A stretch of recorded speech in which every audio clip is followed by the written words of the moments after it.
Alfie, no, my dear. The next ship to sail.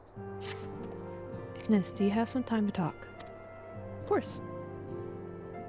I would like to gather everyone in Dawn's Respite and together assess the situation in which we find ourselves.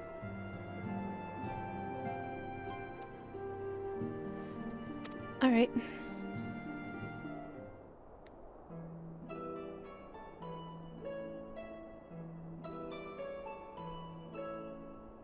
Let us take stock of the facts, shall we? The crisis at hand began with the sudden appearance of ominous towers in a multitude of locations throughout the world. We have since learned that said structures were brought into being by an organization known as the Telephoroi. The Telephoroi's stated purpose is to recreate the final days of Aeon's past, an apocalyptic event that would result in the destruction of all we hold dear. Already have these towers of theirs been the cause of untold suffering. Countless innocents kidnapped and imprisoned, their faith perverted for their primal summonings. And unless we can find a way to deal with the corruptive aura surrounding the spires, we can't even get close enough to rescue anyone. Those shielded with the blessing of light seem able to resist being tempered, at least. But after what happened to Arenvald and Fordola, we need to be very, very careful about how we proceed. Yet, while these threats close to home are a paramount concern, we mustn't lose sight of the situation in Garlemald. As you know, the Telephoroi are under the leadership of Van Daniel and one other delightful fellow, Xenosia Galvus, the Crown Prince and our dear friend. To date, he's reclaimed his old body, murdered Emperor Varus, and plunged Garlemald into an even deeper pit of chaos. The capital has probably seen the worst of it. For a good while there, it saw the bloodiest fighting in the War of Succession, but that was since changed in troubling ways. During our reconnaissance, the air was not once rent by the barking of cannons or the cries of discord. It was an eerie fog of silence which did blanket that ruined city. The inhabitants appeared to have been tempered, and with nary a word spoken did they labor to transform the palace into a sorting edifice born of nightmares. If they were indeed made thralls, it seems safe to assume that these events too were orchestrated by Telephoroi. An army of primals is awful enough, but in light of recent developments, I fear it is only the prelude to an even greater catastrophe. We need to devise a means to counter this threat, and quickly, before our allies are overwhelmed.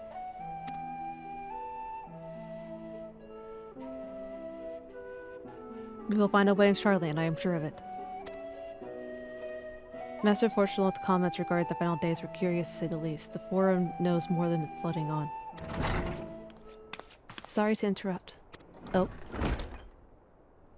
We've just received word from Mistress Kryl. She says the arrangements for your visits have been finalized.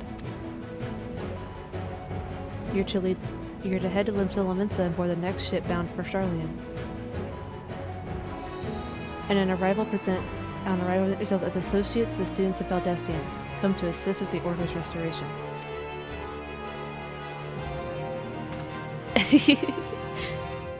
Graha, you're so cute. The arrangements may be settled, but what are your thoughts? They must race at the prospect of returning home after so long.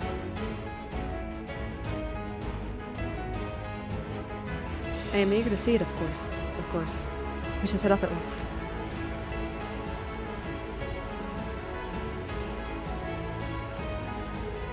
Then I'll accompany you to the docks. You need at least one person there to wave and cry and wish you a safe journey.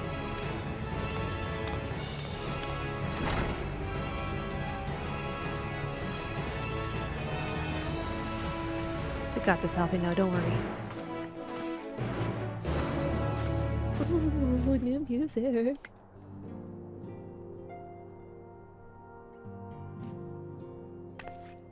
To Limsa.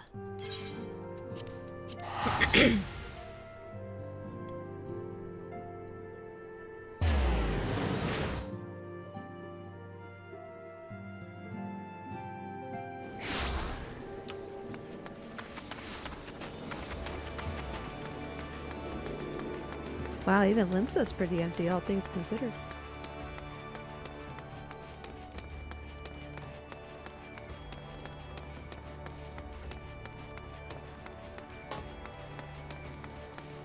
Are you coming, tiny Thancred? Good.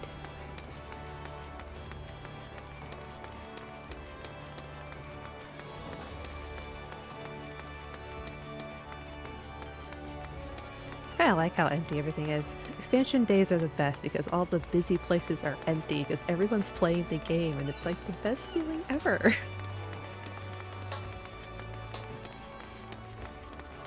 Tatsu.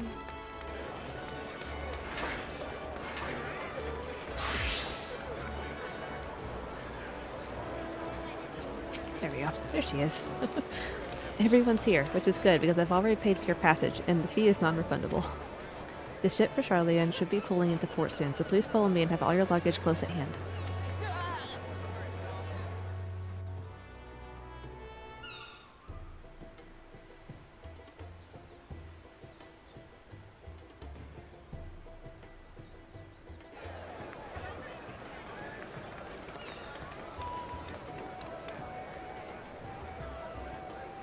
Oh hey! Oh, it's the samurai and the rogue. Nolafels.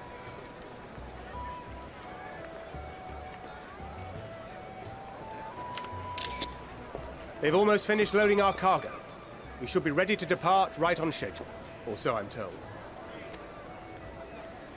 Excellent. 'Tis nice to have a smooth beginning to one's journey, at the very least. It's funny.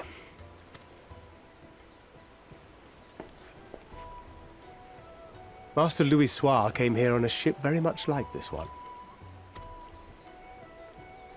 And now, years later, the street urchin he befriended that day is bound for his mentor's homeland. With his mentor's grandchildren, no less. Aye. 'Tis upon reflection that every twist of time's river and fate's whims are brought into sharp relief. Thou hast matured much in the intervening years. Wert thou not caught attempting to relieve Master Louis Soir of his purse scant moments after he made landfall upon this dock? Thancred. Oh, really? Now that's a tale I'd like to hear.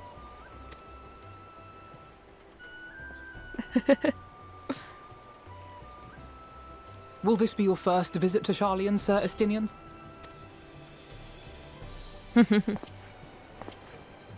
Sir Estinian? Are we strangers newly met? Why this stiff formality?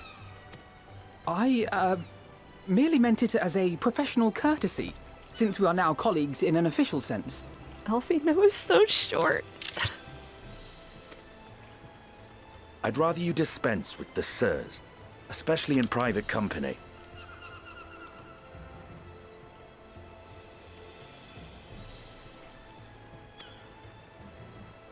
Or I'll be forced to respond in kind, little Lord Alphino. You've made your point, Estinian. Painfully well.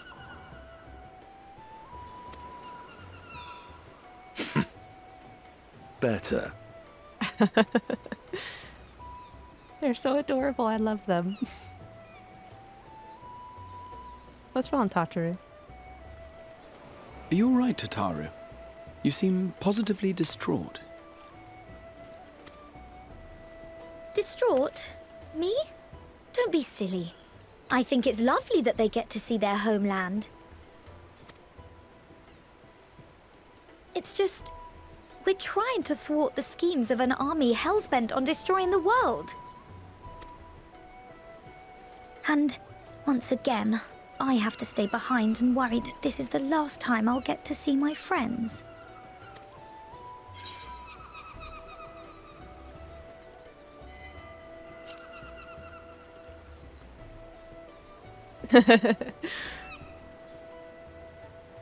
I'll hold you to that.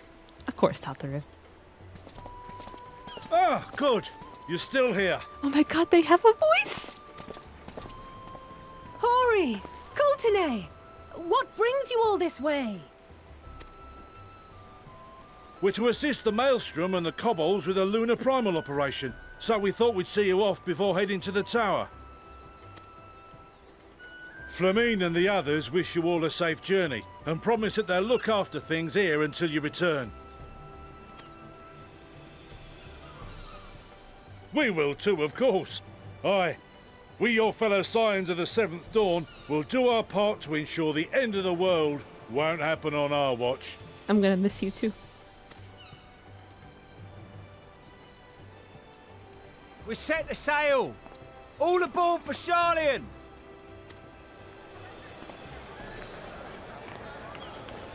Oh, time to go. It's time. Thank you. Don't get me Then so we down must about delay it. no longer. We will contact you the moment we learn aught of value. Wish us luck. You should at least tell her when we arrive. Have a safe journey! And please, please, be careful.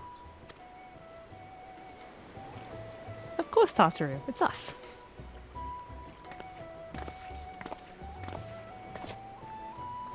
I like how Graha's staying near the Warrior of Light. It's adorable.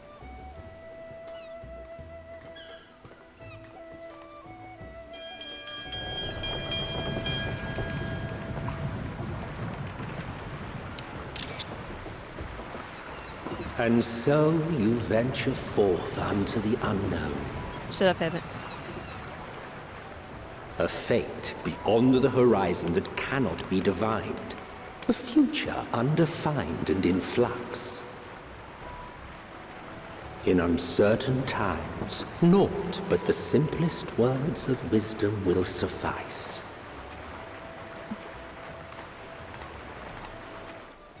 That which lives is destined to die. Love leads to loss. Every beginning has an end.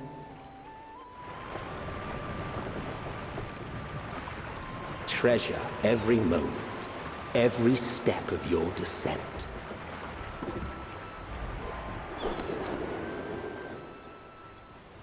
Emmett being suspicious.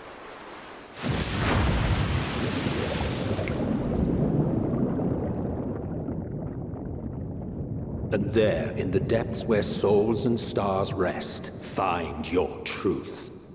Oh. Very interesting.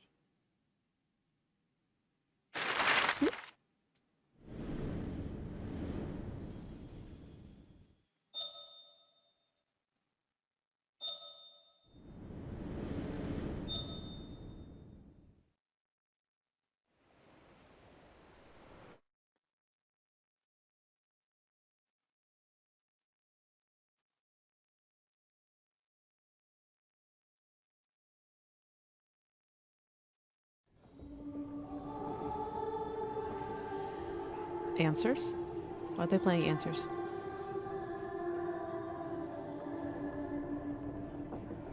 Here.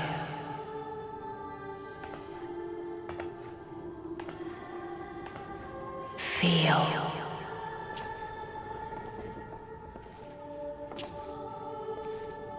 Think.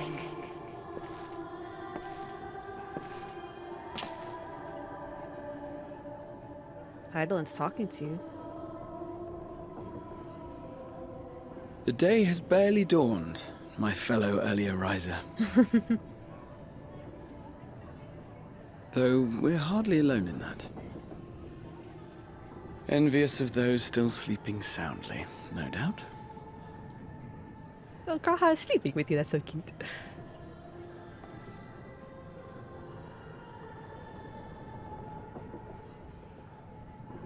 Called out to you, you say? I've heard nothing myself.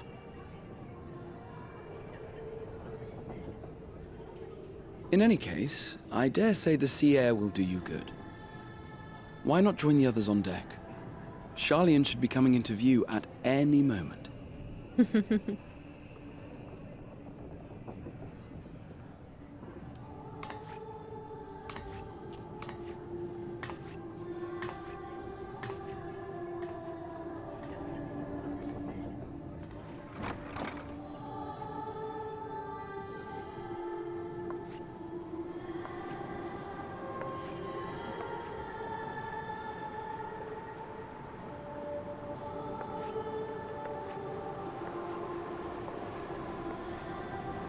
One cutscene.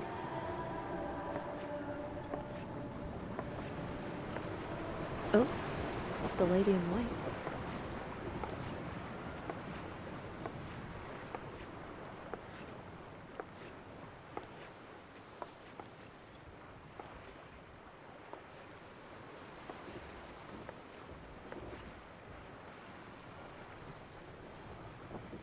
My voice yet reaches you. I am glad. I wish it wasn't going automatically. I gotta go to the bathroom. Hear, feel, think. And thus do we meet face to face at last. My warrior of light, guided by the crystal.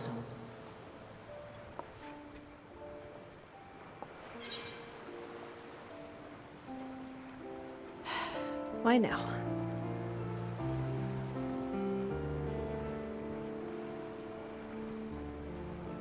After your sojourn in the First, I believe you have your answer. You have gained an understanding of what I truly am, what Hydaelyn has always been, a primal.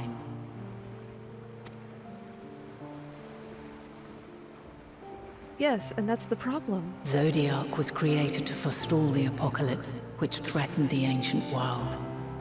And I was brought forth to bind him. Yet 7 times now, those who would orchestrate a return to that bygone era have rejoined a shard to the god I had sundered. The greater his strength grows, the swifter does mine own diminish. The power to draw your mind into the rift betwixt is no longer mine to wield. Yet though it taxes me sorely, I dare not leave these words unsaid.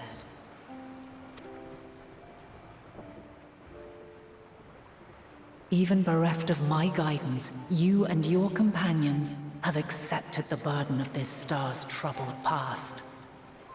A conjunction has begun to form, an intertwining of your time and mine. Wheels shudder and turn. Conflict looms, monumental, which will decide the fate of this world and all life upon it.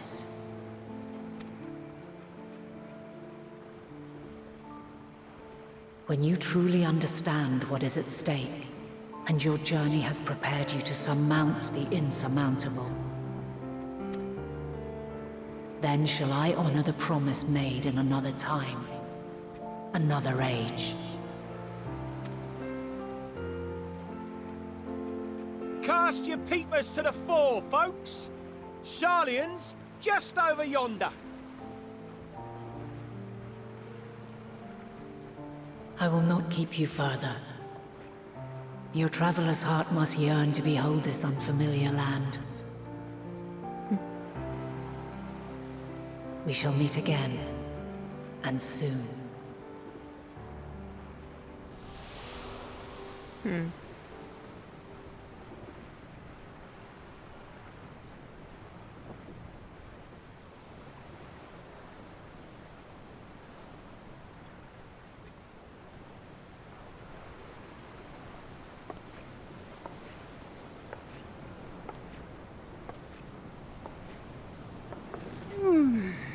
Alizé. Oh, what a fine morning. Oh, still a bit stiff though. And a good morning to you too. Taken a look at the island already? Then let's go. Let's go. Might still be room in the prow if we're lucky.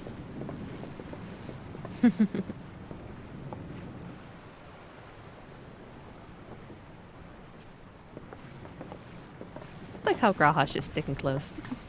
There's Thancred. Ah, the sleepers have arisen. Ah, shut up.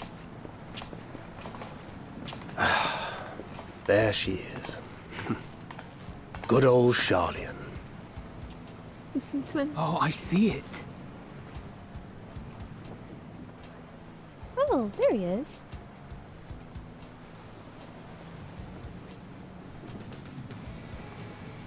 Home. Home at last. Well, maybe not in Father's eyes, but we'll manage on our own, if we must.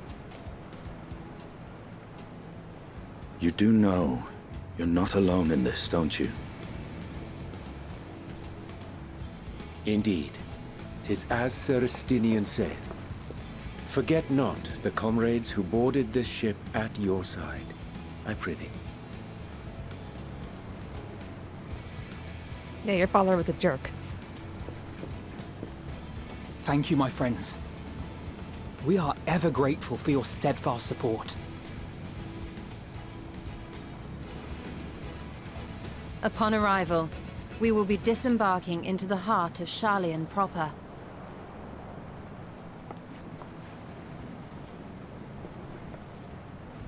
There is no greater concentration of wisdom in all the world.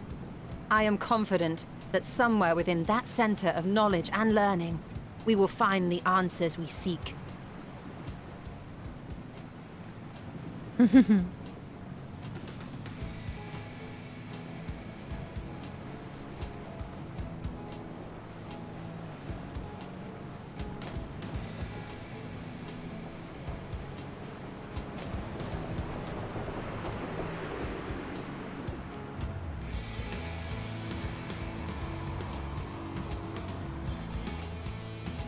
Logo? Logo time? Yes.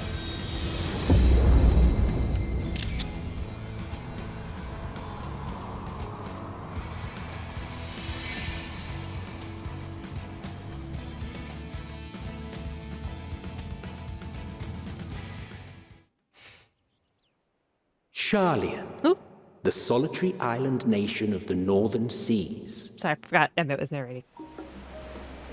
Where under the watchful gaze of Thavnair, patron deity of scholars, academics hoard all manner of knowledge and secrets. Once, they deigned to accept foreign students into a distant colony maintained in the Dravanian hinterlands. How swiftly they abandoned it once the first Garlean boot set hostile foot on Alamegan soil. So averse to the prosecution of war, these men of wisdom, your would-be allies.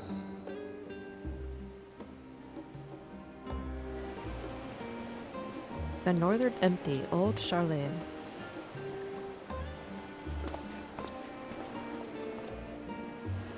I thought they'd never let us off the ship. What's next, then? Entry applications? Hopefully they find no cause to deny us.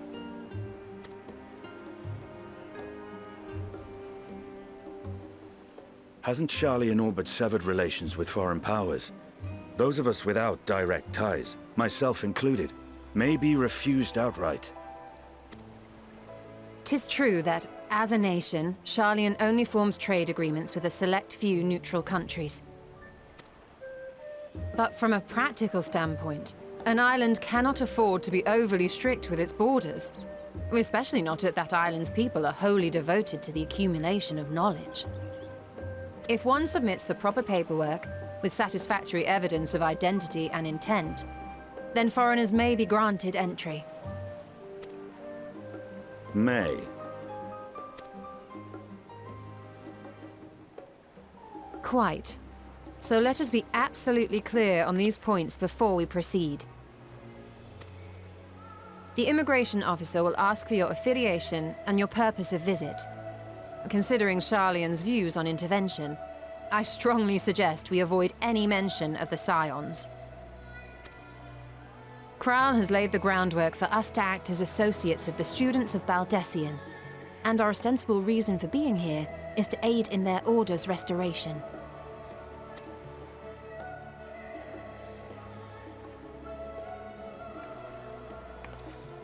Grahatir, it might expedite our progress should an actual student be seen at the head of our little group.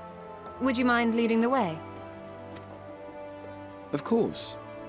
The immigration officers were this way, as I recall. Shall we?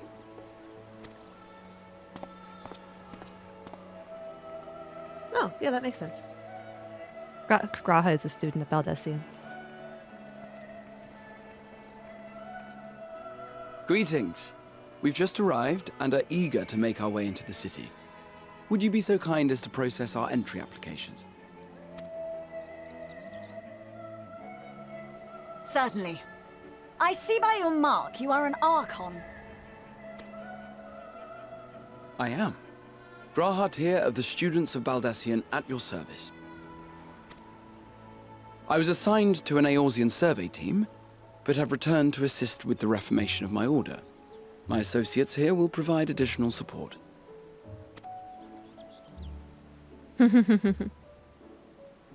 Very good. I have paperwork detailing your group and its scheduled arrival for today. And it seems some few of your companions are also Archons. If you'll step forward, we can process those applications first.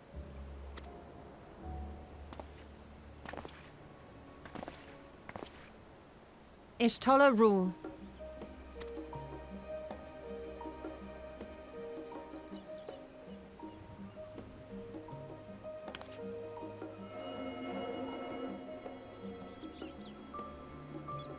See how it glows?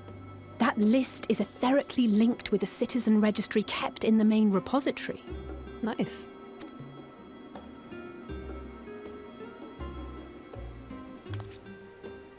I've confirmed your status as Archons and amended your travel records accordingly. Welcome home. Now, who do we have here? Go on, twins.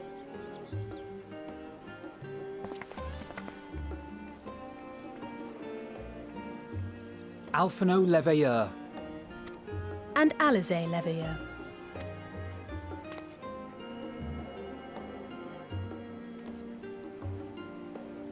Your applications have also been approved. Having said that, the streets are abuzz with talk of how House Leveilleur's lord disowned his young progeny.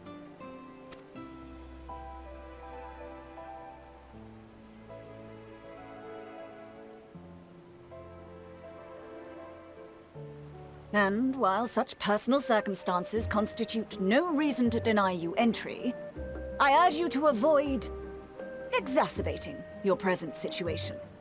Times are quite troubled enough already. Yes, yes. We shall keep that in mind.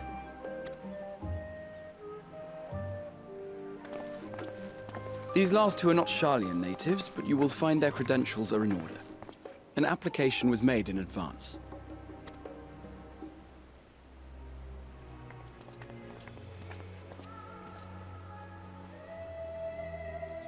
Look how she looks you up and down. Name and occupation? She's being a viewers, yeah. Ignis Cat, adventurer by trade.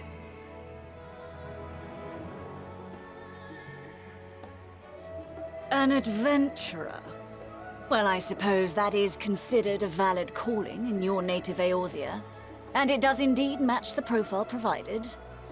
You may enter. And you, sir?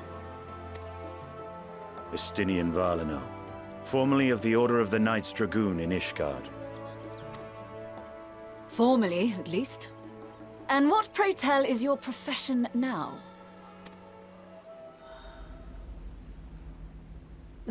He doesn't actually know. Estinian.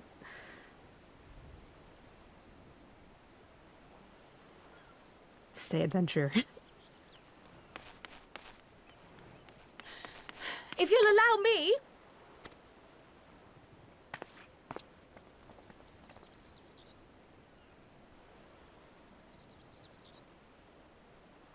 My associate is a mercenary, hired for his strength at arms. Surely you are aware of the dangers we often face on our forays into the wilderness.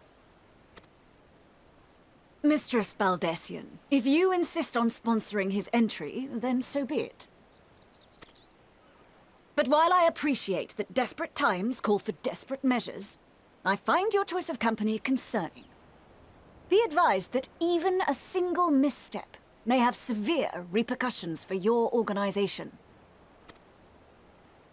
I have every confidence in my chosen company, dear and trusted comrades that they are. But I thank you for your concern.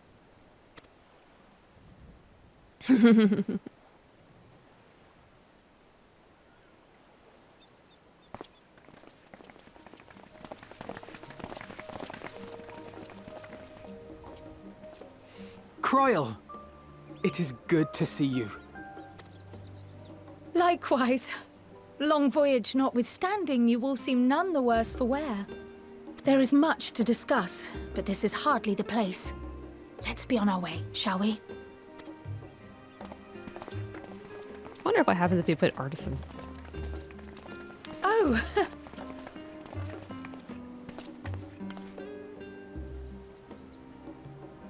Welcome, friends, to Sharlyan. As your mercenary, I should hope my welcome includes a generous salary. Well, I had to say something, Sir Taciturn.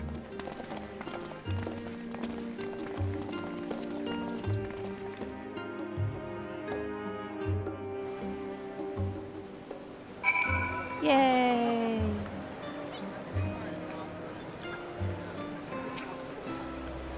I am unaccustomed to fabricating lies on demand. Why should it matter how I earn my living? Here we are at least, the great city of Sharlyan. Admit you may have noticed some similarities with the Gracerium. Yes, in fact, oh, but we really should let Kryal have her say first. We can continue this conversation another time. He based it on Sharlyan, it's so cute. Even allowing that the years I spent in the first past here in the blink of an eye, the city feels untouched by time. You are doubtless eager to take in the sights. Not to worry, Ignis. The city is not like to vanish before we finish our discussion. Allow me to extend thee my warmest welcome, Ignis. May the wisdom of my homeland aid us in our endeavors. I'm fine. Honestly, better to be waved through with the stern warning than be denied entry, after all. That was about as awkward as expected. Still, we are here now, and that's all that matters. I'm glad I spotted your ship coming into port. The officers are born bureaucrats and sticklers in detail. In any case, may relax, take a moment to get your land legs back.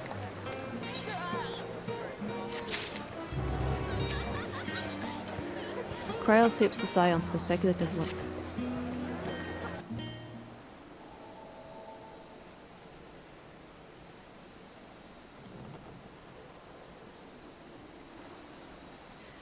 I had thought to launch directly into an explanation of what I've learned and how we might proceed. But this is Ignis Nissini's first time in Sharlyan, and for the rest of you, a homecoming that was long overdue. You must have places you wish to visit and people you're dying to see. Therefore, I propose we postpone our agenda so that you all may have sufficient time to recover from your journey and get your bearings in the city. Once you've settled in, we can reconvene at the Valdesian Annex. How does this sound? Which is a fine suggestion. We may not be welcome at the Levier estate as such, but I should like to nose around the neighborhood all the same.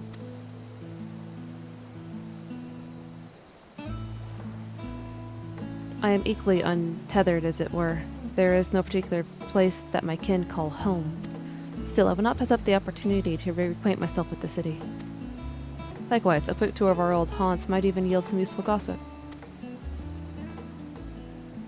The annex was west of the Aetheryte Plaza, wasn't it? I shall join you there anon. Yes, we'll see you there.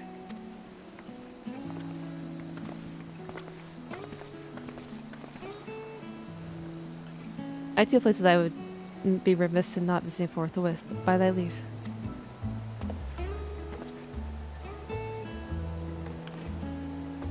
What of you, Estinian? My services as a guide are yours for the asking.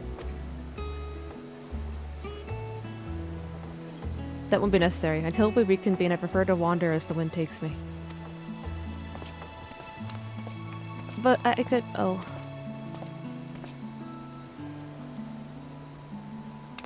Well, Raha, would you like to join us then? You've been gone for quite a while, and this would be the perfect way to refresh those dusty old memories of yours.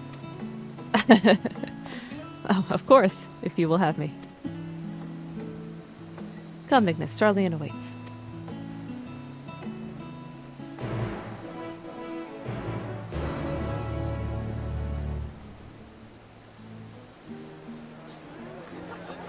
cute.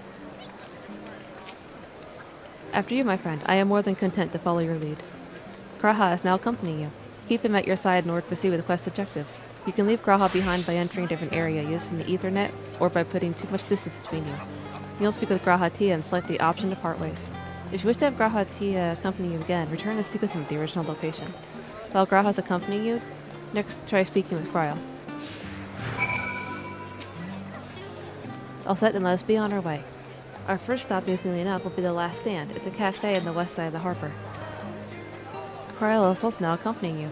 Lead your 2 companions to the Last Stand and speak with Cryo at the designated location. While you are accompanied, you may encounter conversation points along the way which offer additional topics of discussion. Enter the following area and speak with your quest companions to initiate these bonus conversations. Enjoy exploring your surroundings together. Yay!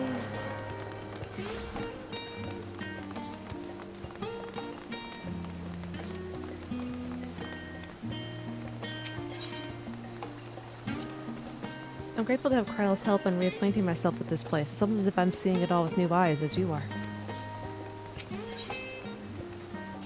Come on, let's head to the cafe. It may not seem so at a glance, but the Last Stand is actually a very important part of the city.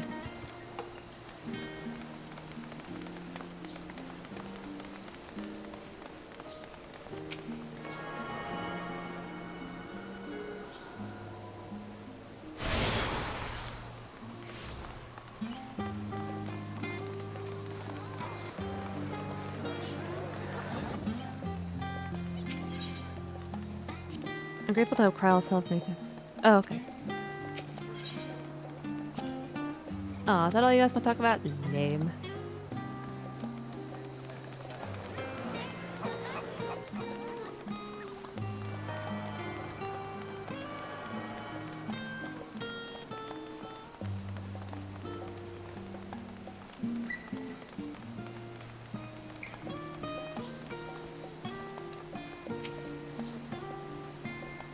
And here we are, the Last Stand. I may have mentioned this before, but although our research into nutrition and food preparation is quite extensive, the average Sharlyan tends to regard seasoning and flavor with a certain difference.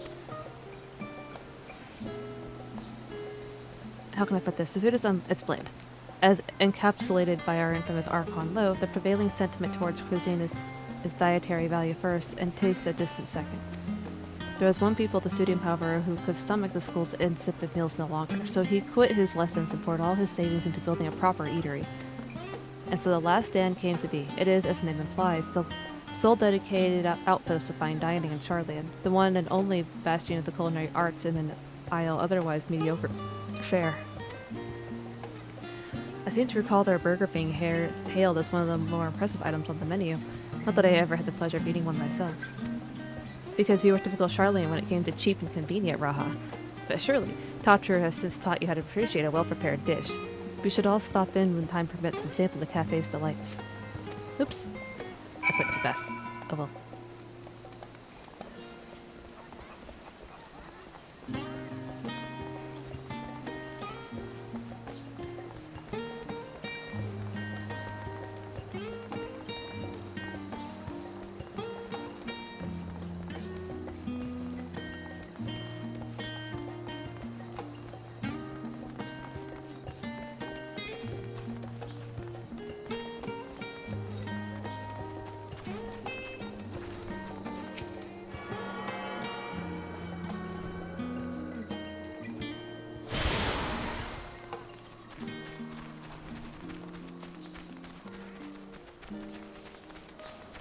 Okay, bye, Graha.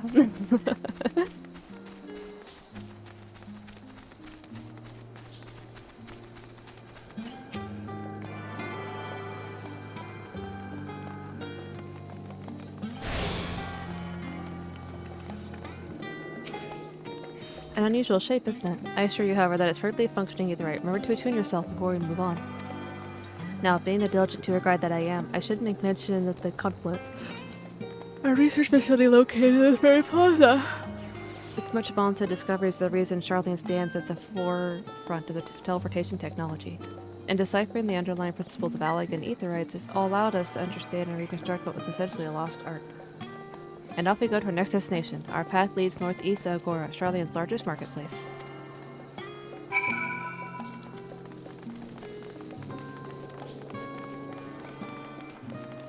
On the market board.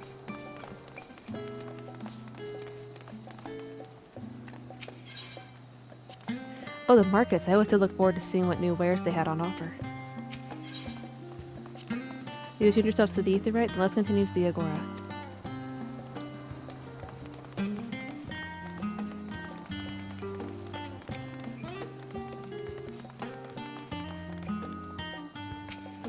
Welcome to the Agora, where you can find wares made in Sharlyan as well as a wide selection of imported goods.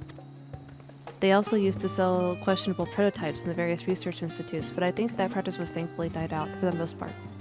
Otherwise, I can think of no better place to stock up for your next big adventure. Am I overselling it?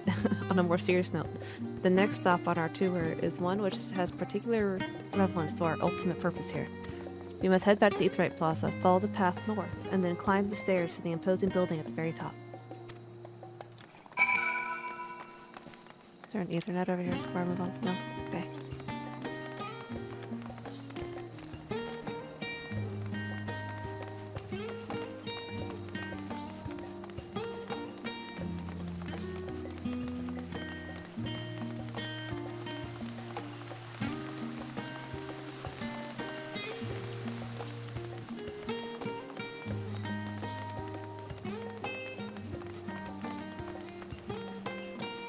We go. There are a lot of stairs, that's for sure. Ooh.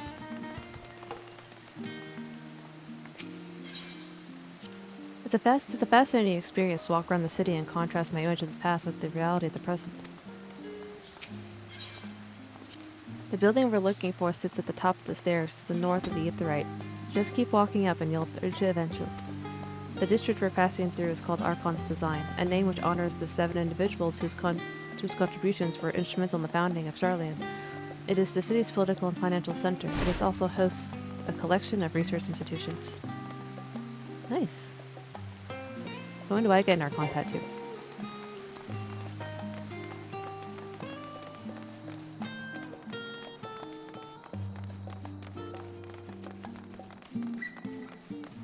Ah, here we go.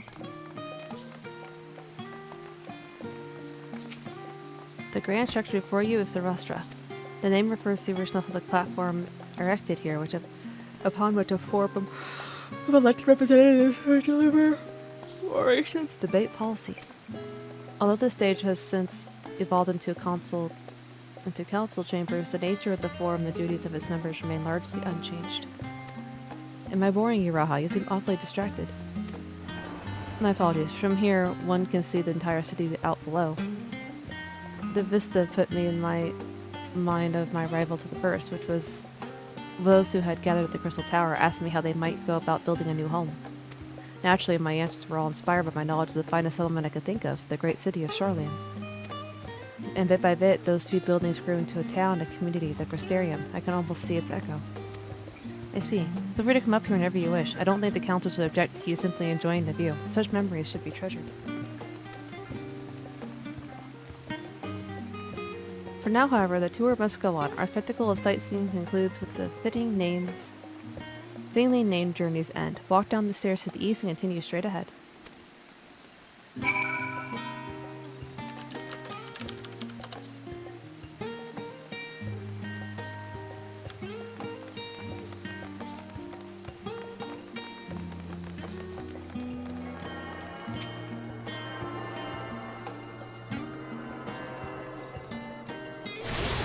There we go.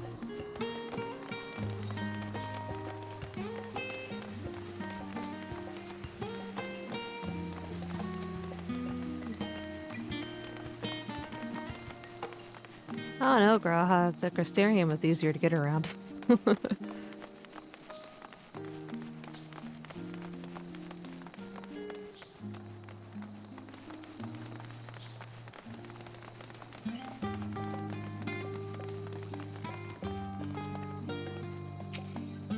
We arrived at Journey's End. History tells us that this was where those who put ashore the Archon Neonkret built their first homes. In the present day, it served as a residential district for the most important officials and the oldest Sharlayan families.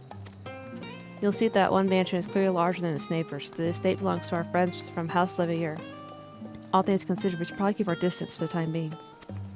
And with that, we bring our little Sharlyan tour to a close. I hope it has proven to be an entertaining and enlightening experience. Now, shall we head directly to Valdesian Annex? Remember that way, don't you, Raha? Let me think. We head down towards the harbor, cross the bridge to our right, then follow the path below the Aetheryte Plaza. Correct. After you, Ignis.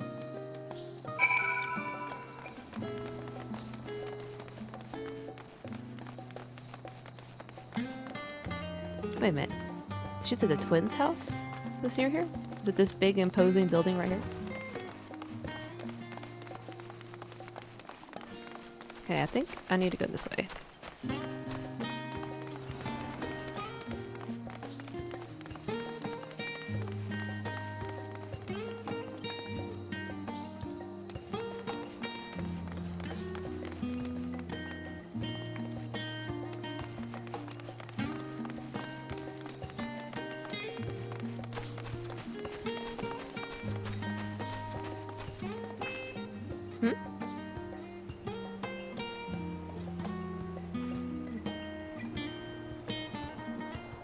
Oh, what a cute miqo'te. You trying to talk about anything fun? Okay.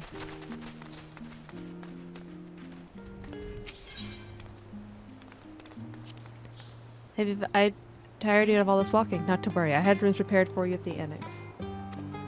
Just follow the path to the west side of the Aetheryte and we'll be there in no time. Oh, the good old annex. I used to bunker there whenever I had business in the city proper. Like the time I came to submit the thesis for my Archon qualification. There's an ether there.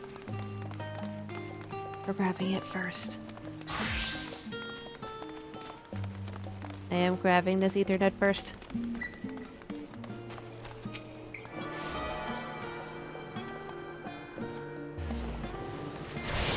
Nice.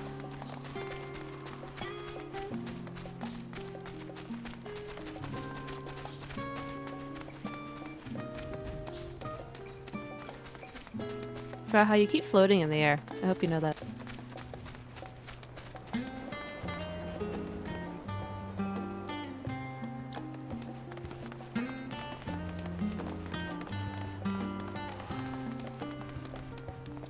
Yay! Boop.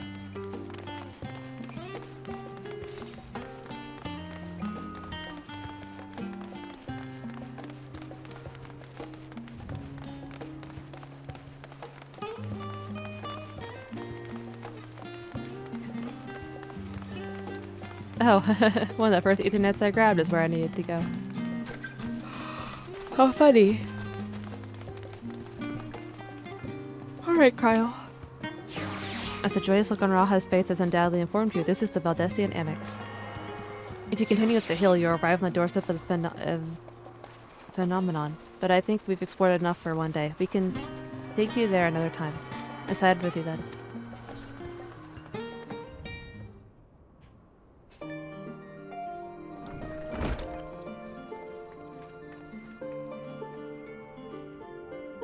I'm back, and I brought Ignis and Raha with me. Ah, you arrived at the ship then. Hello, Graha. It's nice to see you again. And it's a pleasure to finally meet you, Ignis. I've heard many a tale of your exploits. Ojika Sunjika. It has been an age. Allow me to introduce Ojika Sunjika, Administration Office for the Students of Valdesian. He oversees the day-to-day business of the Annex. You may recall meeting his cousin, Ejika. Ah yes, Eureka. I've read the initial reports. Quite a shock to hear what's become of the Isle. Do take care if you have the opportunity to rejoin the expedition. Oh right, I didn't finish Eureka. Oops. This place is like a second home to the students. The Isle of Val served as our main headquarters, of course, but we often had occasion to visit Sharlyan. Whether to make use of the city's research facilities, attend conferences, or procure supplies from distant shores. And the annex here was built to provide lodgings for our members while we engaged in such activities. Ever since our former headquarters, along with the Isle itself, vanished, the annex has served as our base of operations. And yet it feels so empty. With so many lost to us, our organization is a shell of its former self. A day will come when we will see the students rise again. But first, we must ensure that the Helferoi fall. Through that door on the left, there's the main hall, where we can discuss our options moving forward. Once everyone arrives, that is, you probably have time to rest before our discussions begin in earnest.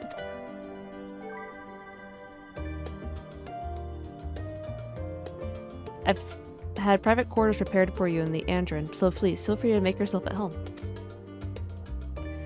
Ah, the nap room's perfect for the afternoon doze. Oh, I didn't mean to give you the wrong impression. The chambers are quite well appointed. Far more so than some cheap roadside inn, you may be assured. 'Twas simply that we were often so busy with research or exhausted from journeys abroad that we would slip into the Andron just to steal a few weeks. And thus they became known amongst the students as nap rooms, even as many such naps might last well into the following morning. Say the word, I'll be happy to show you to your chamber. Hopefully the others won't be too long in coming. I'll wait for you all in the main hall.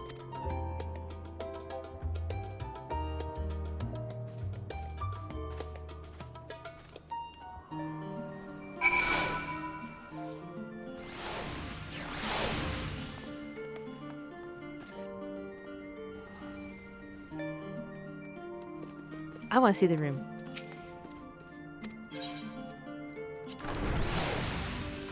Haha.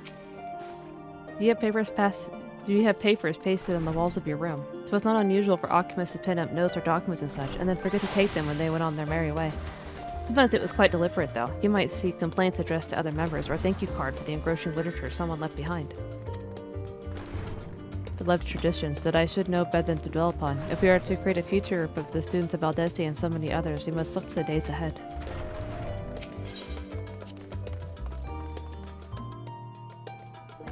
Ooh! Nice and spacey. Oh, Garuda over there. I'll talk to you in a minute, Carl. Good King Moggelmog. I think that's Stravania. Dalamud? No. Well, a shard of Dalamud, maybe. Crystal Tower. Yep, Crystal Tower. Wow. Oh, that's a nice map. I want one of those.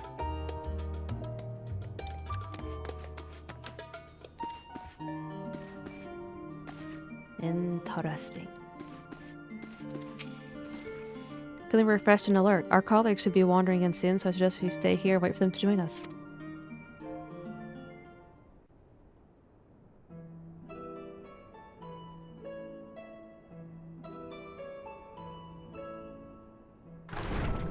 Ah, there's Urianger. Pray forgive me. I was delayed. It's fine, Urianger. We're all here now. Let's get down to business then, shall we?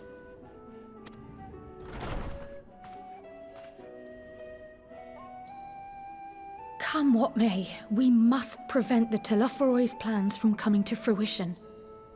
At present, I see two paths for gathering the information which may aid us in achieving that goal.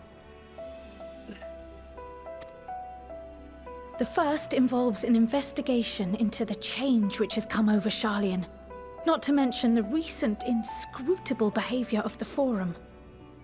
As most of you know, the 99 members of the Forum are elected from the general populace. This alone guarantees a plethora of opinion with regards to foreign policy. The bibliotheques, for example, are a group of conservatives which would have Sharlyan focus on recording history, while remaining entirely uninvolved in the making of it. And at the other extreme, we have advocates for proactive diplomacy and direct intervention. My grandfather Galef was one such member, as was Archon Louisois. Yet despite our diverse factions and philosophies, the recent vote to deny Eorzea's request for assistance was unanimous. Even more concerning was the fact that many cited other, more pressing duties as justification for their recalcitrance. Fortuno's refusal in Gridania had those same undertones. 'Twas as if, having stared unblinking into the face of impending doom, It simply turned away to pursue something more important. But what could that possibly be? A mystery indeed, and one which I ask for your help to solve. Our future may depend on it. As for our second potential path, it concerns a request made directly to the students of Baldessian. Our organization was founded primarily to study strange and unexplained phenomena the world over. Mysterious relics and ruins, arcane disturbances, and so forth. Compared to our more isolationist Sharlyan colleagues, we have strong connections overseas, namely with scholars and academics who share our passion for the unknown.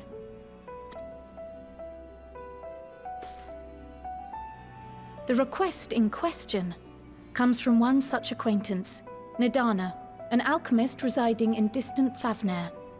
Her missive describes the sudden appearance of a tower, and the subsequent summoning of what I can only assume is a lunar primal.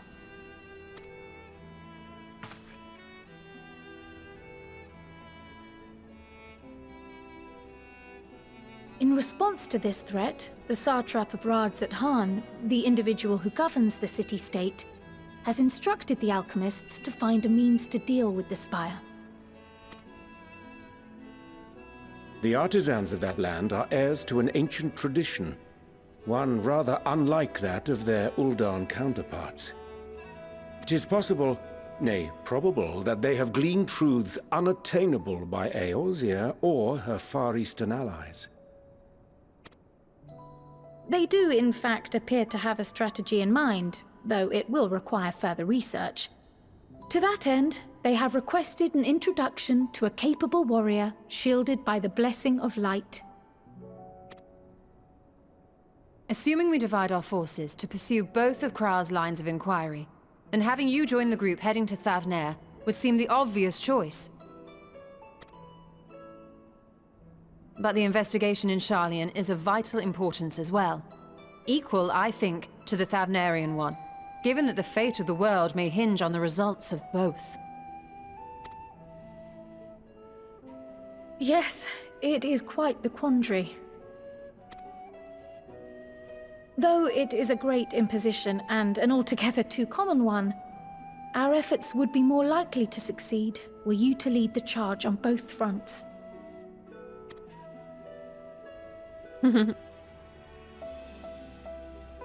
You are indeed our champion. As to which task to tackle first, we will defer to your decision. Let us next decide how everyone else might best be assigned. As for myself, I shall continue what I've begun in Sharlyan. I should also like to steal the services of an Archon or two. And thereby gain access to a greater range of reading material. I will help with that. Allow me to offer my assistance. I have some small amount of experience in the field of research.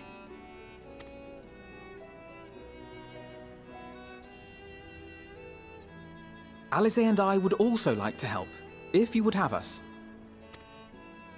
Anything to understand even a fraction of what our father and the Forum might be thinking. Of course! The more the merrier. Right. The rest of us will make the journey to Thavnair. Thoughts? Objections?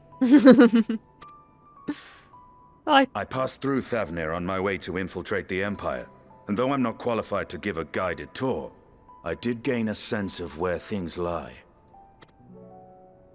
I'll be happy to have you along then.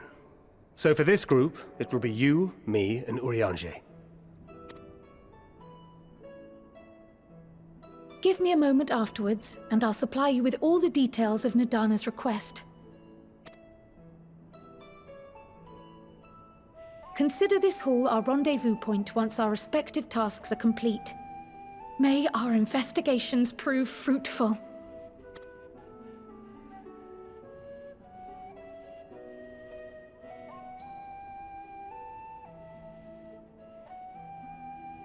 I like how Thancred said objections.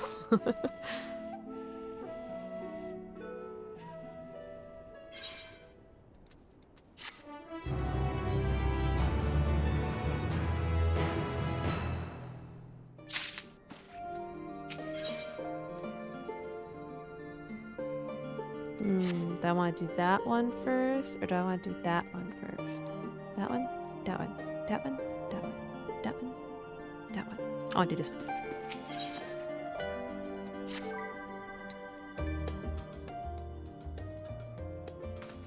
I have Kryl's instructions in hand. If you are ready to set out, then so are we. Having been to Thavnair before, I can travel by Aetheryte, but what of the rest of you? Another sea voyage would waste time we do not have. Kryl is of the same mind and has already secured the aid of good folk of the Confluence. We'll take ourselves there. The Confluence, thou sayest? I'm afraid so, my friend.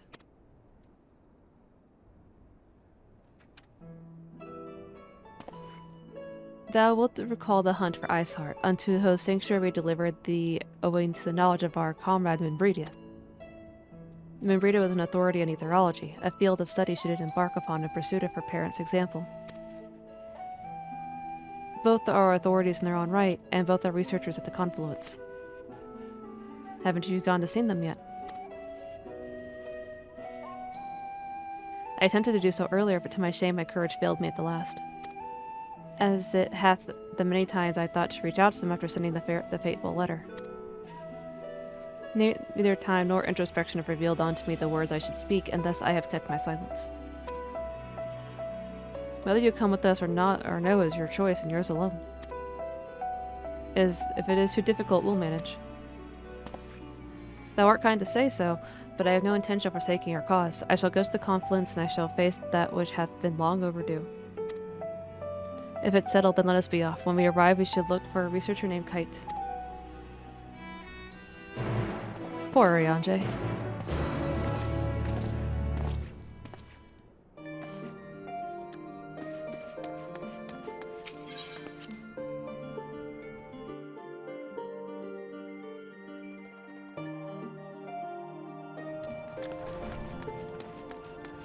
Oh, daytime.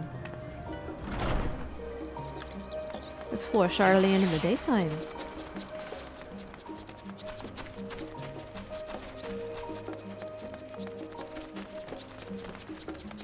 Oh, a quest. The Confluence. Ah, this is where I needed to go.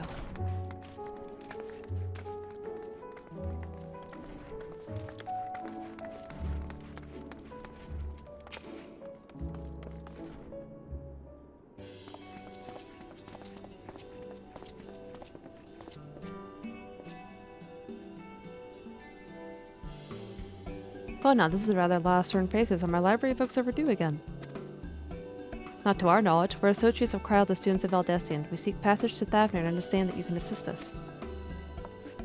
Ah, the test subjects. Welcome, welcome.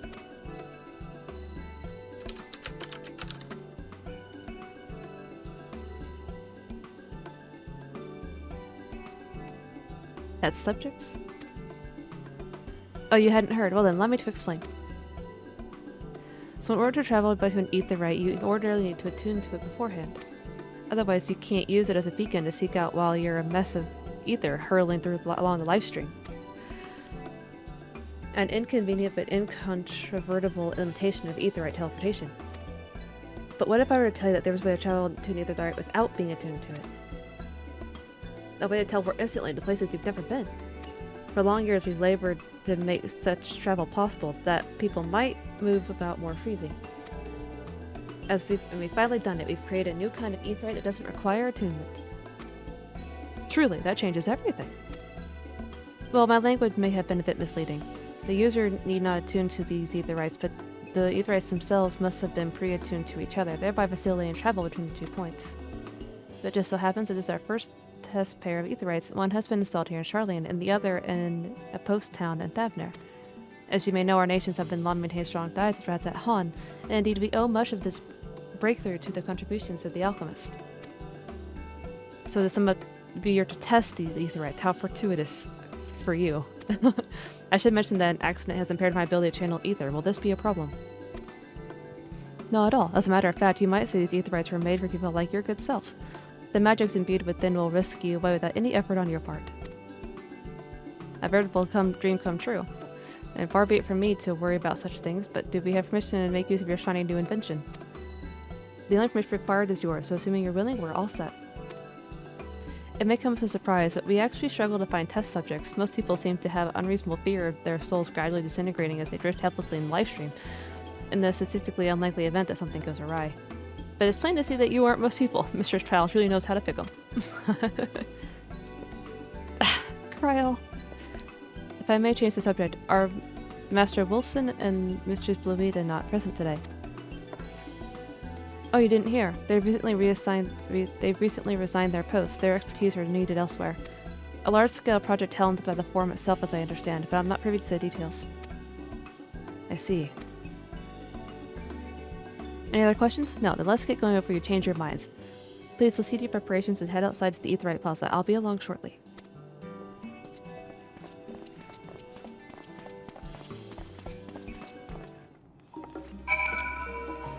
Yay!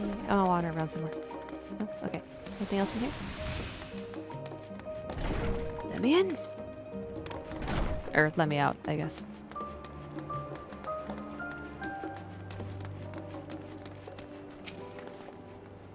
The words that the said yet weigh heavy on my heart. I shall devote mine all to our task in Thavnair. Given my experienced teleportation, I'd be lying if I said I didn't have reservations, but I will trust with Kryl.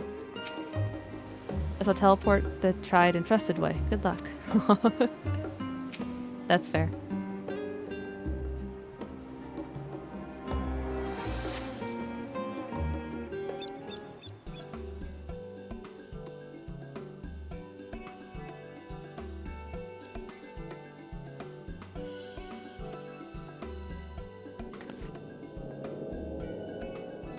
Right, we're all set.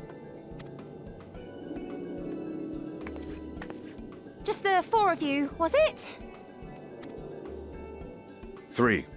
I'm already attuned to the crystal in Thavnair. You are? Oh. I would have preferred more test subjects.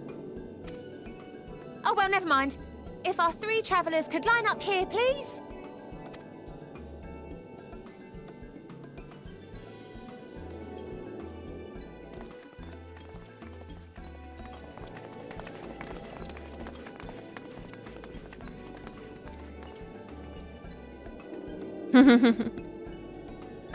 Yes, right there is fine. Take a deep breath, and I'll soon have you soaring through the ether.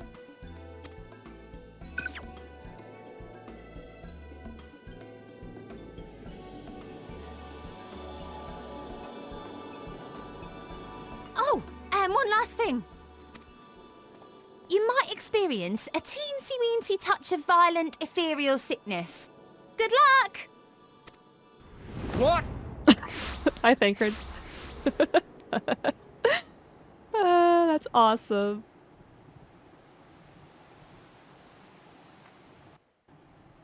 That's awesome. That is glorious. That's what that is.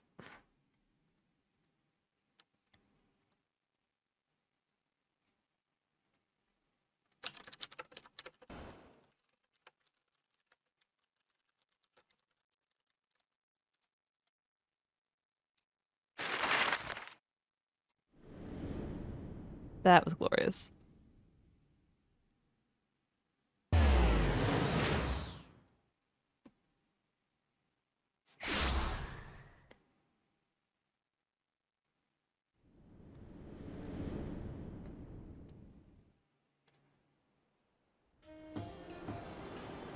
Thavnair, home to city-state Rads at Han.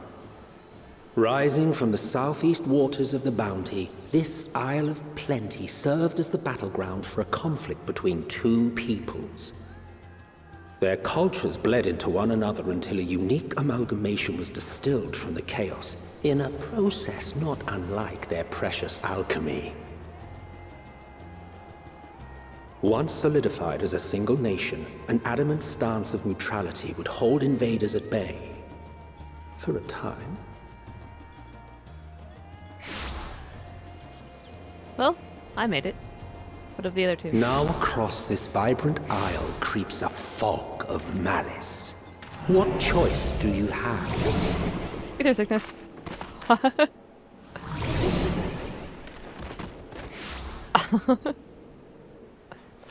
What chance? guess.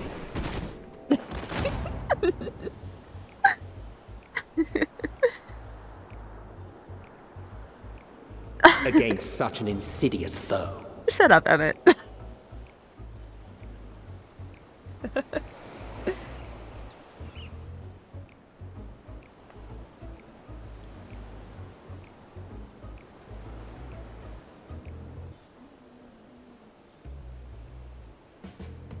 You alright, Thancred?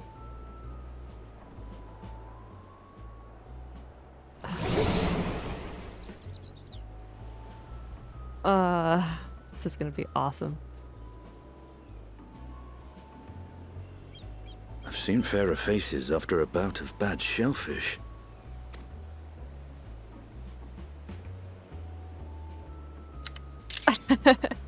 Let me bring you something to drink.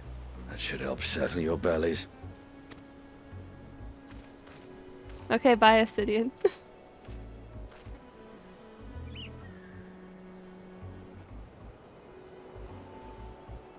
There was a note with Kryle's instructions. A note? Don't let Estinian roam the markets alone. He's alarmingly bad with coin. Oh, well, Estinian's gone. Oh!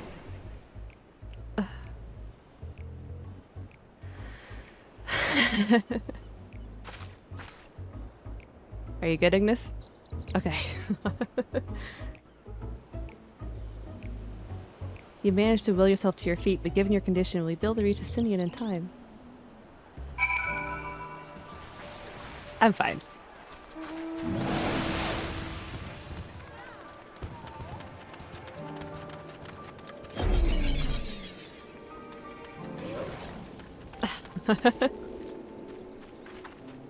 Okay, I'll go see Estinian first.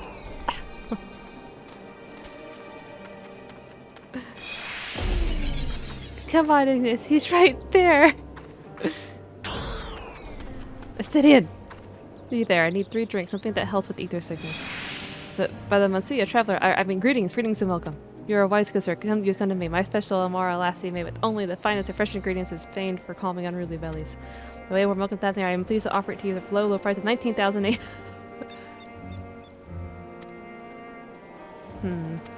The price is high road robbery, and you want to say as much to Estinian, but you realize any words of warning you cry out would be accompanied by your last meal. You must stand before Estinian using gestures, deny that the deal is fair.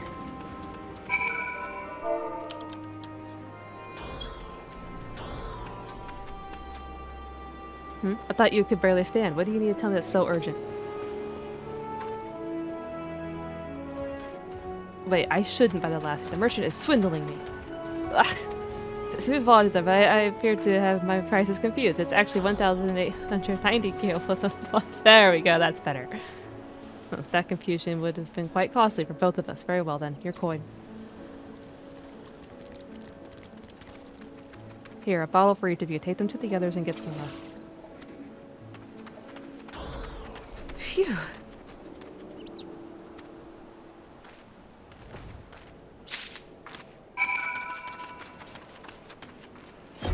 More ether sickness. Come on, Ignis. We can make it.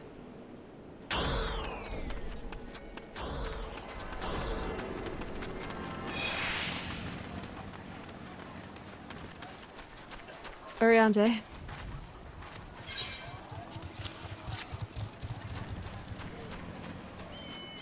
Praised be this well by something that loosened its death grip. My heartfelt thanks to thee and Estinian, and to the fine fruits of this land. You were in time. Excellent. You spared us Tataru's wrath.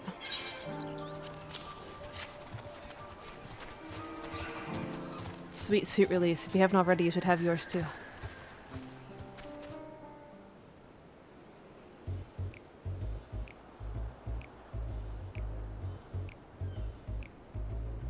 Right, I'm ready to get on with it. That lassie truly works wonders.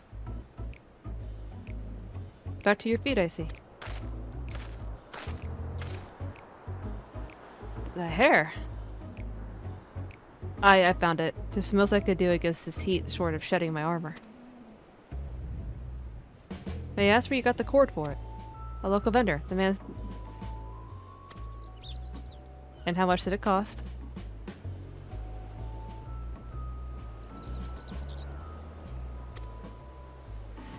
That's incredible. I dare say not even Alphinaud could hold a candle to you. It's not uncommon for merchants to set their prices high, but it doesn't seem excessive here.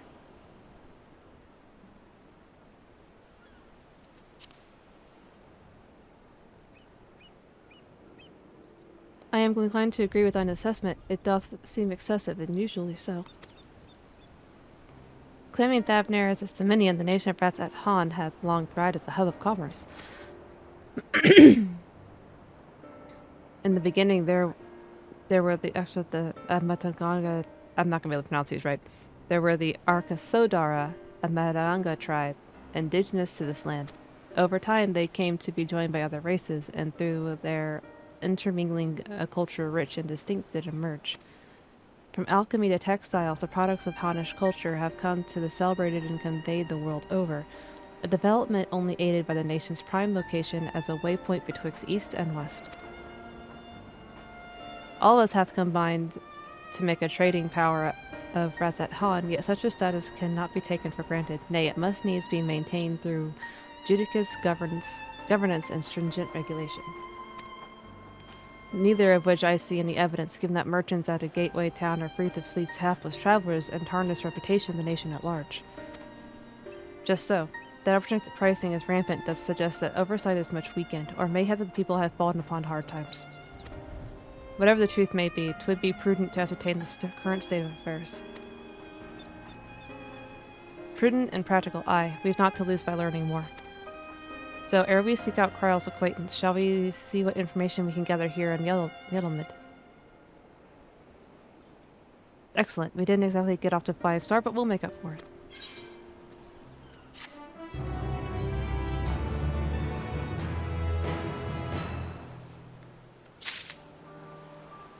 Alright.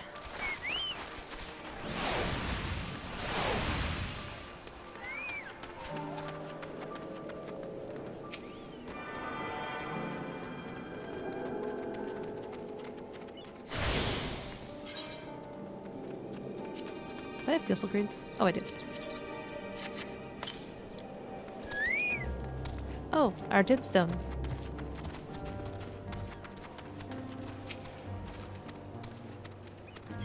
Nice.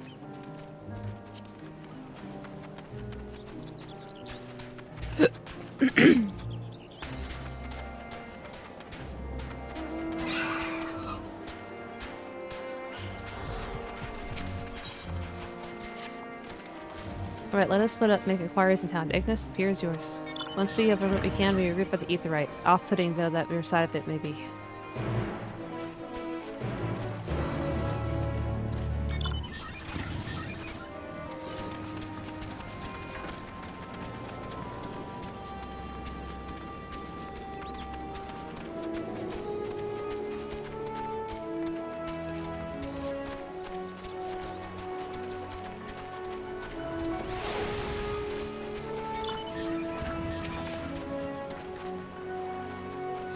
The crate is laden with fruits, but they are on the verge of spoiling as if they've been left too long.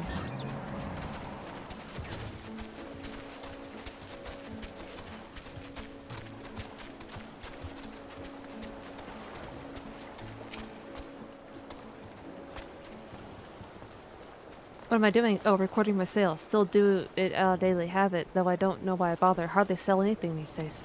Business has never been this terrible, but I suppose things could have been worse. I could have consortium to keep afloat, like Halzal. I don't envy his position. Better to be alone with my little operation, I've come to realize. You're a traveler by the looks of you. If you have a moment, perhaps you could pay Halzal a visit. He'll be glad for tidings from abroad. Like as not, you'll find him at the Saltwind Sails, the harbor guild building across the water from here.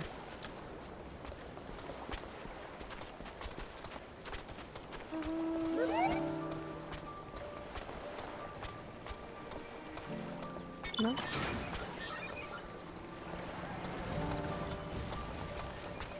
Oh, here we go.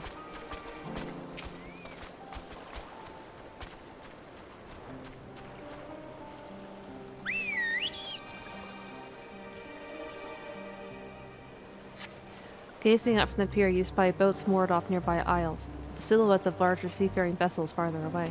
Compared to other ports you visited in the past, there appears to be a very little activity.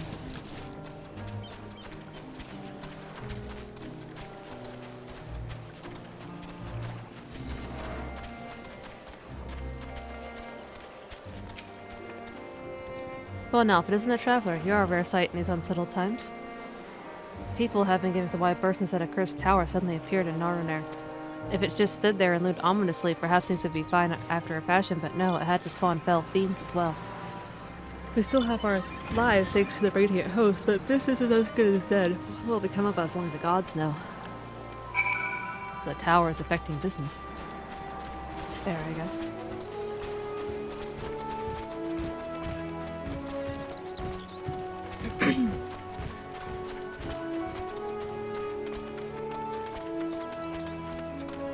Boop.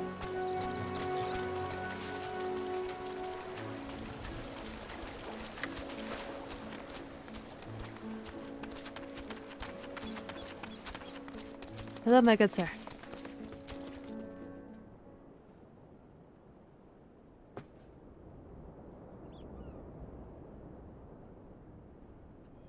The Dalmatians aren't coming, but we already have everything they ordered. What are we supposed to do with it? I don't know, but yelling at me isn't going to help. All I know is that their plans have changed, and that's that. Look, you must have known this might happen. The Empire is at war with itself, and the provinces are in chaos.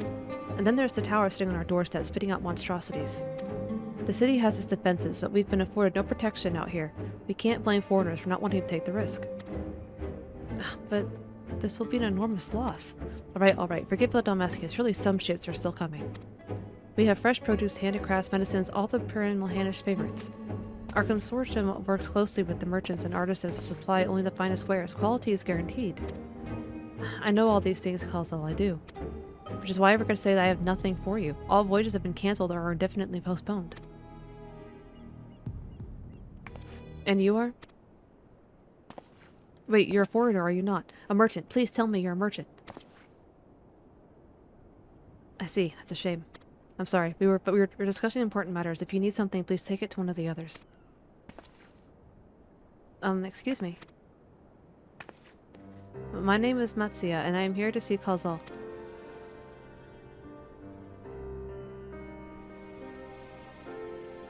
Oh, it seems he's busy. I'll come back later then.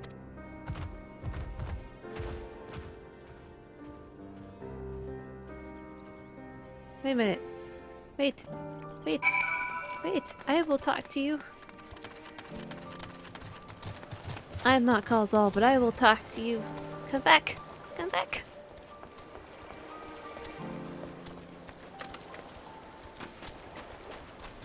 You, sir.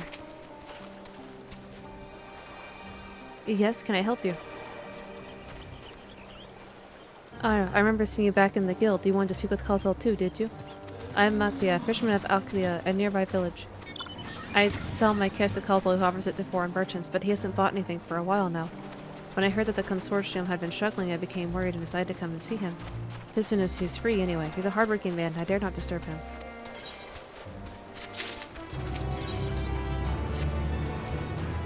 If I may ask, what is it that you do? An adventurer, you say, and you travel the world helping people. Then you must mean that you're great at dealing with strangers. Please, won't you teach me to be like you? You see, I brought some fresh fish with me, the portion I couldn't preserve, and I want to sell them. The problem is I'm terrible with people. I've only ever dealt with Kal'zel, and I can't talk to customers without getting my trunk in a twist. So please, as silly as it might sound, will you not peddle the fish in my stead and show me how it's done? If you're willing, please let me know, and we can begin at once. I mean, sure. I think I did it once. You'll do it then. Show me how to deal with customers. I'm in your debt. Right, please, try peddling my fish to, shall we say, 3 people here in Yeldenwald. I will observe you and learn. Matsuya is now accompanying you. Keep him at your side or proceed the quest objectives. You can leave Matsuya behind by entering a different area. Yeah. Okay. Come, let's go, big guy.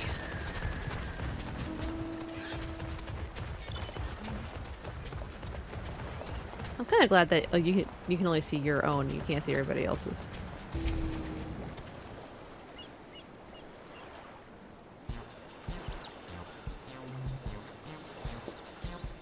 Yes?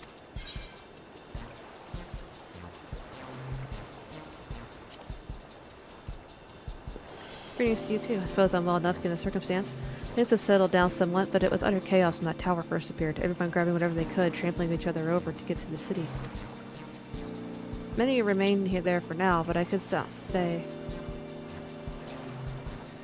But I could not stay away. I had to come back. I can do with my life such as it is. Whether or not it was the right choice, only time will tell.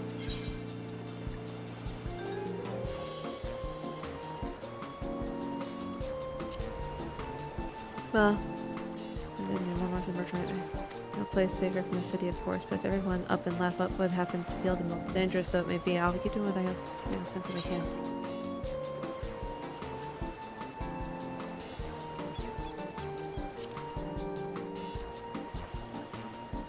What do you do for a living, if you don't mind me asking? Oh no, a fishmonger. Do you have your goods with you? If so, I'd like to buy some. Like me, you're doing the part to keep things normal. I respect that.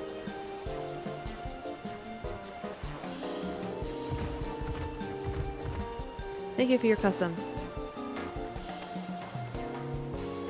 Yay! I did it! Okay. I don't want to necessarily dive right into selling fish. That may be a terrible idea. Though I suppose it also depends on who I'm talking to.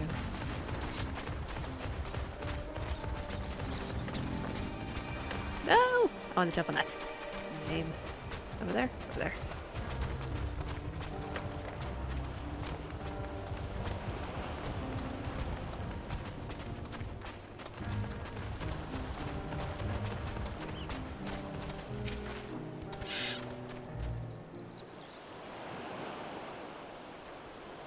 And you met him? A hawker, are you? Do you sell fruit by chance? If so, I want to buy some amra, as let's say a dozen. They don't need to be expert quality. Amra Shamara. What do you need so many amra for? Why, for eating, of course. It may sound like a lot, but of late I go through that such in no time at all. I'm a stock trader by trade, but with no vessels coming to save, so wares are beginning to pile up. By the same token, nothing's coming in from overseas. But not a day goes by that someone doesn't come asking when the next shipment is arriving for this and this and that and this and that. All of it wears me down. I find myself feeling constantly hungry. Are you sure you're actually hungry? You know, when I think on it, I'm not sure. Rather than hungry, perhaps I've been feeling unfulfilled, and I try to fill the void by gorging on food I like. Do you like fish? Fish? I do like fish, as a matter of fact. Why do you ask? Oh, so you're a fishmonger. Apologies for the misunderstanding.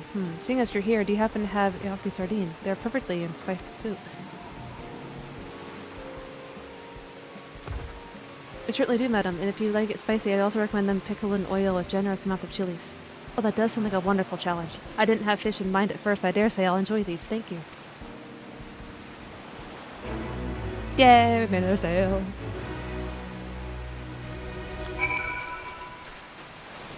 Come, Mattia.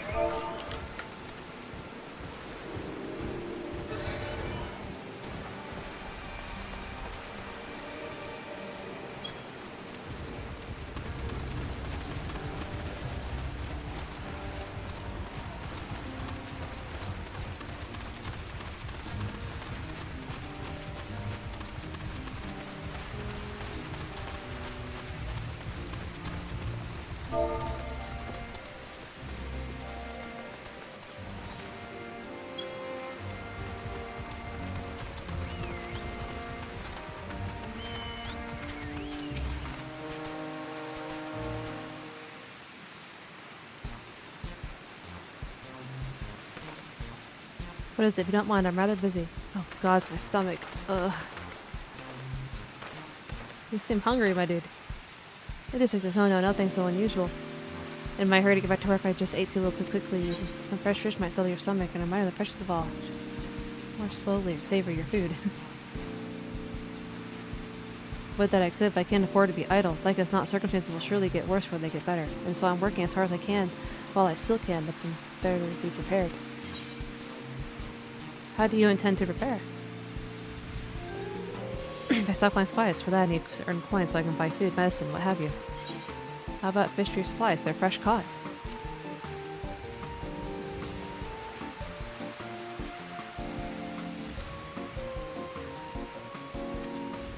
Aw, damn. Too bad that we don't get made to sale, but we did manage to build something of a relationship.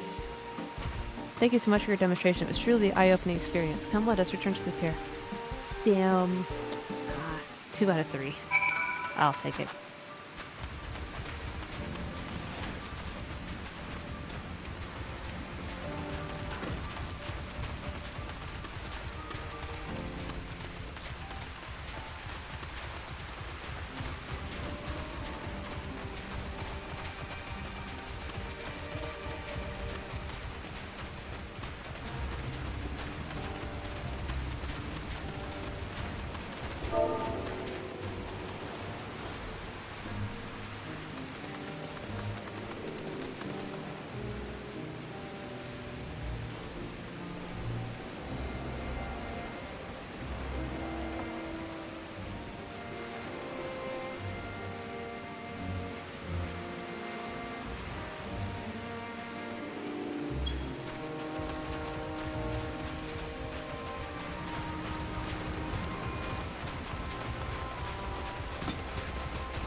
Thank you so much for showing me how to talk to customers.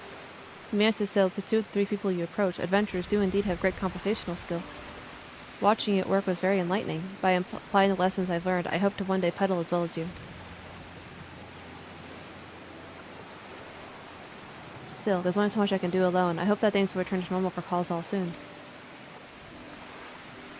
I thought I had heard a familiar voice, and who would be but Matsuya?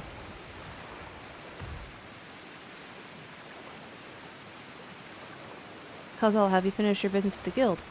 If so, you were there too. Forgive me, try as I might, I can't find any buyers.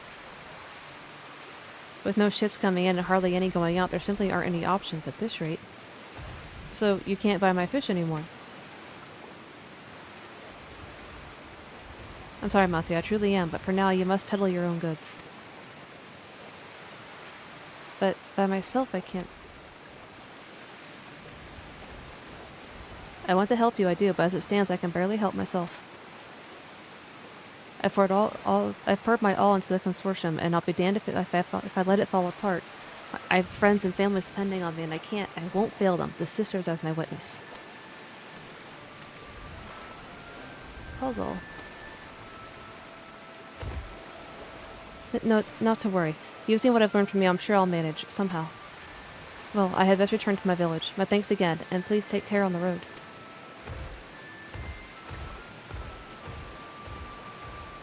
It'll be alright, dude. We'll get through this together. Side quest. Alright. We got 5 minutes on the T, so let's get back to story.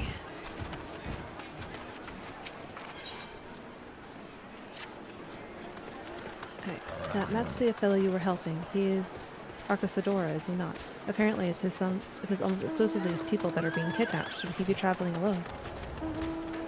If summoning is his perpetrator's aim, it doth stand to reason that Arcosadora would be their primary targets. For 'tis the faith of their ancestors which prevaileth in this land, and many are devout adherents still. We'd better go after him. Accurately lies to the west, as I recall, at the same direction as Crown's acquaintance, incidentally. So settle then. Keep your eyes peeled while we make for the village.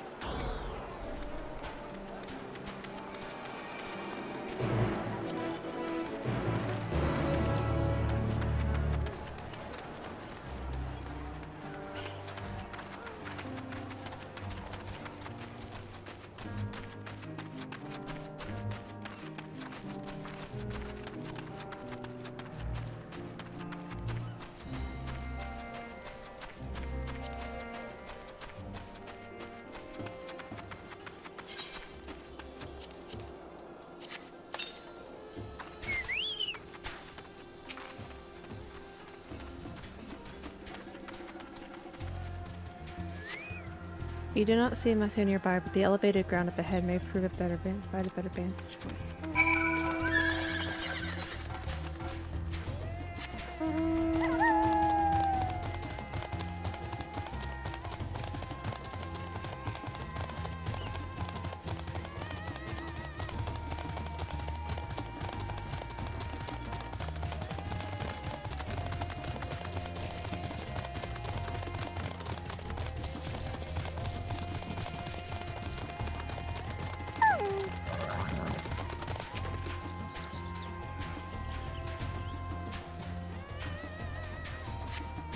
You do not see Matthew from here either.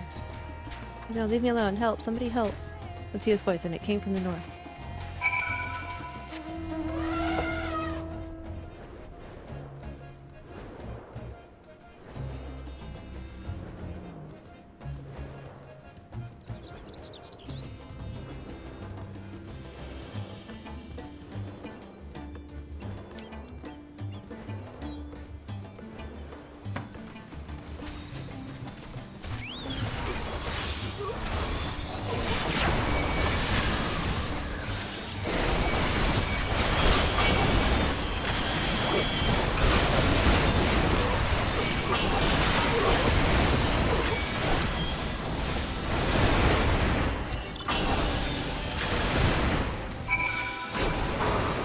There we go.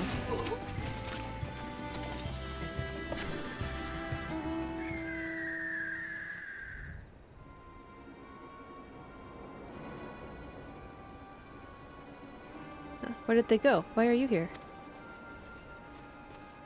I see you found him in time.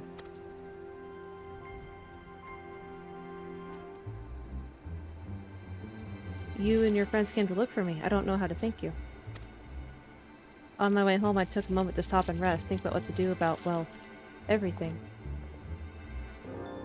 And then those men came. Kidnappers. We'd heard that the Arxadora were being targeted. Surely you have as well. Perhaps it's best if you took refuge in the city.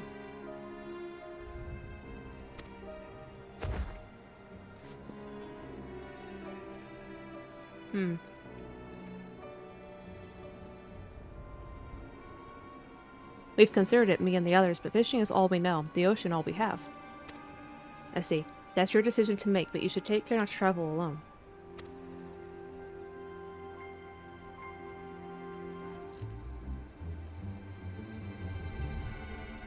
A question, if I may. It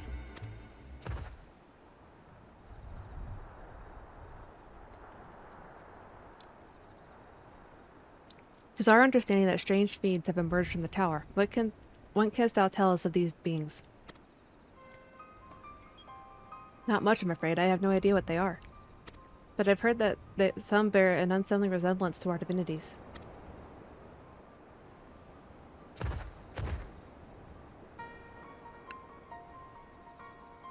For that reason, some have taken to calling the tower Zot. House of Divinities, in the old tongue, it seems. But they're not true divinities. They're monstrous imitations that bring only death. To have one's fate so twisted is a grievous indignity, and full justified art thou in thine rage. Know that 'tis for no other purpose than to neutralize the tower that we have journeyed to this land. In time we may be forced to contend with these false gods, unless we would learn all we may about them. Wilt thou not tell us of thy divinities and their true nature? You come all this way to save us, really? To think I had you peddling fish. But to answer your question, yes, of course, we would gladly tell you about our gods. We, I say, because I'm a terrible storyteller, and I'd ask my fellow villagers to do it. So please come to our village. We're good, gods-fearing folk, all of us, and be on to share our knowledge, and fish. What sayest thou? Shall we pay a visit to Achiali? Wonderful. Just follow the road west and down the hill. You can't miss it.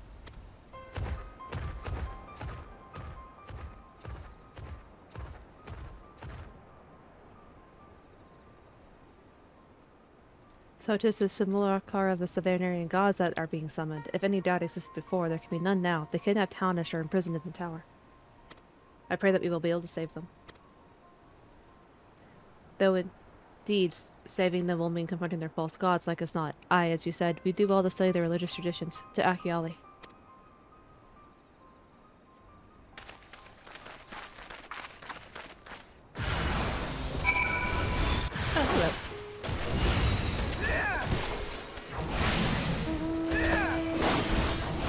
us to the next town.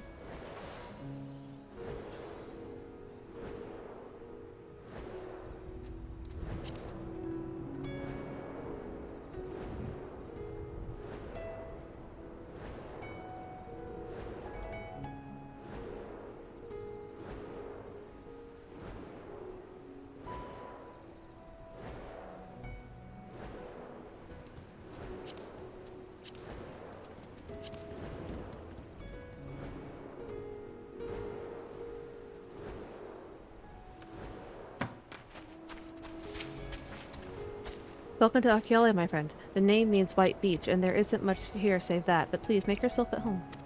Your companions have already begun talking to everyone. Feel free to show yourself around and do the same. And any of us can tell you of our gods, but you could do worse than to start with Kagane, the old Hasfida. They're free at the moment, as it happens.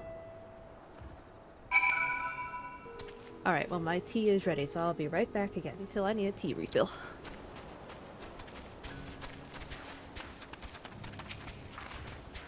You wish to know about our gods. What a curious visitor you are. Most want fish. In any case, I'm happy to oblige. Now, I don't know how it whence you hail, but our isle is home to many gods. They can be divided into two groups. The Mansuya, beings of wisdom who assume the form of men. The Murga, beings of might who assume the form of beasts.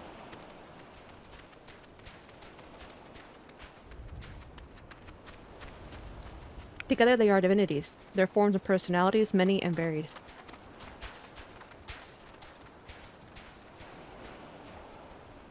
Some are kind and gentle, others are stern and temperamental, just like the mortals can be. All are possessed of great insight and experience, and by heeding their teachings, we strive to be better people and live better lives.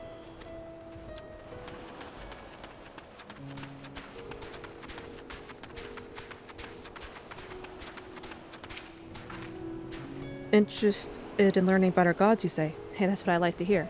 Prick up your ears then and listen. In ancient times, the Mansuya and the Murga, deities who, like men and beasts respectively, were locked in conflict.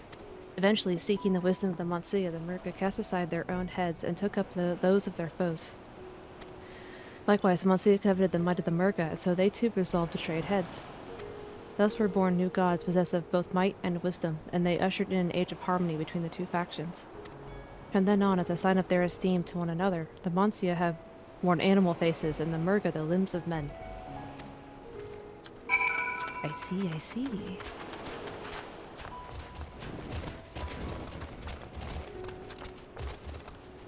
Oh, the fate. There you are. Learned a thing or two about our gods, I trust. While you were off talking to the others, I remember something that may be of interest.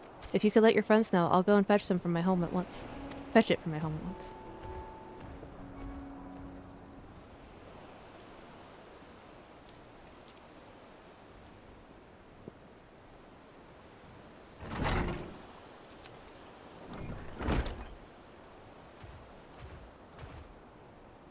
What do you got for me, my dude? Apologies for the wait. I wish to show you this hanging scroll which depicts 3 of our most revered deities. By all means, we should like to see it. They'll be the sisters. Yep, the Magus sisters. They are Mansuya. You heard about them already, yes? 3 sisters. The central one is the eldest, Sindaruva, a goddess of wisdom. For this, alchemists hold her in the highest. To her right is the middle sister, Sandaruva. As the goddess of wealth, she counts many traders among her followers. And on the left is Minduruva, the youngest sibling. She presides over the crafts, and so is beloved by weavers. Although each is worshipped for different reasons, the sisters are usually portrayed together in these works, which people keep in their homes for good fortune.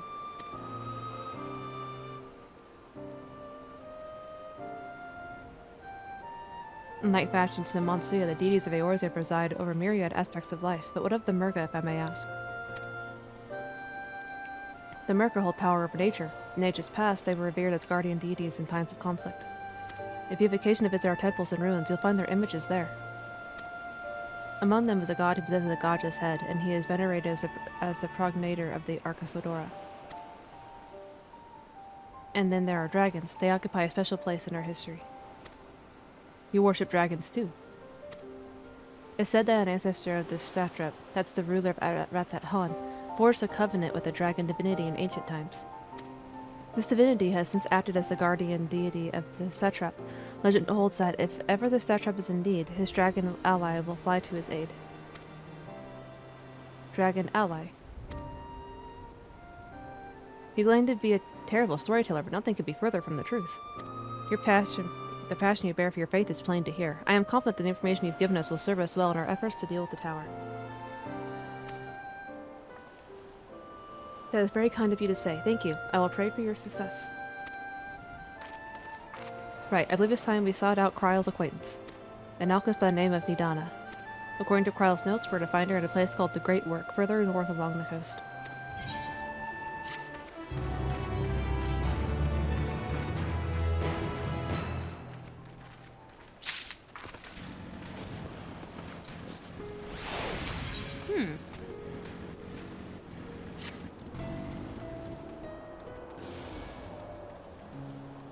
Oh, you like Nidana, Matsya? Ha ha ha ha.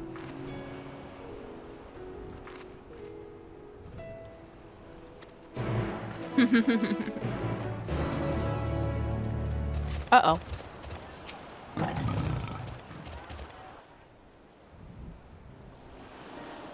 That's no good.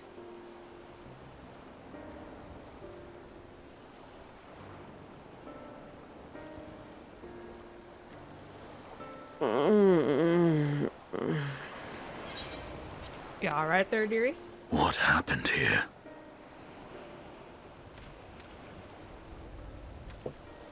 Their dress marks them as alchemists. I see no evidence of injury or poison. Thinkest thou they but slumber? I believe so. Whether it is by choice is another question entirely. Oh, we have guests. You must excuse the poor welcome. Long days and longer nights have taken their toll, as you can see.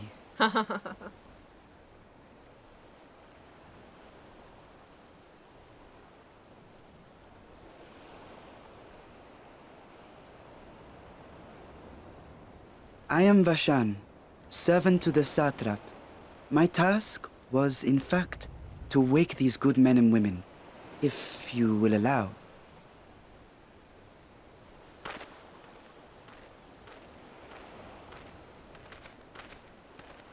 People of the Great Work, I come bearing new scales. Scales? We have new scales?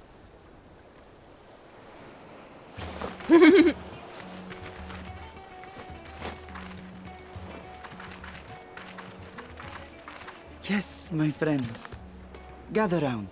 I have them right here.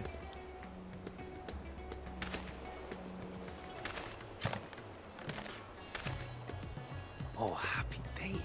Now I can continue my experiment. Many thanks. One for me. Those are dragon scales. Yes, such materials are vital to their most pressing research. And we are fortunate to have them. Our experiments are so close to bearing fruit.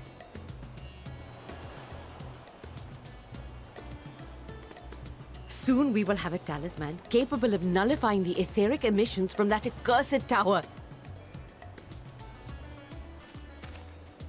Did I say something wrong? Are you not here with Varshan? Wait, who are you people?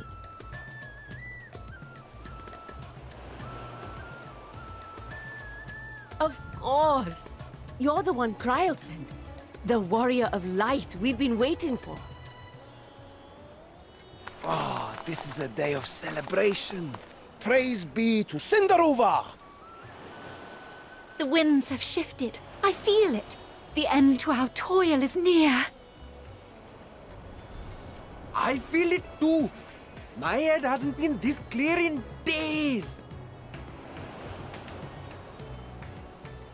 Tell me, how did you acquire those scales?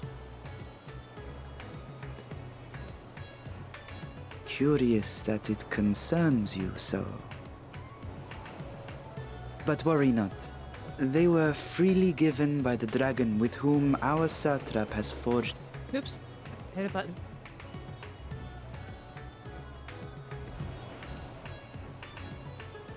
That is well. You must be quite familiar with Dragonkin, yes? Uh-oh.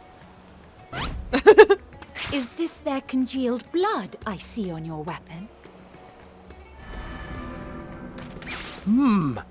Speaking of dragon blood, you yourself have been infused with it, have you not? Run, Estinian. I should like to draw a file or two, if so. Estinian.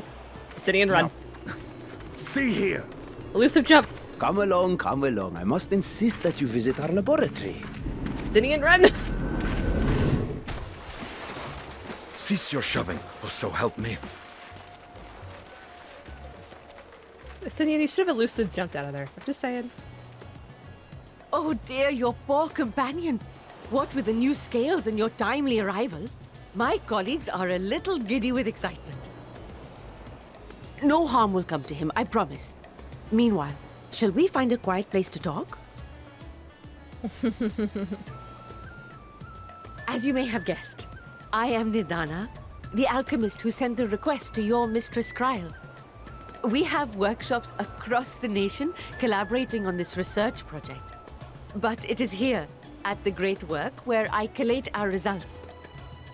Come with me, all of you, and I can explain the crux of the situation.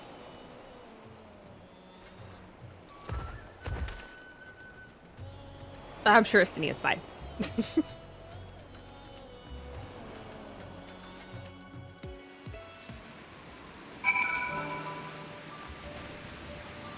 Alright, let's grab this etherite first.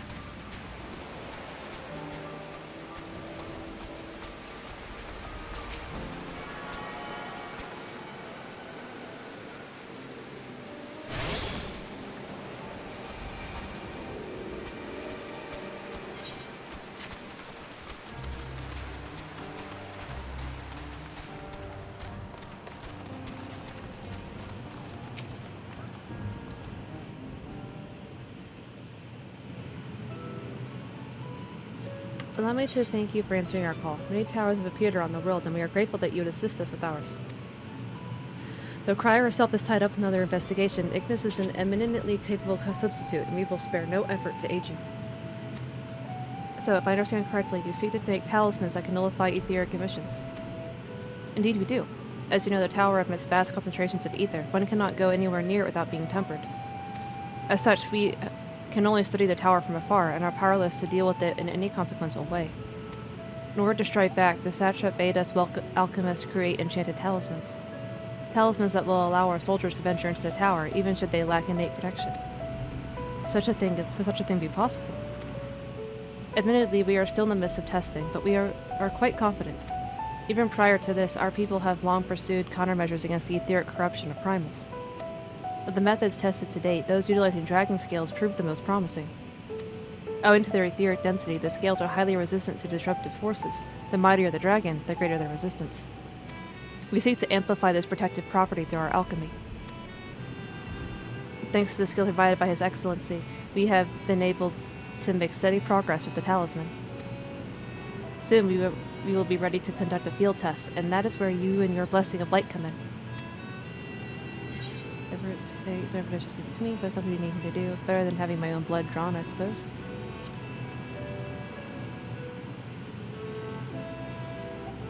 Perhaps so, and knowing my colleagues, they won't be satisfied with blood alone.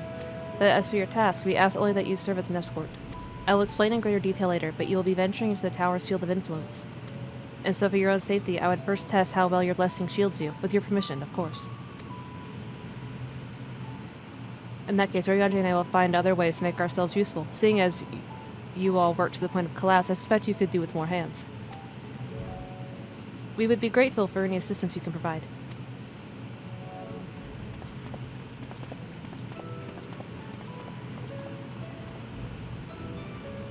If you are ready, then let us put your blessing to the proof. If you exit in the Great Work and turn south, there will be a hill to the right. I will meet you at the top after seeing to some preparations.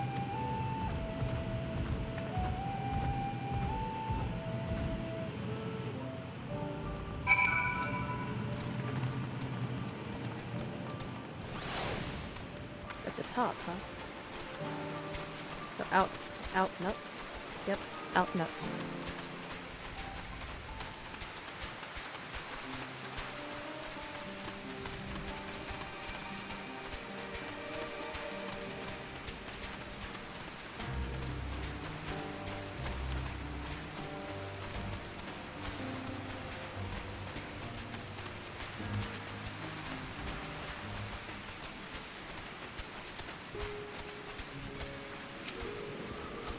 I hope you didn't have trouble finding this place or climbing the hill. Not all are accustomed to physical strain.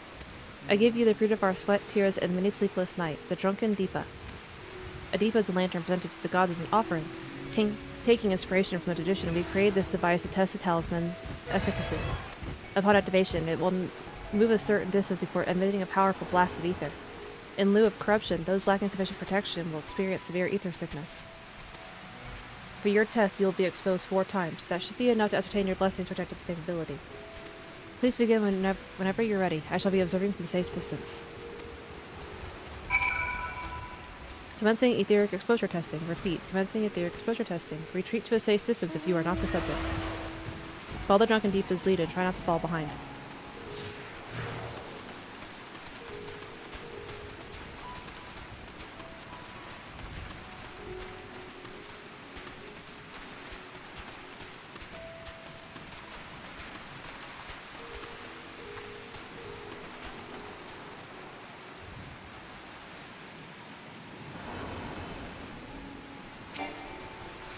Oh, there it goes.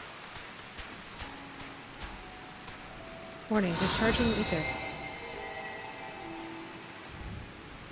You are struck by a powerful blast of ether, but suffer no ill effects.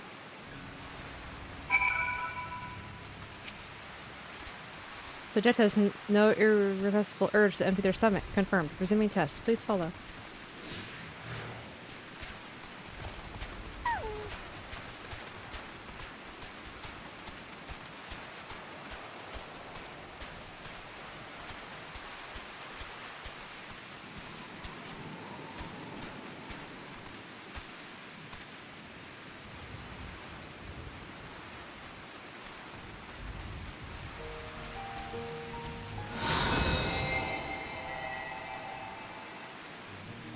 You are struck by another powerful blast of ether, but suffer no ill effects.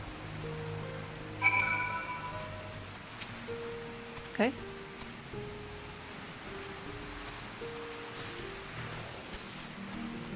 Alright, where are we going now, little guy?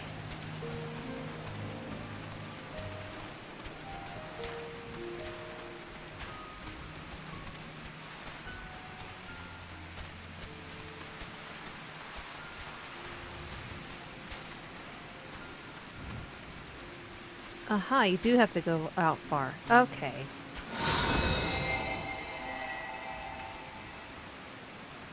You are struck by another powerful blast of ether, but suffer no ill effects. The blessing of light appears to be keeping you safe from harm.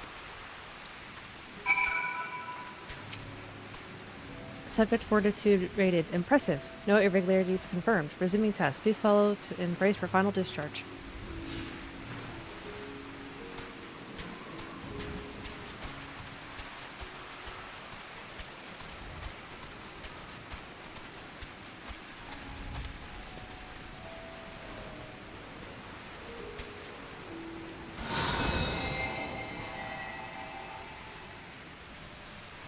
You struck the strongest blast of ether yet, but survived completely unscathed.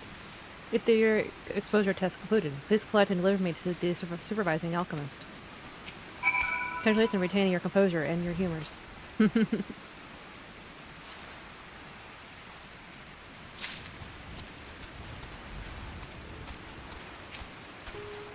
Ah, you've returned, and not on your knees, a promising sign. But come, let me take the Deepa off your hands.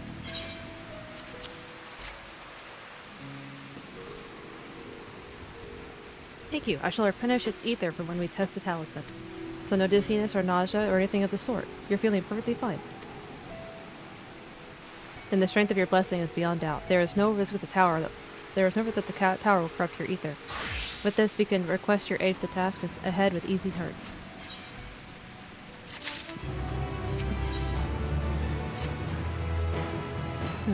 You are a capable warrior too, are you not? Would you be too amenable to assisting with another errand? You see, our talisman requires the use of a special ink, but we have exhausted our stores of a key ingredient for it, spiritweed. The herb grows not far from here, and I would like to go and harvest some. With the recent spate of kidnappings, however, we Arxadora travel alone at our peril. Will you not come with me as my escort? I would compensate you for your troubles, of course. I'm in your debt. Without further ado, let us head to Kajia's footsteps. It is situated on the road which runs east of the Great Work.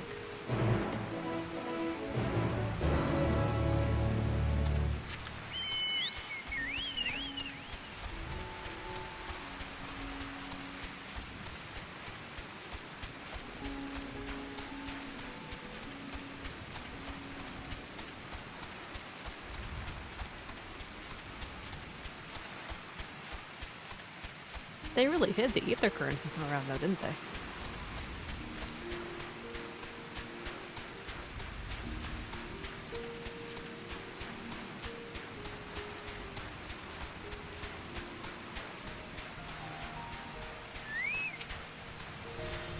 I'm simply imagining, but I feel as though we're being followed.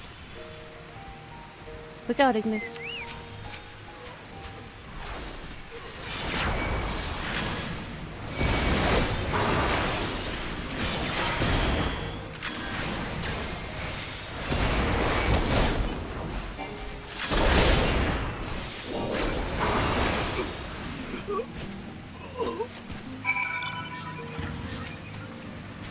God, that gave me a fright to think that the moment I ventured outside the safety of the work.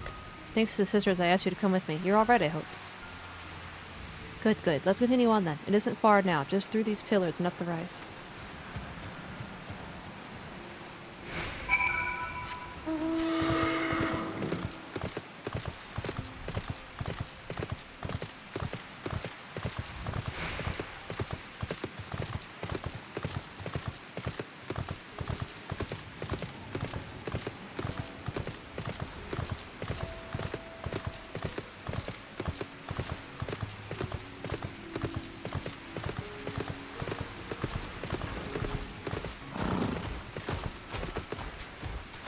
And here we are, Kajia's footsteps.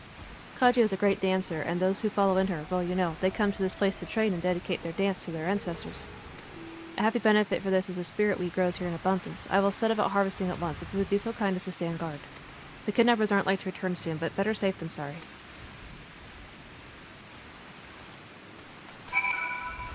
I mean, sure, why not? I'll go explore if nothing else. Is there an ether current up here by chance?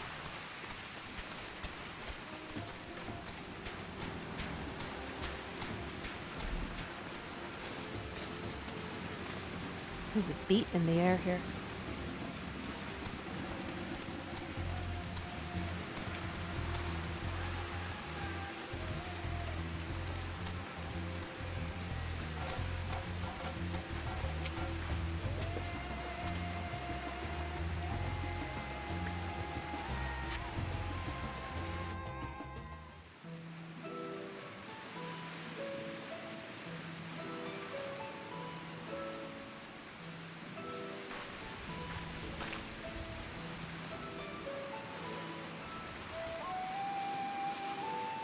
Nice if it wasn't raining. Yes, that would be Radzat Han.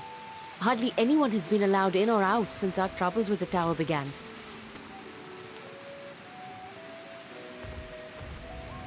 The faithful citizens huddle inside the city walls, and commerce has all but ground to a standstill. I pity the satrap, the trials he must be facing.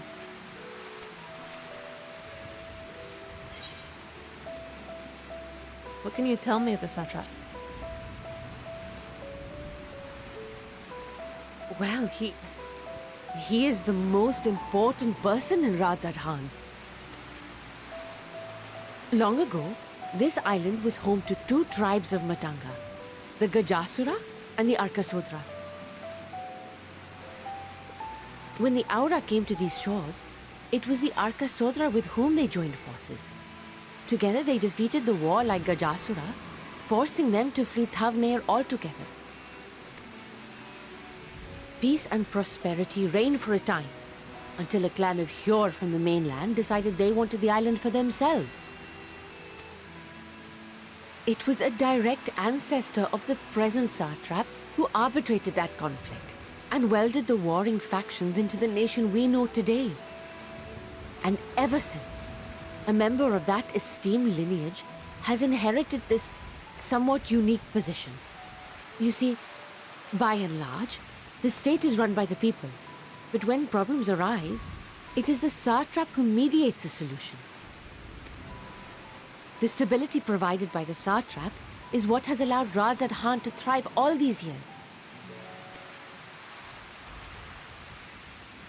And it was the satrap himself who entrusted us with this duty. We will not fail him, nor our countrymen.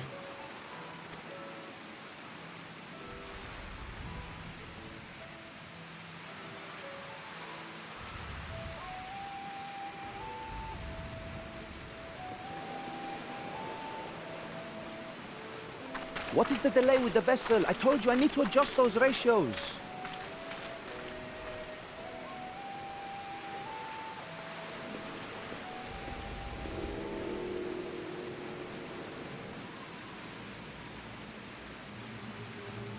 Well, I come all this way to admire one of my splendid towers, and what do I find? Fools attempting to ward off its tempering influence with magic trinkets. I seem to recall a similar experiment in ages past. What was that man's name? Oh, something. Owen? Another body, another time. Who could be expected to remember every trivial detail?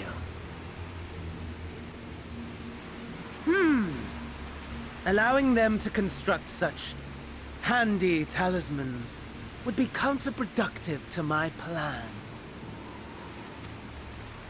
And yet, I find myself deathly curious. How will they manage this feat with the limited knowledge and resources at their disposal? Complications be damned, for we cannot escape the nature of our souls. And I, as ever, am my own worst enemy. hello, Fandaniel. Don't do anything stupid, okay? I'll make anyone do something stupid. I have enough spirit weed to last us a good while. Thank you for keeping watch. Let us head back to the great work, shall we? No.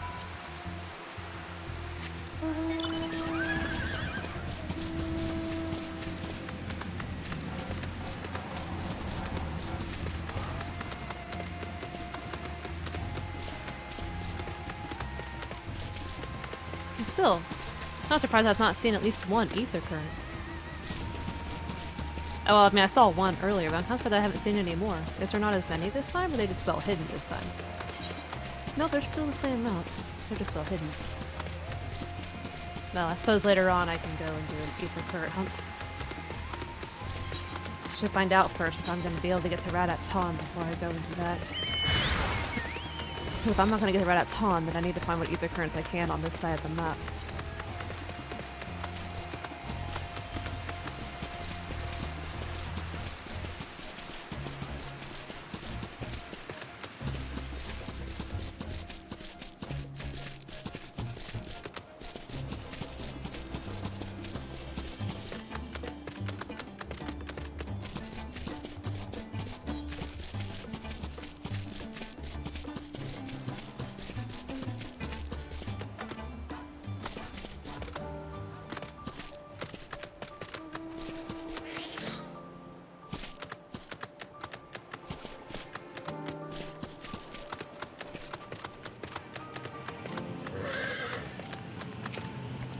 Ignis, my thanks again for your assistance. With your help, we're that little bit closer to completing our talisman. This isn't much, but please accept it as a token of my gratitude.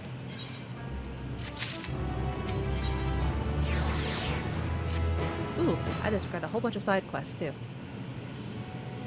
If you'll excuse me, I shall return to my work on the talisman. Ah, you are both back. Excellent. I have a message for you, Mistress Nidana. It would seem the stores of Giggenstall are running low. What? But when I last looked, there was still plenty. I suspect that was before Riandre told everyone about their tempering cure, and Asinian shared his knowledge of dragons. Your peers have since been inspired to fashion a number of new talisman prototypes. I see. Well, if it leads to new possibilities, then far be it for me to complain, but we will need to replenish our stores. I would be happy to attend to this if you like. As much as I appreciate the effort, my dear boy, I can't in good conscience send you out there while kidnappers are at large. Ignis, though I am to press on our task to you so soon, might I ask you to fetch the Giggenstall? In case you're not familiar, Giant Skull, sorry, I'm pronouncing that wrong the entire time. Giant Skull, a type of ore found on the island, owing to its hardness and ethereal conductivity, has applications in many disciplines, alchemy not least of all. The quarry where it is found, aptly named Giant Skull Grounds, isn't far away, so it shouldn't take much of your time. Maybe impose on you for once more. I'm an adventurer, it's my job. Thank you. Upon arriving at the grounds, please seek out a man named Zayunya. He will furnish you with the ore.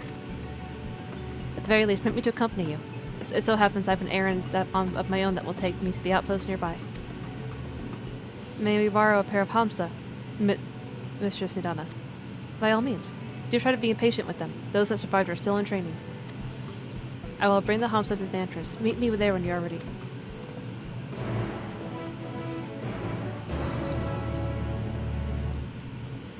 What's a Hamsa? But first, side quest.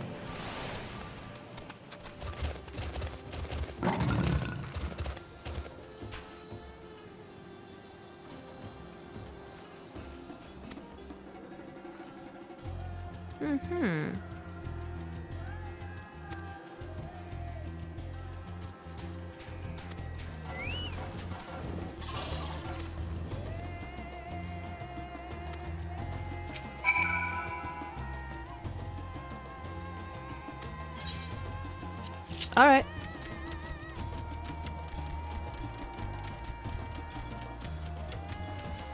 Well, I don't have the dodo mount, but I've seen it.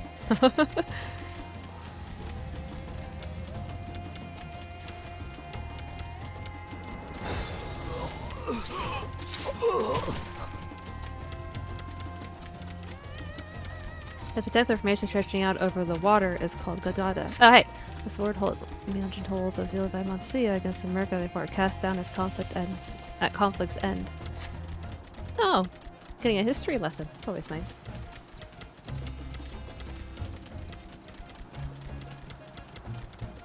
To the left require no introduction is the tower. As you can see, it straddles a small aisle.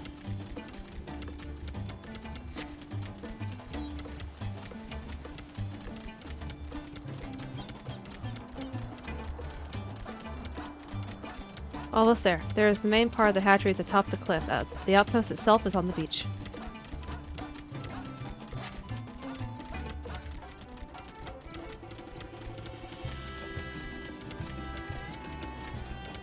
Oh good, I didn't pull it. I was worried I was going to have to fight something.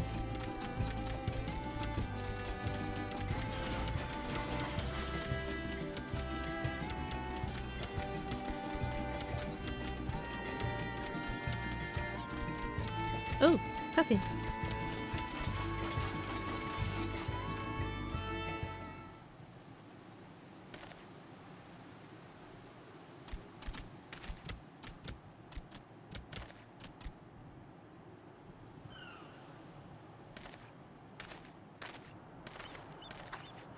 And here we are, manned by the Radiant Host. This outpost is our first line of defense against the tower.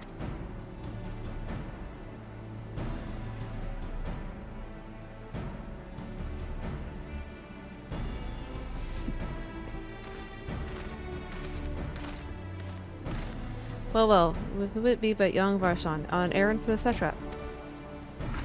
I am. His Excellency bade me come to collect your report.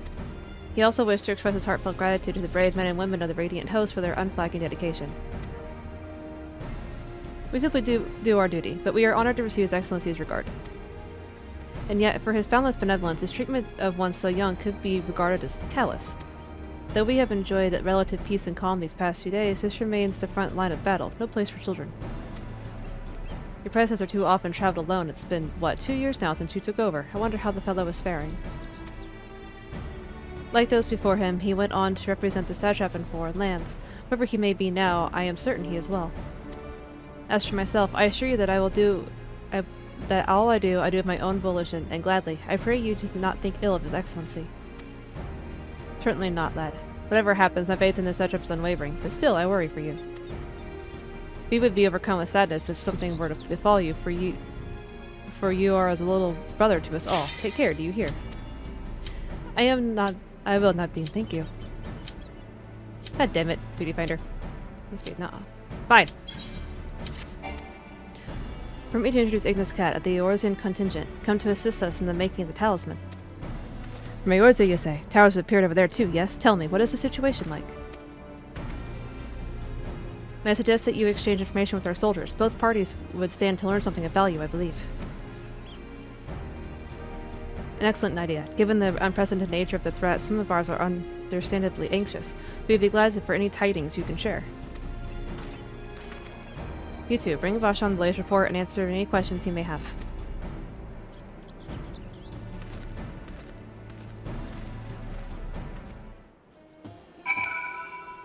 It would pop by and I go back to the story quest. Alright. Alright. I'm close to leveling. Oh, I've heard about you, the visitor from Eorzea. Is there anything you can tell us about the Telephoroi?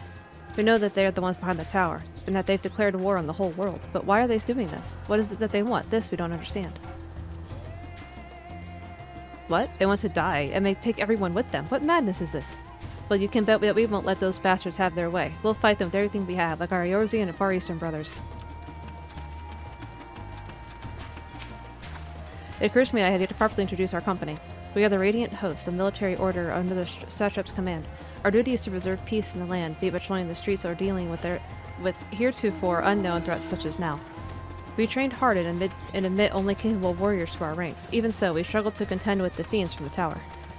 Though we succeeded in striking them down on the 2 occasions they came in force, we had to pay a heavy price. But the towers in Eorzea, do they likewise spawn monsters? So it's much the same everywhere. With every nation struggling, we cannot expect calls for outside aid to be answered.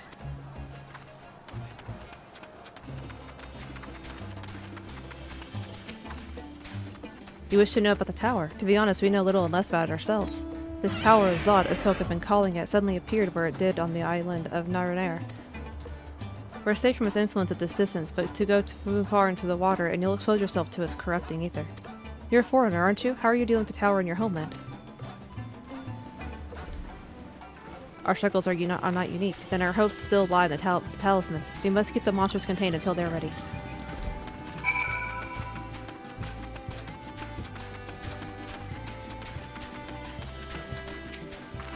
Finished speaking to soldiers, have you? I hope it was enlightening for you as it was for them. It's an unusual nature and trading hub both. Raditz Han ordinarily receives a steady stream of news from abroad. Alas, this stream dried up when trading vessels stopped coming. Amidst the dearth of information, everyone will have been grateful for your account. But come, you had best see to your original errand, as mine will keep me here a while longer. However, I'm afraid I cannot guide you the rest of the way. Worry not, the path is straightforward. You need but follow the road east. Upon the Hamsa, you will arrive before you know it. Brief though it was, I enjoyed our time together. Till we meet again. Let me take the Hamsa again.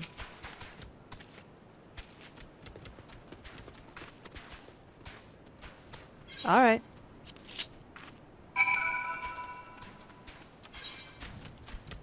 So... oh, over here?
I mean, that's fair.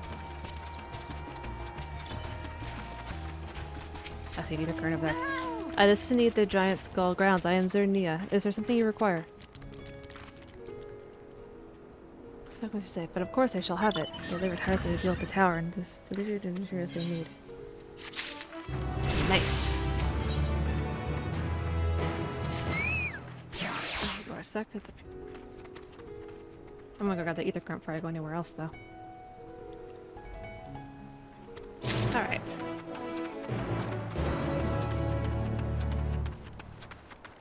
Where are you, ether current? On some rocks? Well, not rocks, but you're on something.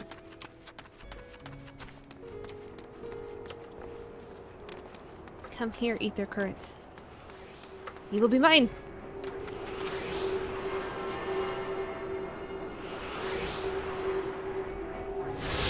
Nice.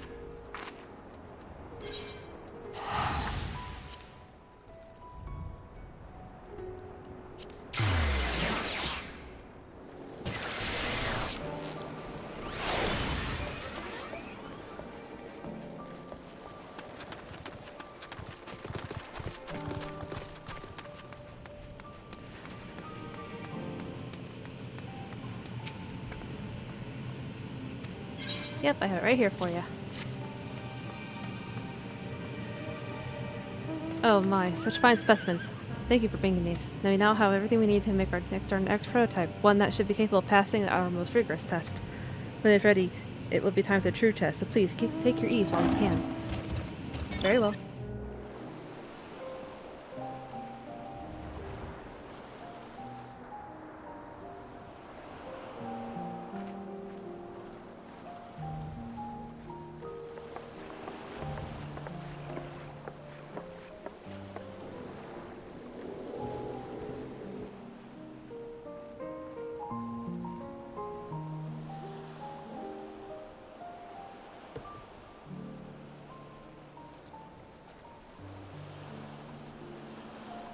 Chilling, I guess.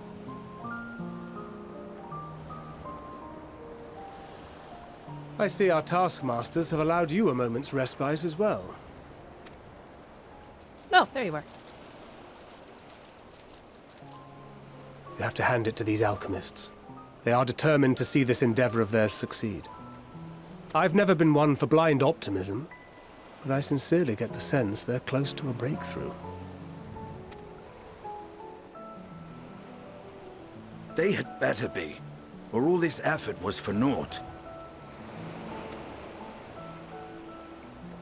The peoples of Eorzea, of the Far East, of Thavnair, children of this star united in common cause against a dire threat. Yet ere they succumbed to suicidal madness, were not the Telophoroi born of her body as were we? They who cling to life and the promise of the morrow's dawn, against they who desire death and an ending of their own orchestration. The victors of this war alone will hold the right to answer the question of existence, of its meaning, and its worth. Poetic and ominous to a fault. That said, if it's an existential debate in nature, then our arguments might not be as persuasive as you'd think. Fandaniel wants to die and take everyone with him in an orgy of pain and suffering. An utterly vile and unforgivable idea. And yet, when spat upon by fate and wailing in the deepest pit of despair, who among us can say they have not entertained similar thoughts? There are nights black as pitch, bereft of hope, and no words of comfort can reach you. And it's all you can do to grit your teeth and choke back the bile.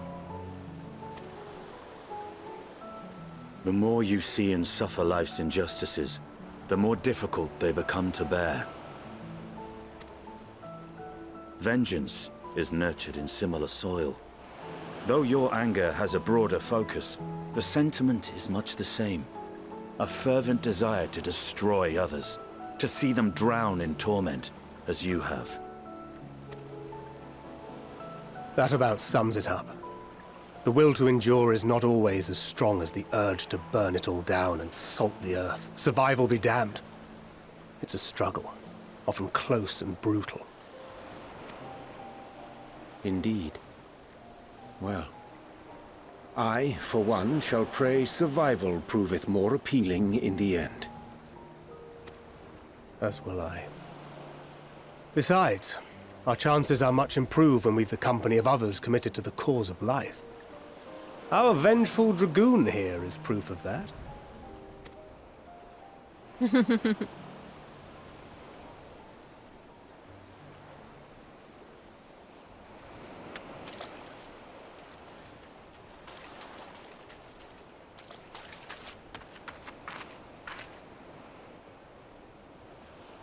What is it? What did you see?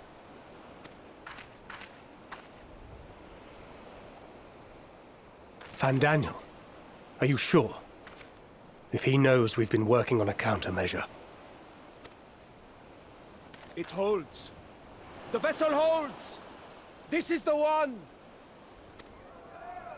At long last!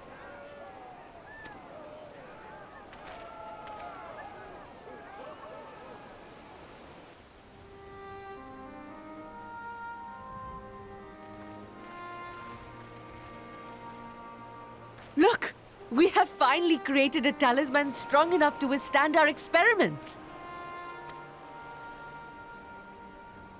We've named it a warding scale for the time being.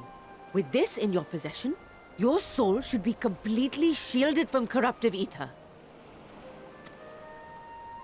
Afforded such protection, any one of us may approach the towers without fear. Thou hast mine admiration. 'Tis an invention of historical significance. I thank you for your kind words. But I would prefer you keep them unsaid until we test the talisman's efficacy in the field. That's fair. It is for the next stage of our plan that we summoned you in the first place, to accompany me to the Tower of Zot. Should the scale prove effective, as I very much hope it will, then you'll have little to do. But should the effect be weaker than anticipated, I must ask that you restrain me, or knock me senseless. Oh, I hope it doesn't come to that.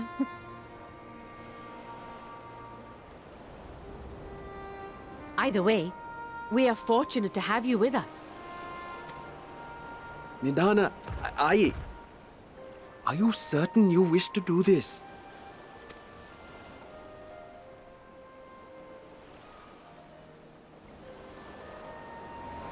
If others are to trust our creations, then we must have faith in them first. And as the senior researcher, it falls to me to lead by example. But should I fail to return, then learn what you can from this attempt and apply it to the next. Our work must continue. Is that clear?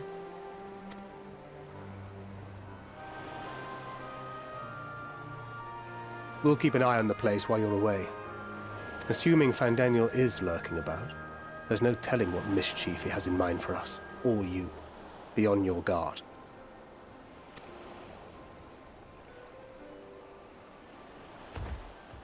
Shall we be on our way? I'll have one of the soldiers at the hatchery prepare us a boat, and we can set out from the northern shore. I'll see you there.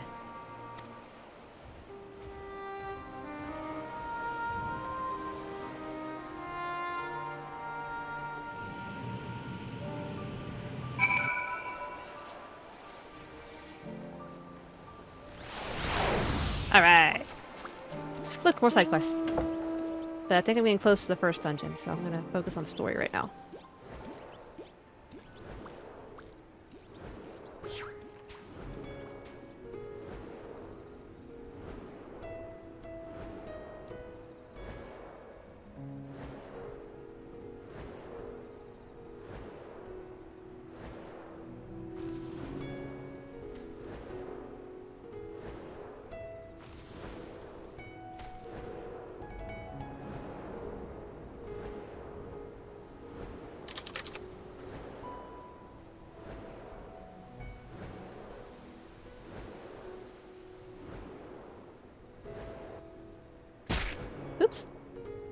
That's what I get for typing.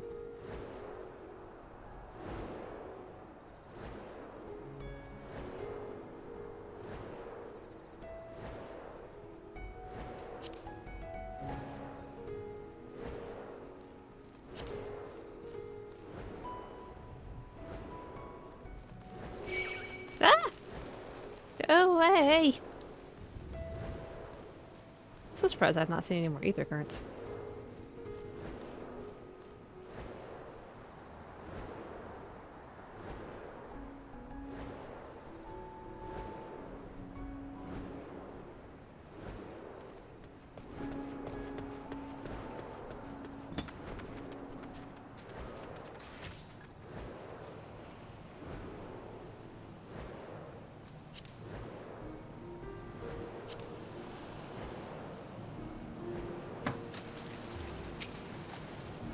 This is a rather finer boat than I had expected, but I won't complain. All that remains is to board and be on our way. Oh, and if I should become corrupted, do not stay your hand. Of course, I pray it does not come to that, but you must protect yourself. Our alchemist can fulfill my role, but you and your blessing are one of a kind, and perhaps our only hope for toppling this tower. For all our sakes, do not hesitate to do what must be done, whatever that may be. Well, the longer I draw this out, the more nervous I become. Let's be off.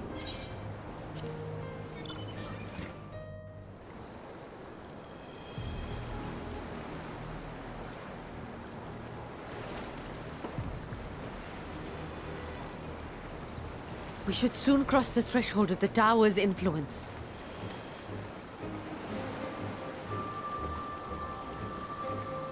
Any moment now.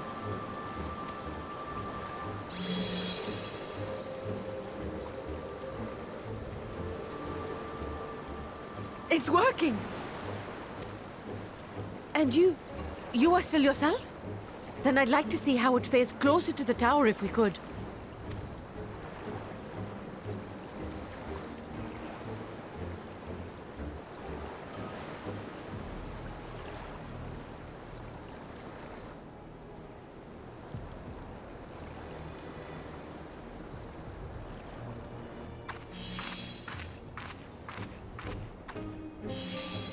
So far, so good. The scale's protection appears to be holding.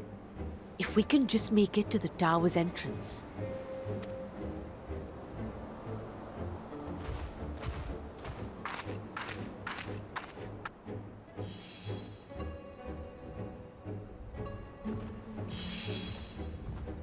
A few more steps.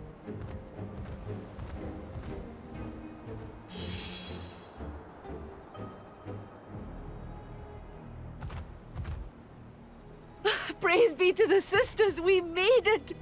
And the scale has proven itself to be everything we hoped it would be. Now we can focus on production. Once we've equipped and returned with an entire survey team, this menace will soon give up its secrets. What?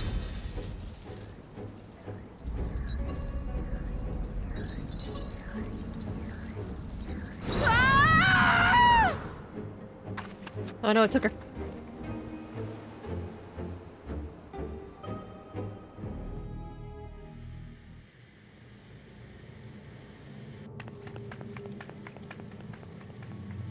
Ignis, be careful.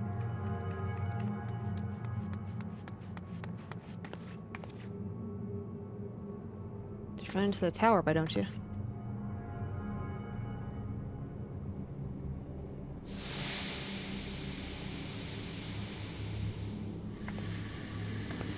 There she is.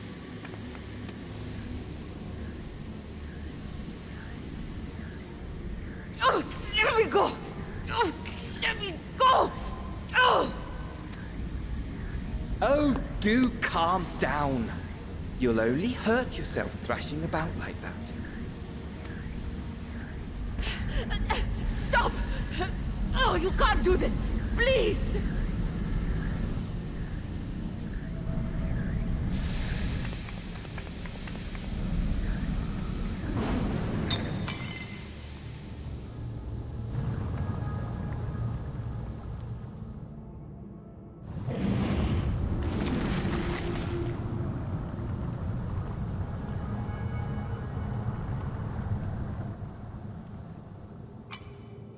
A little late for heroics, I'm afraid. You bitch.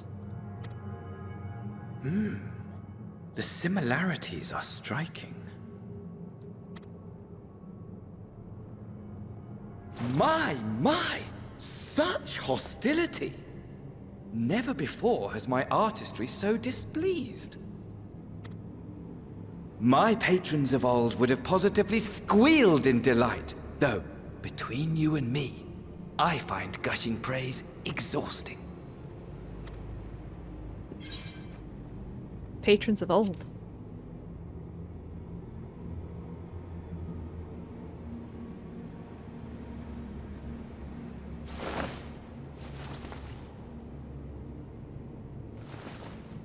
Allow me to tell you a story.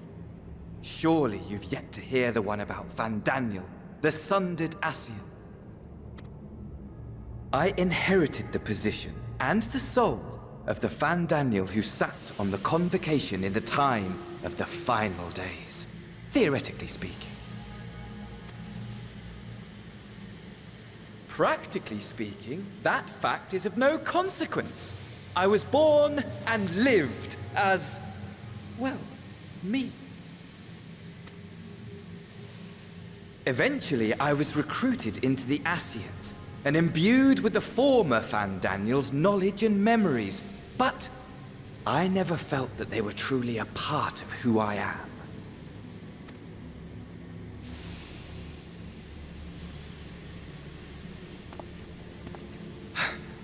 How to explain? Perhaps if I told you who I was before my Ascian embrace, although that chapter too is a past I've long since discarded.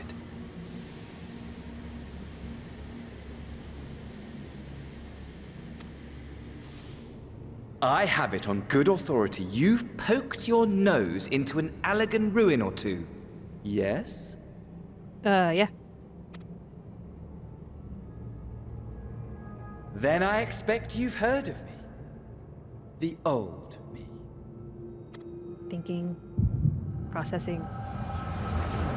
Amon, at your service. Amon. That's who it was. Yes, I do remember. Imagine a nation of unbridled prosperity. Every need met. Day after day of unbroken, unshakable peace. Existence fulfilled and ripe for decay. You are a genius without peer, Amon. However do you conceive of such delightful experiments? That fool was beside himself with panic when he awoke with the head of a bull. Even his cries for help emerged as so much guttural lowing. Oh, the memory of it. My poor sides. My friends and I were so consumed by laughter we struggled to breathe. Rude. No more than entertainment for bored wastrels ignorant of its worth. My all-consuming work. But it was not their only indulgence.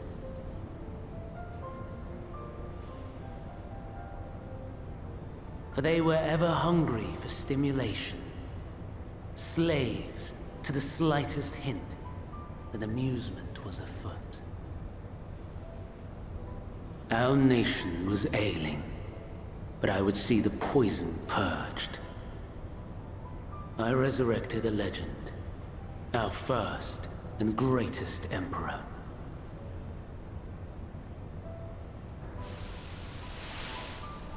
And just as I had planned, he set our wayward empire back on the path of conquest. An inexhaustible ambition carried us onwards, always onwards. Yet, he who delivered to us such glory was not to be satisfied. Heed me, Amon. No matter how vast one's empire, or full one's treasure vault, all is rendered meaningless by death. In the end, all is lost.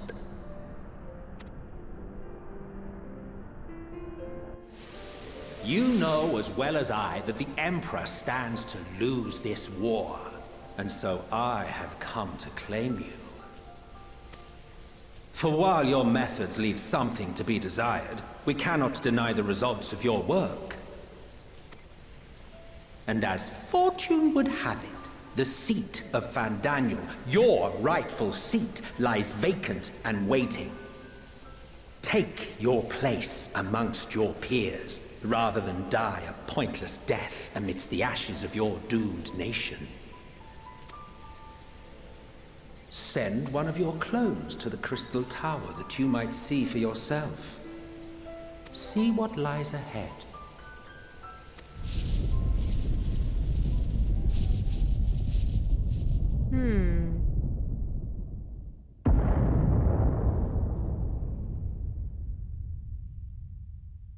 The fall of the Empire affirmed the truth.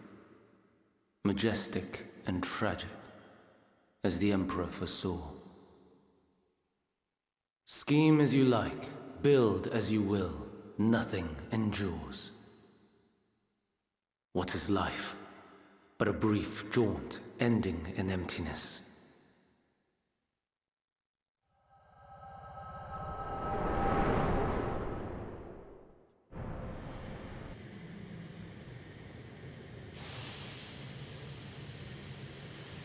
Oh, did he leave in the middle of our echo vision? Oh, he did. Left in the middle of the echo vision. Jerk.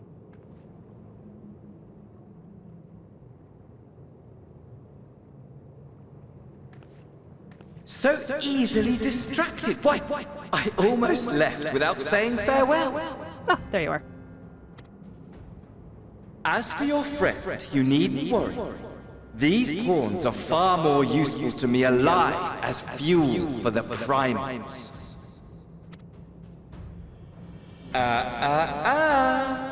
If you attempt to pull them free, they will die. So, enjoy tackling that conundrum with your comrades. We shall meet again! Not in one of these minor spires, oh no, but somewhere more suitably grandiose. Your favorite playmate is ever so eager to see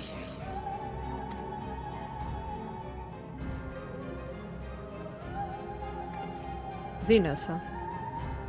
Don't worry, Nindana. I will save you.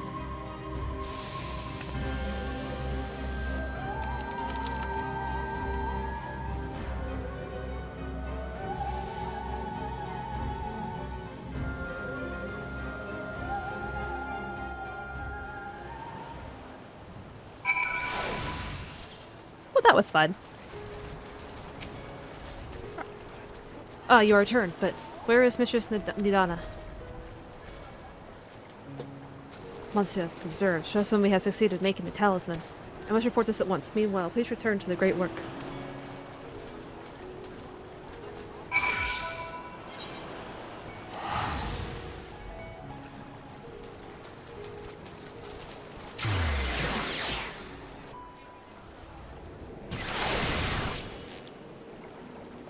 Thancred! Thancred!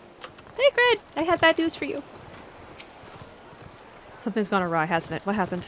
Ah, yeah, renew. I like you, Thancred. So it's Daniel after all. Damn that bastard. I'm sure you wanted to do more, but you were right to return here first. You must tread warily, lest we endanger Nidana and the other captives.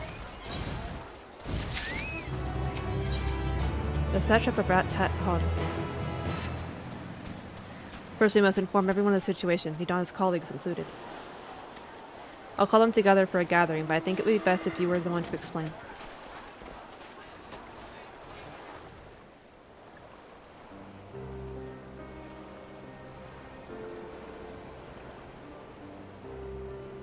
Oh, Nidana.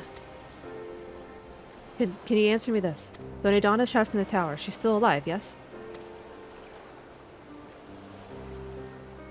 Then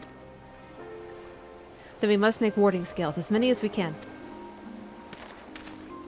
The prototype works perfectly. This Nidana proved at peril to herself. So let us make more scales, that she and all those who were taken might be saved. Aye, as alchemists, this is how we will help them in the fight.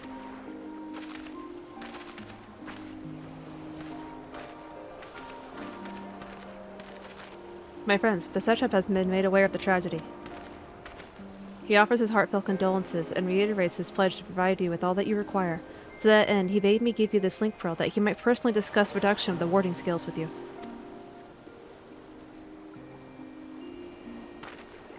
And for our Eosian visitors, I bear an invitation. In her report, Mistress Nidana noted your vital contributions to Talisman's creation. This fact came to the satrap's attention, and in recognition of your deeds, he wishes to meet you. In addition to thanking you in person, he would also discuss further avenues of collaboration. And so, if it is agreeable, will you not accompany me to Ratat Han for an audience with His Excellency?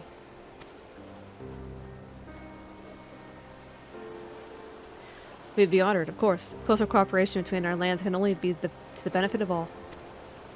Then it is settled. Please come to the gates east of the Giant Skull's grounds, and I will show you into the city.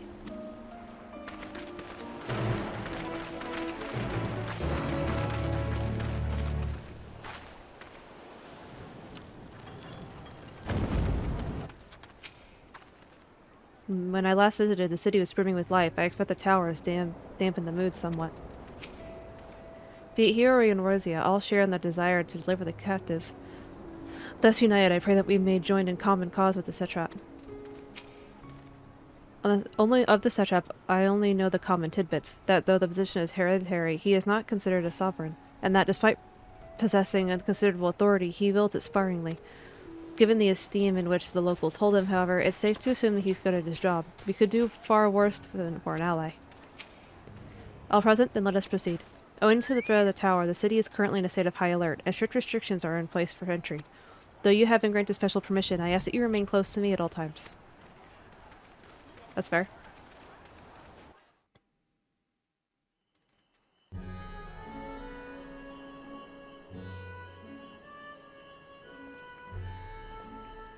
A vast rock squats upon Thavnair, and to its stony surface clings the city of Rads at Han.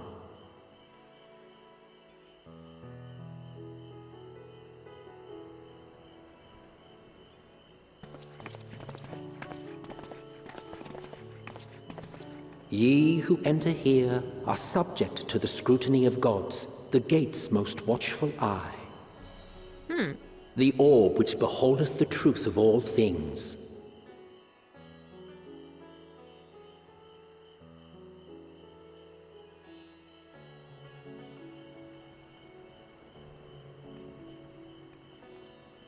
Pass beneath its hot and piercing gaze, bearing down like a second midday sun.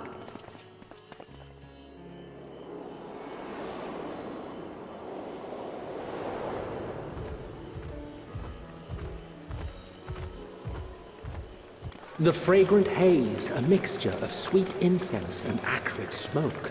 The cries of merchants mingled here with lively melodies accented by dancers' feet.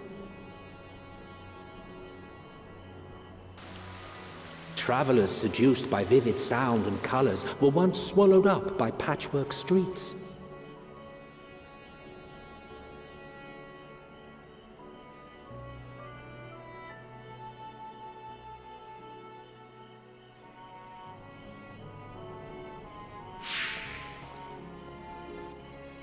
But no such scenes to savor now. To what somber present does that divine eye bear witness?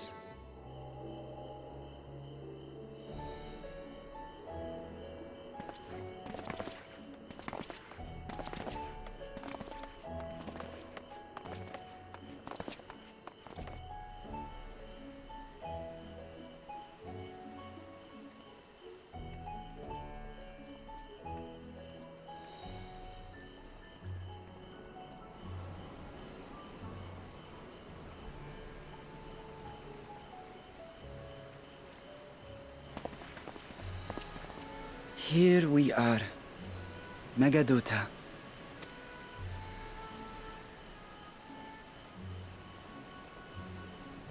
It seems a shame to bring you here directly. Under normal circumstances, it would have been my pleasure to show you the sights. And it would have been our pleasure to see them. Alas, it seems our tour of the city will have to wait. I'm afraid so. Come, we should head inside.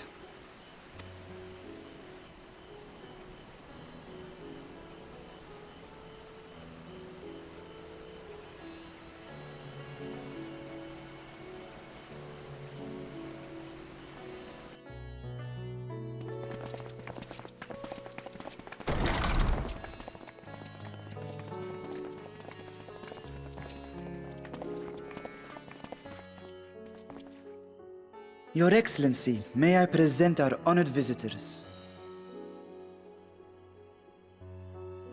Ah, splendid. Most splendid. What's up? Allow me to introduce myself. I am Ahawan, satrap of Radzatan. Our alchemists tell me your assistance was invaluable in the creation of the warding scale. Such deeds ought to be recognized in person. Thus did I have young Varshan convey you here forthwith. On behalf of my people, may I express to you our sincere gratitude.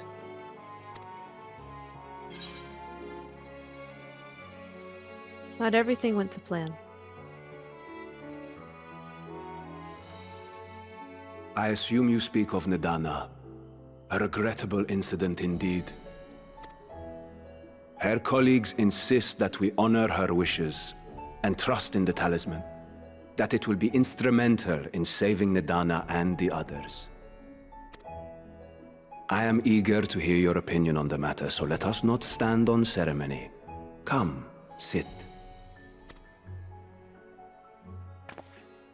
I think not. This charade has gone on long enough. Show yourself. Forgive me, but were you expecting musicians, perhaps? There are no performers waiting in the wings at present, but arrangements could be made if you'd prefer.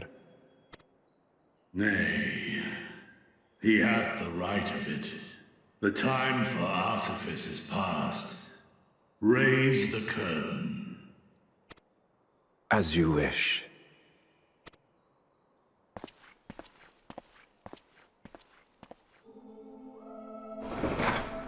You travel as assistants to the students of Valdesian, but you are known to me. Even here have we heard of the scions of the Seventh Dawn.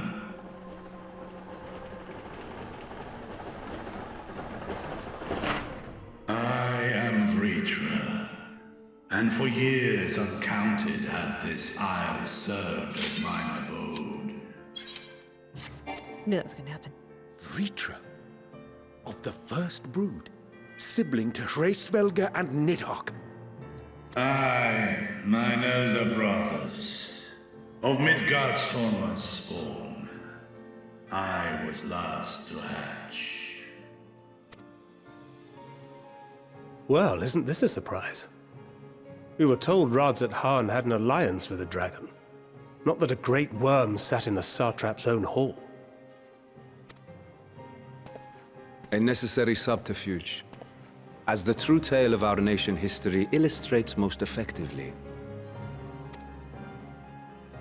In the beginning, the rock upon which our city is built was home to Vitra, and Vitra alone. In time, the ancestors of the Matanga came to the island and established a foothold. But never did they dare disturb the worm's lair. Next to arrive were the Aura. Adopting the example of their Akasodra allies, they too treated Vitra with reverence and respect. And for many years, an understanding between our forefathers and the Great Worm endured. Until marauding heroes from the mainland came, threatening to shatter our peace and tranquility. When it seemed all would be drowned in blood, Vitra himself came forth and quelled the rising conflict. A peaceful accord was reached, and oaths sworn in Vitra's name. Thus began the dragon's governance of the fledgling state, which was to grow into Radz at-Han. But if Vitra is still here, then your position as Satrap is just... A charade, yes. And one which my family has performed faithfully for generations. Many envy the great worms their power. Were it known that I ruled here, then the fires of war would burn without end. I would not be the flame which consumeth my people. Those few who join me in laying our country's foundations were, perforce, sworn to secrecy. Your eye.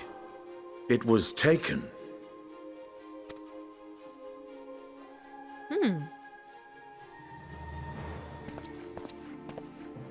"'Tis here, buried within the semblance of flesh. The body before thee is but a simulacrum, constructed by the finest artisans of Radz at-Han. With mine eye nestled within, it doth serve as an inconspicuous vessel for my will." That would explain why I felt the presence of a dragon upon our first meeting. I am woven with words fashioned to deceive such arcane senses. Though 'twas short-lived, it seemeth thy fusion with my brother hath left thee much altered, Estinian warm-blood.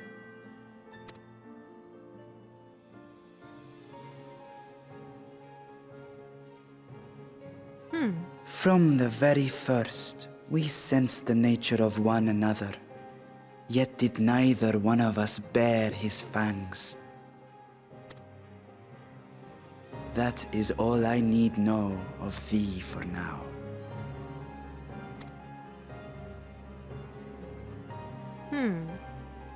With my secret thus revealed, I have for you a proposal. Not as a worm of the first brood, but as the ruler of Radz at-Han. With all haste must we take in hand the finished talismans and breach this foul spire. Thence, should it lay within our power, dispel its wicked influence. Yet even with the assurance of the warding scales, the narrow confines of the tower doth limit the size of our force. And thus denied strength in numbers, thou must choose thy soldiers with care. Just so. Yet though our radiant host is formidable, I see a surer path before me. Does it involve me?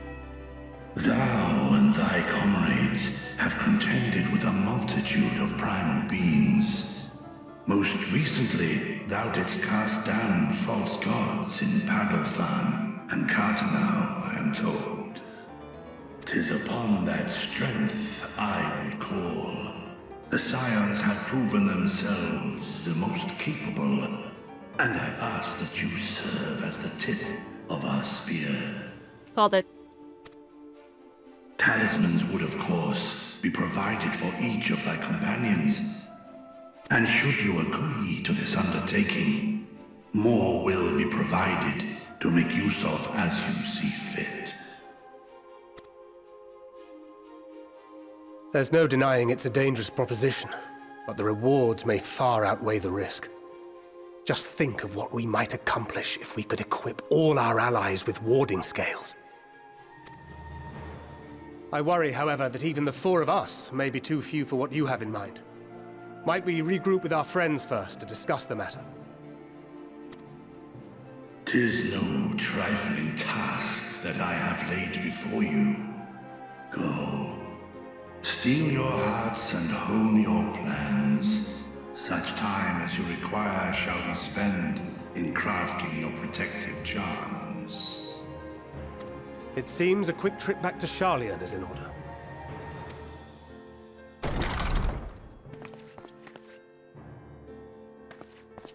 Oh, okay, bye. Wilt thou not lend thine aid?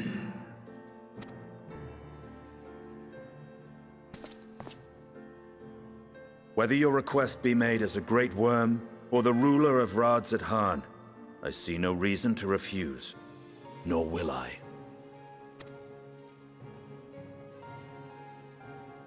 I am in thy debt.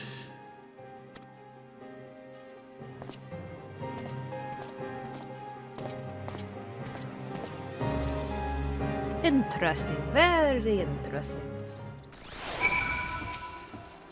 Oh, I still can't go in there? That makes sense.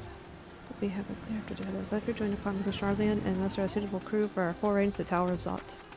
Oh, and if you haven't already done so, be sure to attune to the right here before departing, unless of course you enjoy violent nausea. Oh, I will, don't worry. Let me in!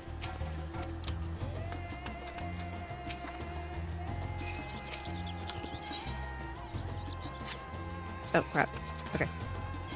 I can't actually go in there yet? That sucks. Well, I have one Aetheryte at least. Alright, well then. Guess it's back to Sharlyan.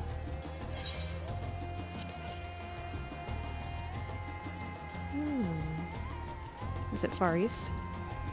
No.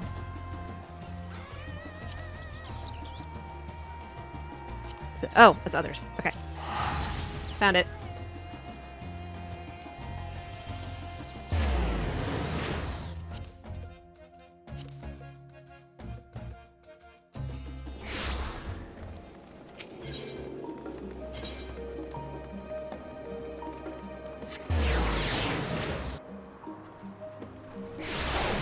There we go.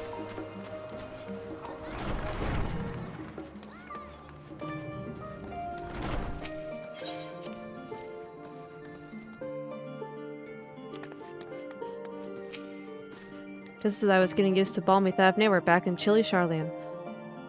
Take care not to catch your breath, eh? Not to catch your death, eh? We need you for the battles to come. Now then, your investigation here remains, but when that's over, we can take stock of all the developments and discoveries. All right.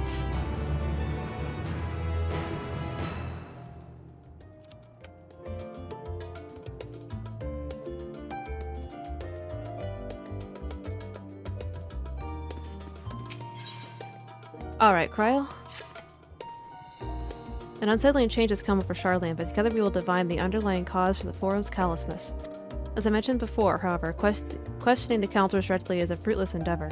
They seem to have already come to the consensus as to what and how little they are willing to divulge. Which is why I began scouring Sharlyan's archive of historical records for any hint of a connection to the final days. Suffice it to say that progress has been slow. There are only so many dusty pages one can skim in a day. But now that I have this band of willing and reinforcements, the search should proceed a little the swifter.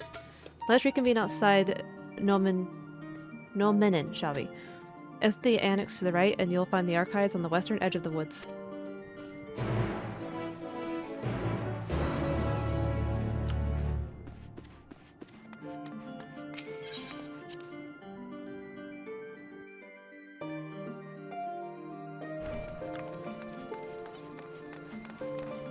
Is it near an Ethernet? Should have the studio. Let's see. Nope, I don't have. Ooh, I'm not attuned to that one. Alright, well then, let's work our way up.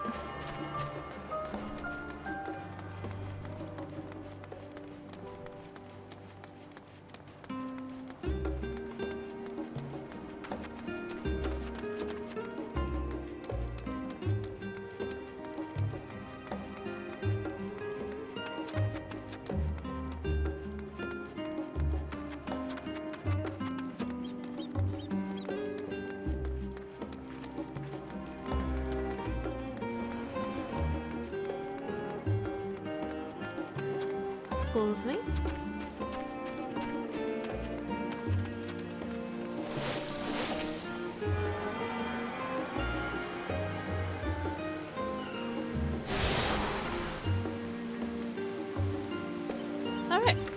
Hit everything.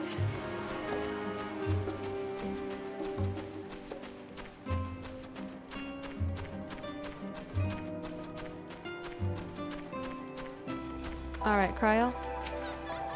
My directions are for easy enough to follow, I hope. In any case, you stand now before the doors of No Menon, Sharlayan's grandest collection of books and tomes. This building is actually only an entrance, and one of many at that. For the archives of No Menon extend deep beneath the surface like the roots of a tree. The vast halls of the Great Google Library pale in comparison to No Menon's endless maze of subterranean chambers.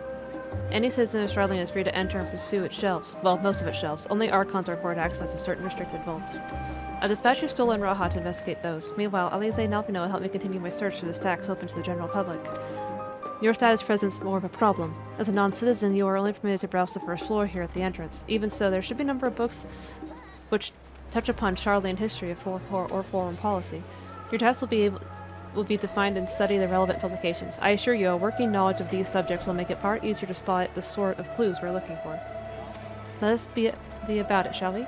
I told the others to meet us at the stone benches over there once they found something promising tomes. Happy reading.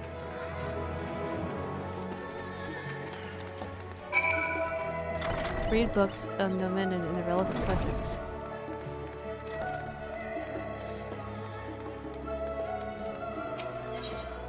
The title on the spine reads The Story of Sharlyan.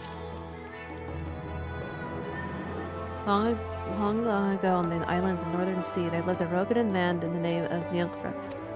Nyangfrep was a student of astrology, and he divined that a flood of terrifying proportions would soon sweep over the lands of Eorzea. So it was he that built a gigantic ship, assembled a crew, and set sail for that imperiled realm. The flood arrived as foretold, and to their horror the strangely churning waters drove the people towards the ocean. It was there how that Nyangfrep's crew hauled them aboard his ark, but the danger had not passed. A towering wave approached, threatening to smash the vessel to pieces. With only moments to spare, Nyangfrep wove a mighty spell of teleportation and shifted the entire ship to safety atop Alvalathia's spine. Refugees from the surrounding regions huddled there alongside them, but it was not long before the disputes over dwindling supply of food led to violence and bloodshed. Saddened by the sight, Nyangfrep gathered to him his crew and his grateful passengers and abandoned the ark to those reddened peaks. They journeyed to the coast, where they built a new ship, intent upon returning to the northern seas. They landed on the beach of an island and settled upon that very spot. That settlement prospered and grew, and in time it became the city of Sharlayan we live to this day.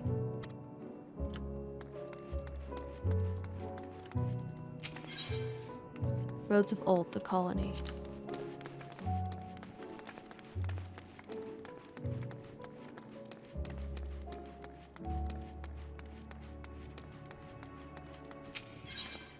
The Stewards of Wisdom. I'll come back to that. Let's see what books we got.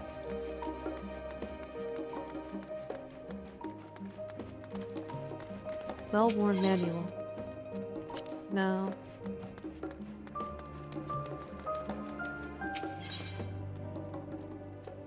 Sure. Have you ever gazed at the skies above and contemplated the mysteries contained therein? I speak not of shifting cloud patterns, but of the vastness beyond, of the sun, the twinkling tapestry of the night. Some think the dome above us be of infinite space, yet among the leading thinkers of our age, one scholar's depiction of a boundless sea of stars has firmly taken root. Alas, this heavenly sea remains an unreachable, unknowable destination. There are few indeed who can explain in satisfactory detail why our own star believed to revolve around the sun. It was the technology of the Allag who came closest to understanding the laws which govern this starry abyss. It was they who launched Dalamud and sought to expand beyond our earthbound existence. Having read of their ancient ambitions, I wonder, has your interest in this field of study waxed or waned?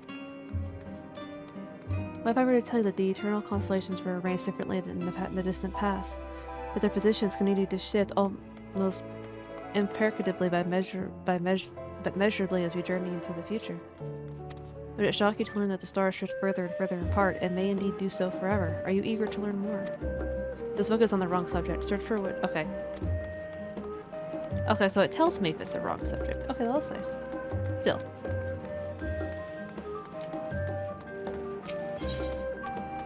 Sure. In the years which follows the founding of Sharlyan, civic policy and other matters of import were decided at the Excelsia, the public forum at which every citizen was eligible to speak. As the city's population grew, however, this format became increasingly impractical.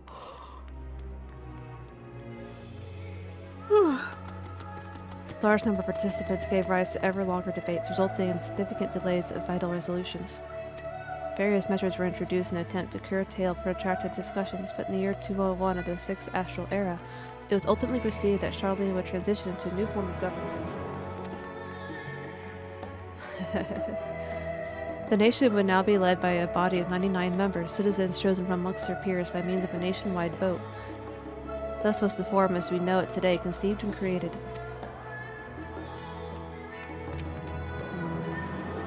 I imagine that one about the steward is another one I need to read. Is it this one? No. It's over here.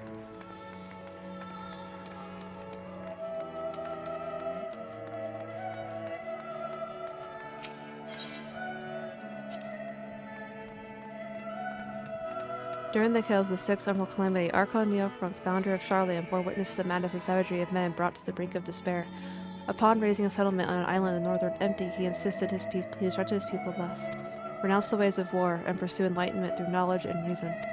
The Sharlayans took the heart of the words of their savior, and thenceforth served as stewards of wisdom. Upon a foundation of accumulated learning, they built a homeland unlike any other, a nation born from the strength of minds rather than strength of arms. With knowledge of economics came shrewd trading. With knowledge of agriculture came beautiful crops. Engineering brought wells and sewers, ending squabbles over water. Wealth of expertise could be bartered for wealth and coin, and the more their wisdom spread through the world, the more mankind as a whole would thrive. And so it was that no matter the trials and tribulations of the age, the citizens of Sharlyan would live by their founder's teachings. For the sake of a better tomorrow, for the sake of a brighter star, they would eschew the tools of war and with knowledge deliver the world. You have gained a fundamental understanding of Sharlayan history, the foundation of the forum. Head outside to the rendezvous point and await your companions.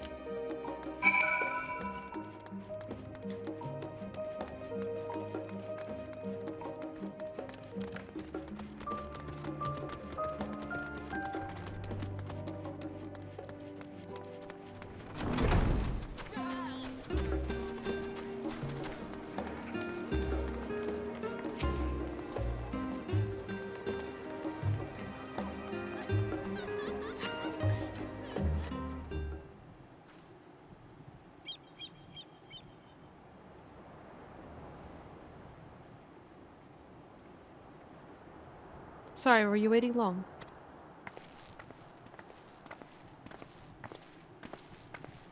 I wanted to make sure I'd borrow at least a few promising volumes. Alphino and Kryl should be along shortly. I was delayed in similar fashion. As far as I could see, no titles in the Archon stacks mentioned the final days specifically, so we have no choice but to start with the tangentially relevant tomes, if they are even that. At present, the plan is to skim through as quickly as we dare and share our discoveries as we make them. It would have been nice to invite everyone to the estate, plenty of comfortable places to read, and a ready supply of hot tea. Oh, I was also quite fond of reading outside. I was always quite fond of reading outside.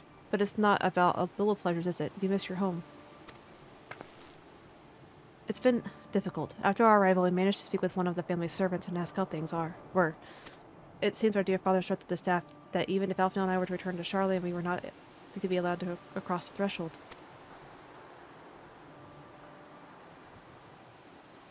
A harsh measure indeed. I hope that our efforts to understand its position and that of the Forum will perhaps lead to a reconciliation. We'll mend this rift one day, I'm certain of it.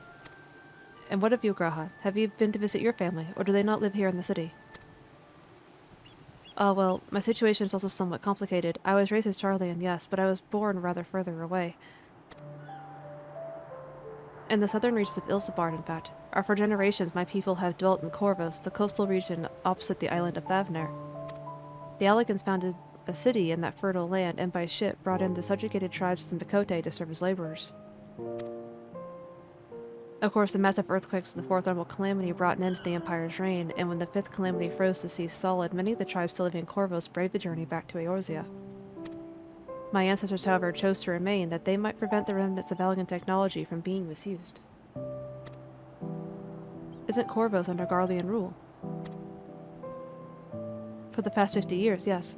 Some semblance of local culture remains, as is the case for most imperial provinces, but Garlean Mulder named the region Locus Ammonius. When I was a boy, a nearby town came under the jurisdiction of an illustrious imperial family, the nobles of Darnus.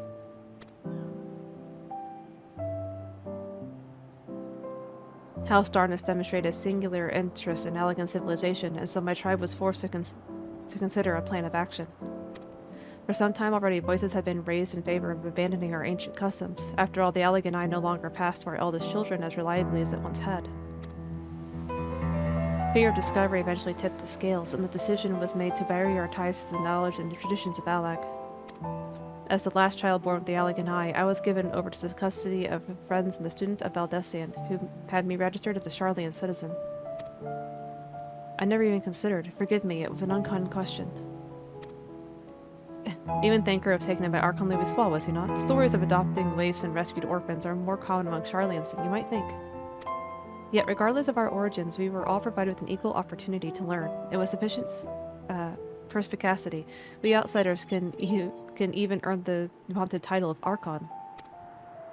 It is exactly why I have such love for this country, and why I wish to remain why I wish it to remain a nation of which its citizens can be proud.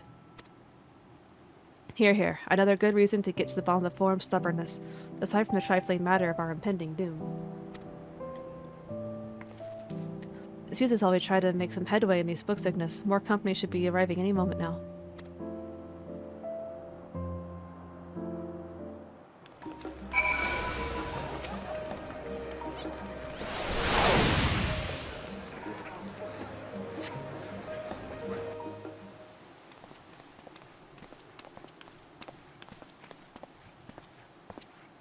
We returned with our selections.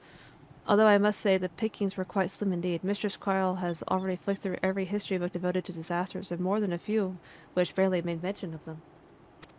As such, we will be looking into research papers on the Umbral calamities, as well as articles written by prominent forum members. Perhaps our knowledge of the final days comes from an unexpected source. Speaking of which, might I ask you a few questions related to the final days? I'm the only one here who didn't witness the events of Balmrot firsthand, and I fear I may be overlooking critical details. My thanks. Now, where to begin? First things first, what kind of phenomena did the ancients encounter as the final days drew nigh? Fragments of unrivaled power were summoned from the ether. The worst kind of phenomena you could... A complete destabilization of creation magics. Yes, the unfolding catastrophe wrought havoc on all manner of life. The chaos extended to the ancients themselves, causing their powers of creation to spiral out of control. Fear and despair manifested in terrible, tangible fashion, meteors raining from the sky, fire erupting from the ground, indescribable abominations prowling the streets. That more or less aligns with my understandings. If only the arts of creation had survived until present day, we might have had something substantial to analyze. To the best of our knowledge, however, those techniques were not preserved or passed on. Ystrola surmises that the closest known magic is that of the summoning rituals promulgated by the Ascians. Was there aught else of note which heralded the approach of the final days?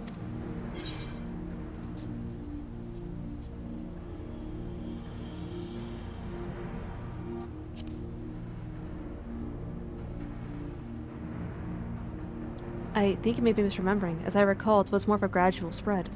The Almorantians spoke of a keening sound that rose from the land itself, but before our region was visited by catastrophe, we never did hear the sound ourselves, of course, just as we were in the midst of the madness. Oh, that's right. Sorry, Alfredo. Thank you. So the ground was crying out, you say? To be considered the harbinger of doom, it must have been quite the distinctive and probably quite loud.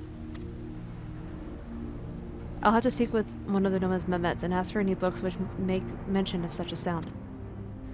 Last but not least, would you describe how the ancients sought to quell this unprecedented calamity? What definitive action did they take? They summoned Zodiark. They knocked all on wood. They summoned Zodiark.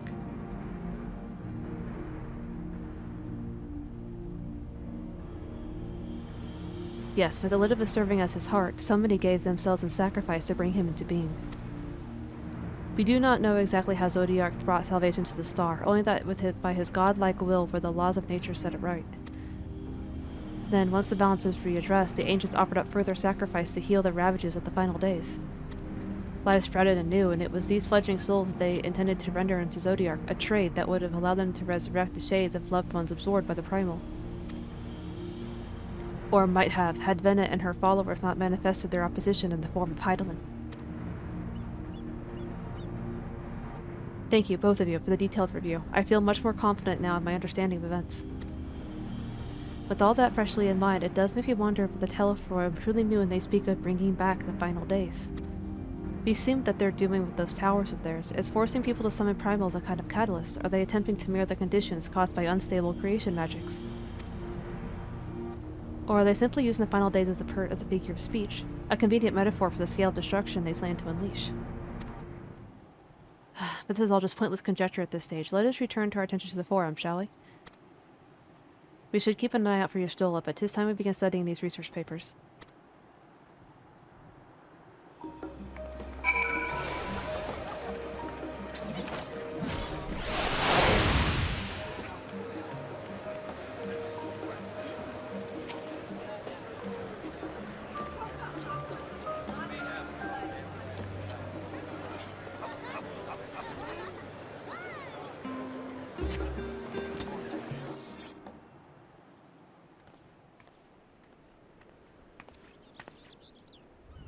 I'm the last, am I? Well, my extended search of the Archon stacks produced one or two possibly useful books.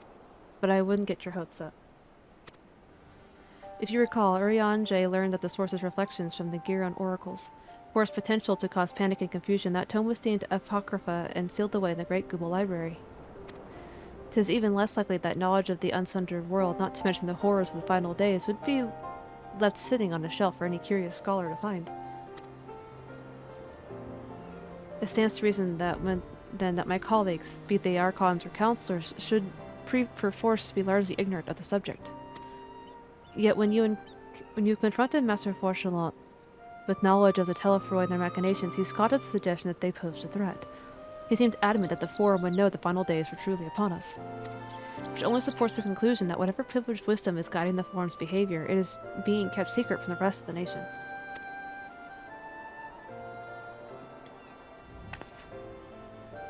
Not that I mean to excuse myself from reading duty. Whether they contain mention of the final days or no, these books could yet hold something of value. Yustola, how can you read books? Like, I understand how you can see, quote-unquote, because you're using ether to do that. But does that mean it allows you to read as well? Or do they have books, or does the Forum have books in Braille? Questions for later. You weren't thinking of leaving, were you? There's plenty of work for everyone.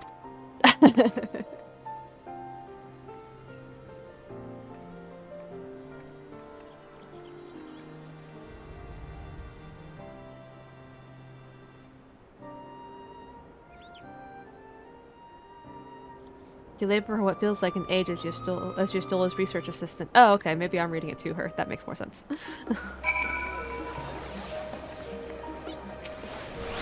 Oh, do you look exhausted, but what about your studies? Were you able to find any books on the subjects I mentioned?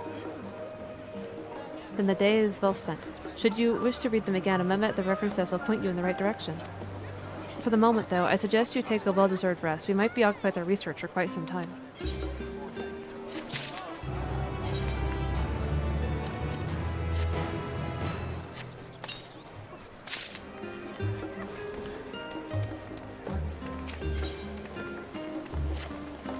Ready for tea, for Ignis? I know I am. Honestly, my neck and shoulders are going to calcify if I don't stretch my legs and walk around for a bit. No less stand up down at the harbor, don't you? Come and meet me near the outside tables, and I'll treat you to their coffee. It's quite good.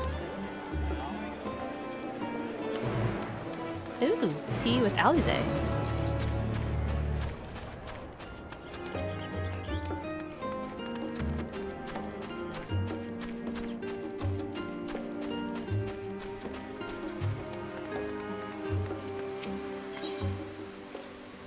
Let's see. Ah, the harbor. I wasn't sure about the new teleportation screen, but that's actually kind of useful. I can see where I need to go instead of guessing. Or looking at the map first and then teleporting.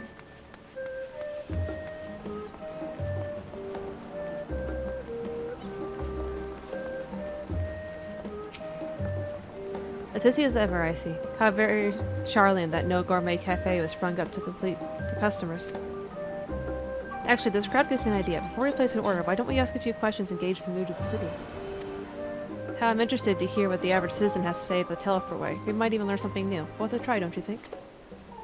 Let's say is now accompanying you. Oh, sweet.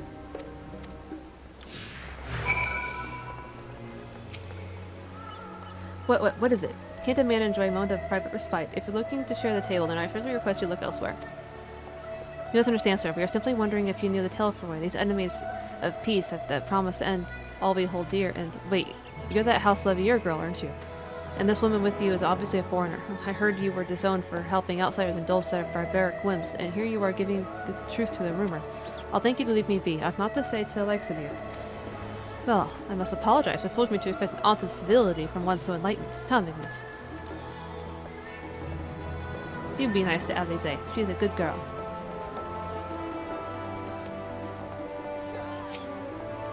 Yes, I don't believe I've had the pleasure.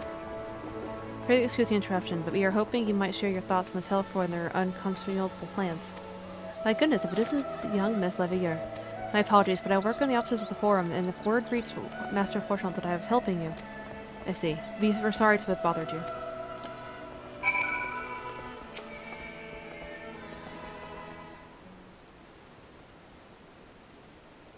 Welcome, madam. What can I offer you today? Wait, is that Mr. Saliazay I see there? My word, how long has it been? Far too long. Meet Dickon, the owner of The Last Stand. I used to frequent his cafe on occasion. It in between lessons at the studio. That seems an age ago now. I remember hearing that you and Master Alfino had set sail for Eorzea, but then you never came back. Lately, there's been gossip about your father disowning the pair of you. Everything all right at home? It's complicated, and I hadn't expected complete strangers to be so familiar with our situation quite so quickly. Everyone has an opinion, it seems. Well, it is House Labyrinthos. No matter how discreet Master Fortunal may have been, news of your family's doings never stay secret for long. Things being what they are, what brings you back to the city now of all times? We have questions, and only Sharlyan has the answers. Tell me, Master Dickon, have you heard anything about an apocalypse called the Final Days? What, like the end of the world? Nothing like that, I'm afraid. And what's that you're here to find? Information on this apocalypse?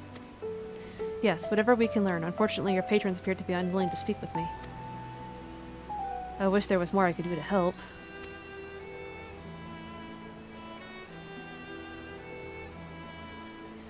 But maybe there is. You're a visitor to Sharlyan, aren't you? Then few will know your face. We should be able to pass you off as a server, and none the wiser. We just finished preparing a few orders. Strike up some friendly conversation while you're setting down the food, and you might just get the answers you're looking for. Not a bad idea. I hate to ask, but what do you think? Should be easy enough. That's the spirit. Now pay attention now, and I'll explain where each of these issues need to go. The tea set is for the chatty group sitting by the water's edge. The omelet is for one of the regulars, a Highlander by the name of Gisla. She's sitting at the outside table with a friend of hers. Behind them, you should see miqo'te gentleman. He ordered an oven-baked lobster. Got all that? If you're not sure, just ask and I'll explain it again. Good luck. Okay, water's edge, Gisla, and miqo'te.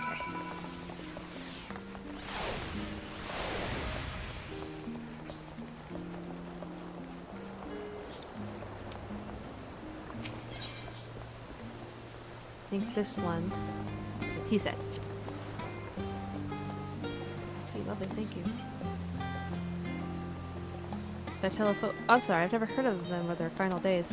My friends are somewhat uninformed when it comes to current events. Now, if you want to hear about the ritual arcane parts of the 6th astral era, calm under your terror, that'd be how to take off your ear off. Okay, and Gisla got the omelet.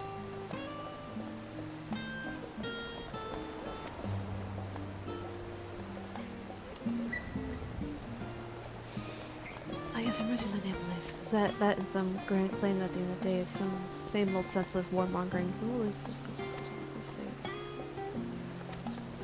Okay. And now this miqo'te.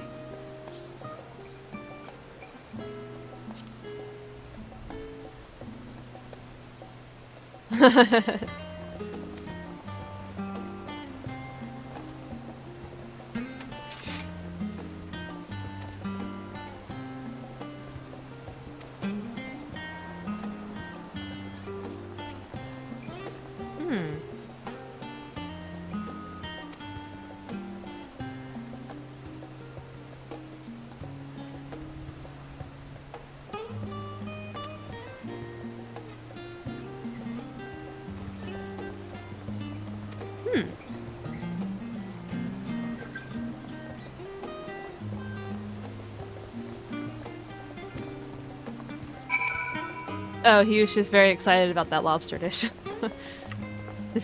The way he said that, the way he explained his excitement was funny to me. Any trouble with the customers? Were you able to get anything when talking? Kind of. Interesting. They seem aware of where the final day is, aside from whatever vague news the gazettes are printing. Even Dickon has nothing to offer, and he's the best source of gossip in the city. If the Forum does have secret knowledge, then they've done an impressive job of ensuring no one whispers it in the wrong ear. In any case, thank you for playing that part so well. Here, that cup of coffee I promised. But let's enjoy our drinks somewhere else, shall we? Maybe behind the press away from the gossips and their wagging tongues.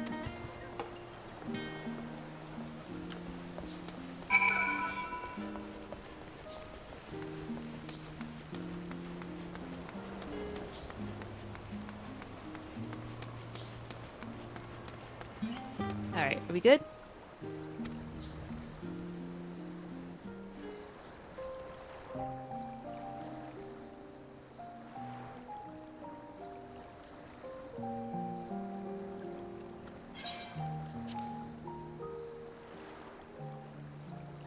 When our father disowned us, I couldn't believe what I was hearing. It wasn't until much later that his words began to sink in, that I began to feel the weight of what it meant.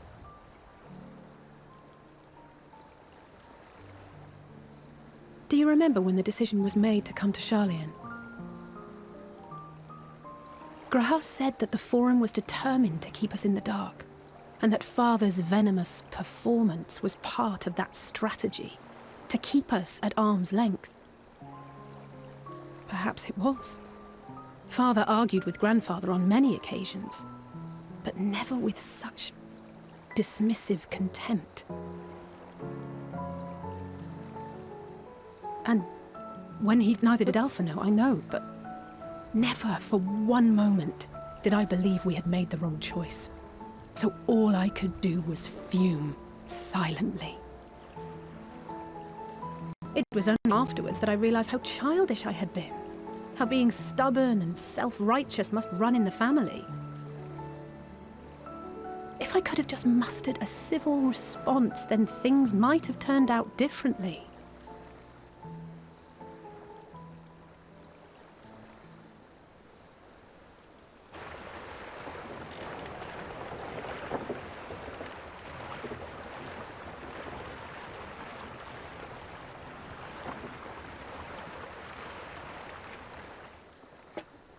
They must be ferrying goods to Labyrinthos.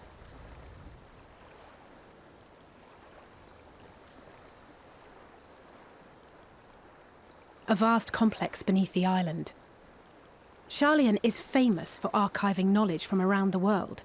Well, that knowledge is not preserved exclusively in dusty tomes and desiccated samples.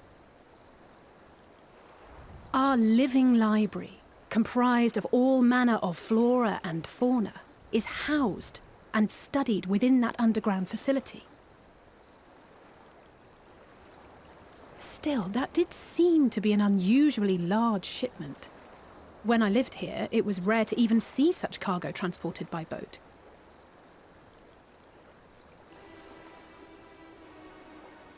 Wait, didn't you hear something in the last stand about the gleaners coming and going more than usual?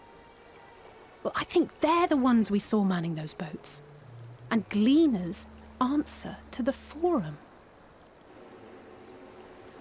If the appearance of the Telophoroi prompted this sudden burst of activity, then Labyrinthos may hold a clue as to what the Forum is planning.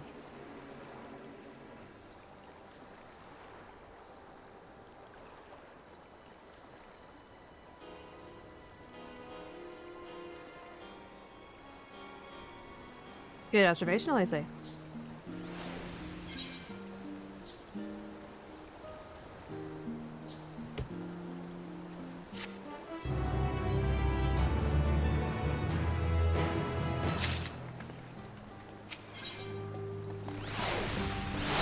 We should tell the others what we've learned about the Gleaners. Go on and head to Norman, and I'll join you in a moment. Master Dickon will want his cups back.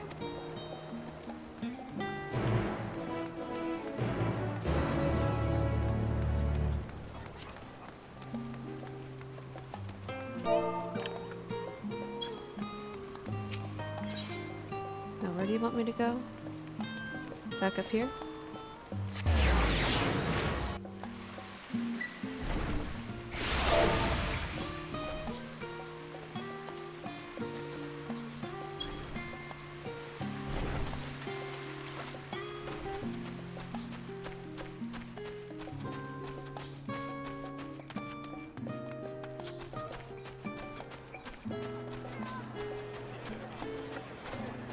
Kyle, I have news for you.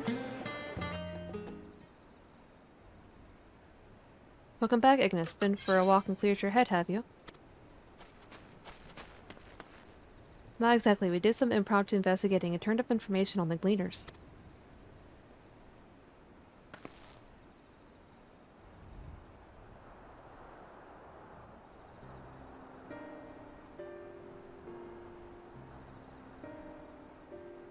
It makes sense. The Gleaners take their requests directly from institutions and bureaucrats, but as you say, they ultimately answer to the Forum.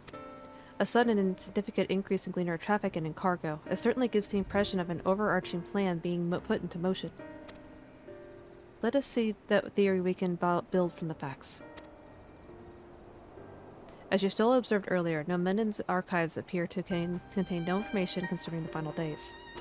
Coupled with what Ignis Nalize learned at the Last Stand, we can be reasonably sure that most Sharlyans know nothing of that particular period of ancient history. Yet my father and his colleagues were not only familiar with the final days, but are also somehow certain that the destruction being perpetrated by the Telephoi is wholly unlike these apocalyptic events. Moreover, the Forum claims to be so occupied by a duty of such pressing importance that they saw fit to unanimously deny Eorzea's request for aid.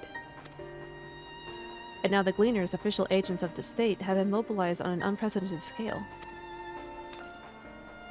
I do not think it a stretch to conclude that the Gleaners' recent activities are in service to the Forum's secretive ends.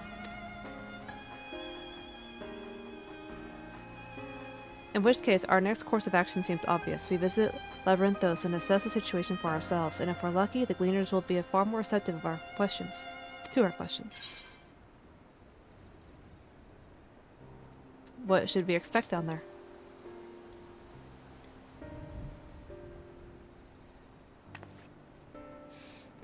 Oh, I would hate to spoil the surprise.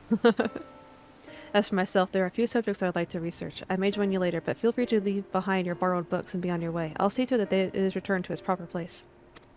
That would be of great help. Thank you, Raha.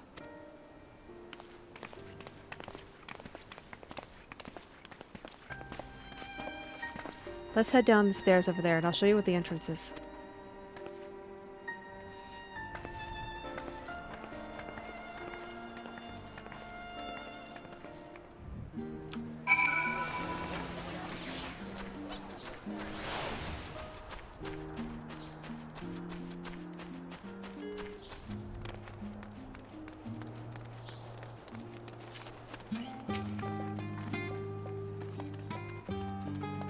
Buddy, Labyrinthos is not too far from here, but you may find the path a bit disorienting. I'll take the lead, so stay close.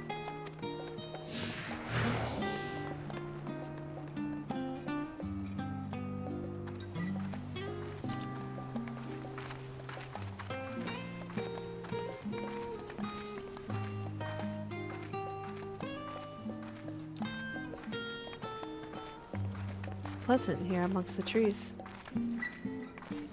But we really should move along.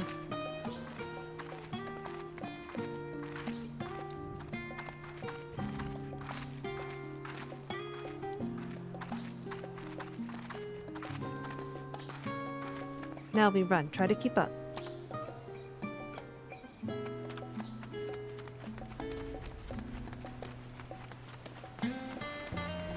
Keep to the path, straight ahead.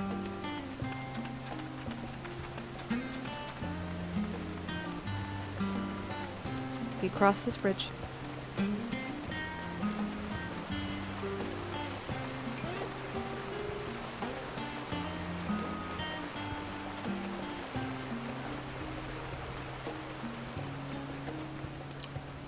Up here.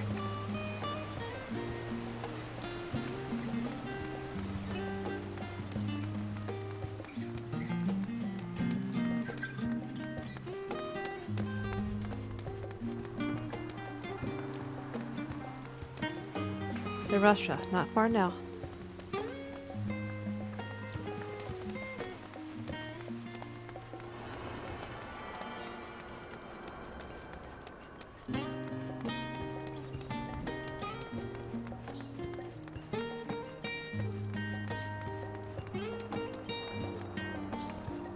Here we are, through this door and down the stairs. You did remember to tune yourself so sharp out there, didn't you? It will make your life much easier if you need to come back in a hurry. Otherwise, we should keep moving.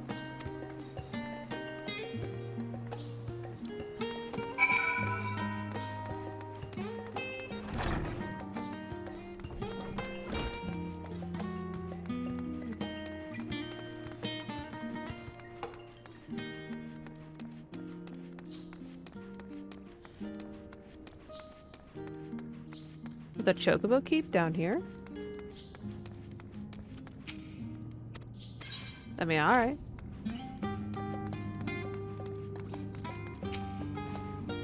We're all here now, yes? I've taken the liberty of securing permission from our group's descent. Right, everyone on the lift and down we go. They're gonna allow a foreigner down there? I mean, alright.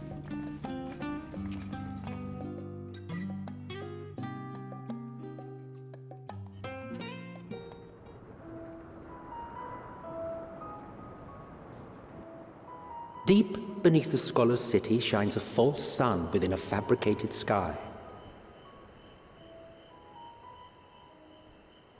In any age exist those who consider the floor an extension of their bookshelves, and this vault's architects surely belonged to that special breed. If the stack grows too high, start a new one. If no room remains, then make more rooms.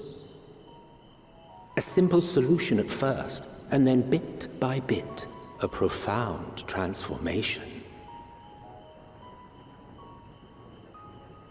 Knowledge buried beneath knowledge, a growing, creeping labyrinth from which there is no escape. Except for the elevator I come in on.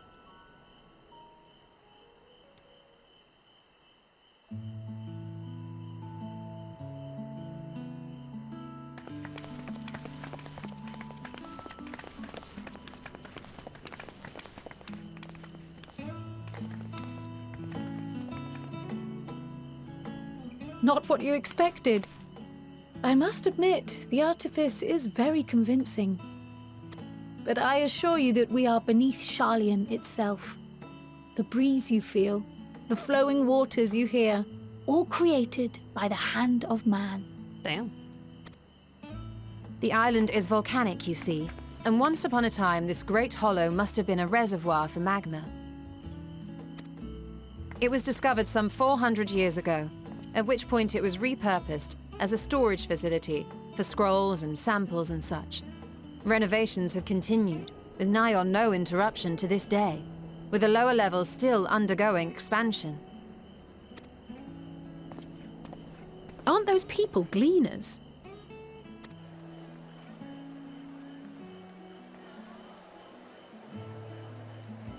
Aye, judging by their dress. They are said to work alone as a rule, but 'twould seem that rule is being enthusiastically broken today. It may be as you suspected, that they are engaged in a task apart from the norm.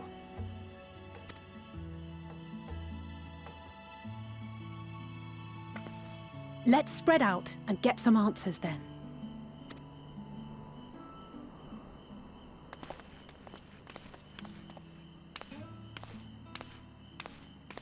You alright, Cry?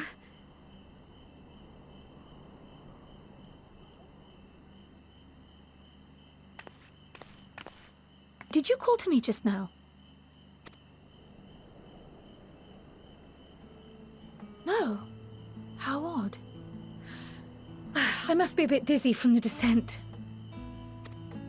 I'll be fine, I'm sure. Let's get to work, shall we? Trial.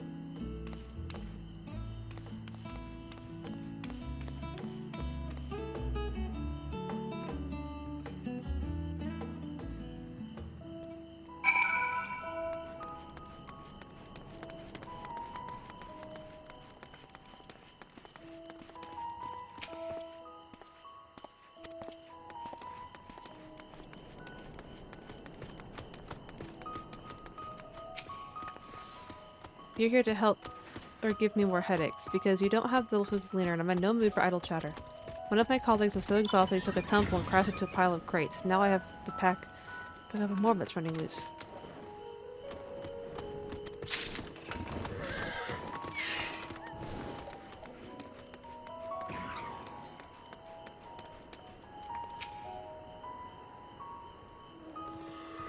Let me think. The Rhea seeds should be item 1058. Cumin seeds 1059. Rollberry 160. So, or were they 161? My head feels like it's stuffed with miqo'te grass. Why more loads to take out than carry in? Why do all this at once and risk mixing it up? What if someone mistakes the Kurthan carrots for the Girabanian carrots? What then? Oh, kind of interesting music down here.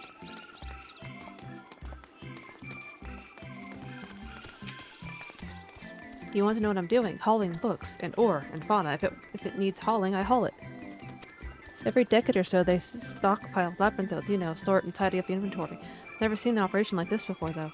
They just did one a few summers ago, even. Then, with no warning at all, the mess gets dropped in our laps. Orders from on high, damned if I know the reason. Could be that they're changing the layout, preparing for the next big expansion. Alright, Cryo. Any luck, Ignis? What tales do the Gleaners have to tell?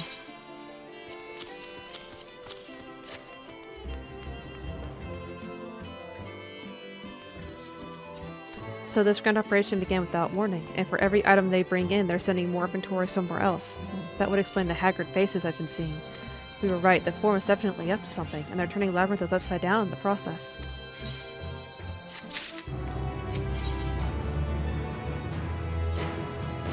You would do well to learn more of what specifically the Gleaners are being tasked to do, as well as who has tasked them to do it. If you're game Ignis, I have an idea. Didn't one of the Gleaners you questioned say something about escaped marmots? Perhaps if you were to help him capture said creatures, he might be inclined towards a more friendly and enlightening conversation. In the meantime, I will turn my charms upon this Gleaner here. We can compare notes afterwards. Happy hunting!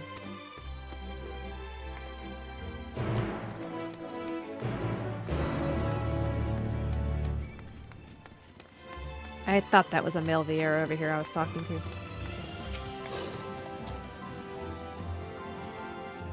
You wish to help me find the marmots.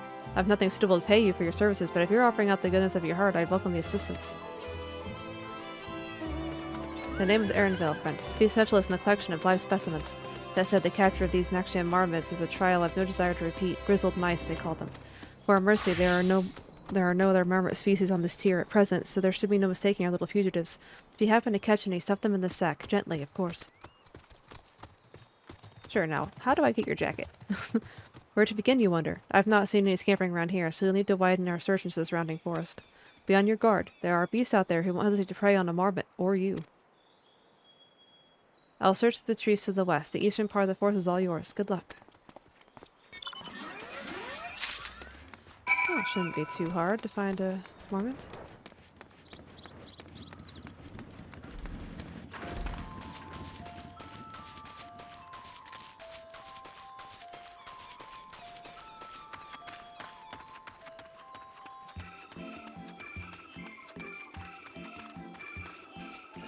Oh, that's one of my hunt things.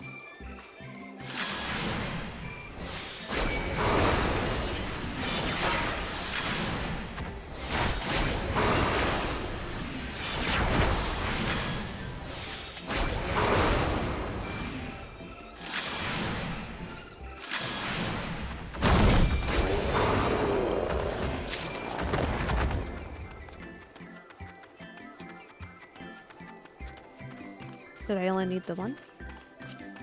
I guess so.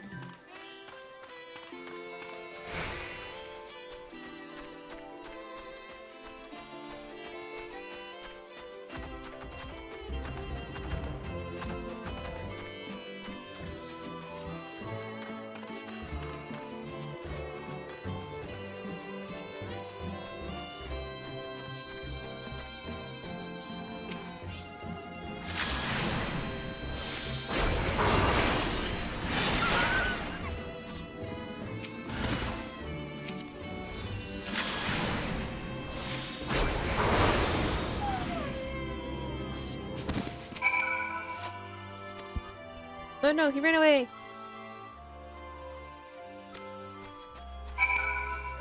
Come back!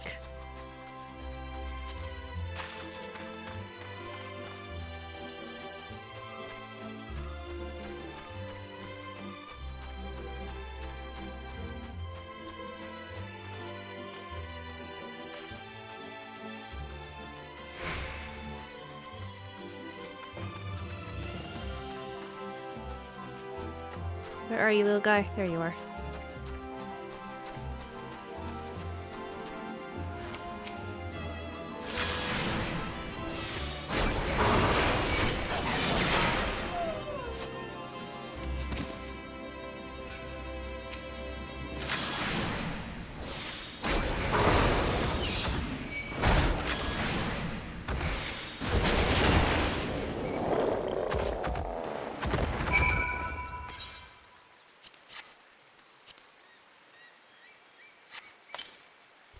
No! Damn it.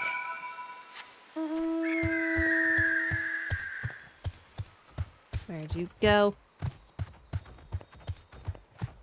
You're gonna get in this sack. Or so help me.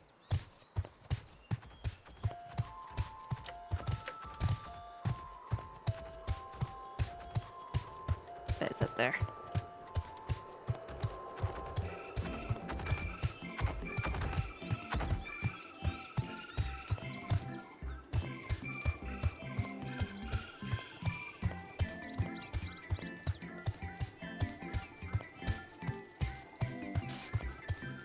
There you are.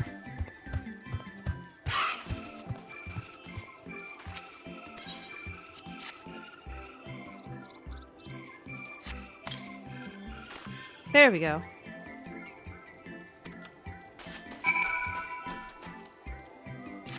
Oh! There's an ether current. I didn't even think to look here for an ether current.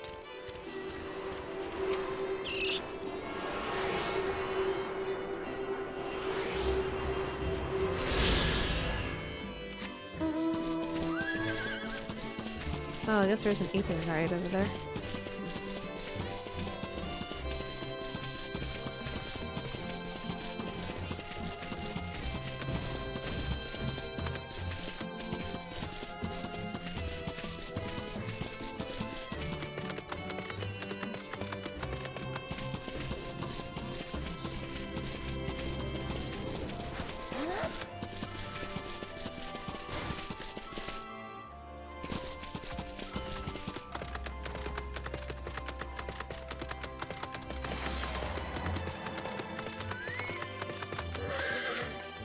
How did you fare? I tracked down 3 of the pack, which leaves 1 unaccounted for.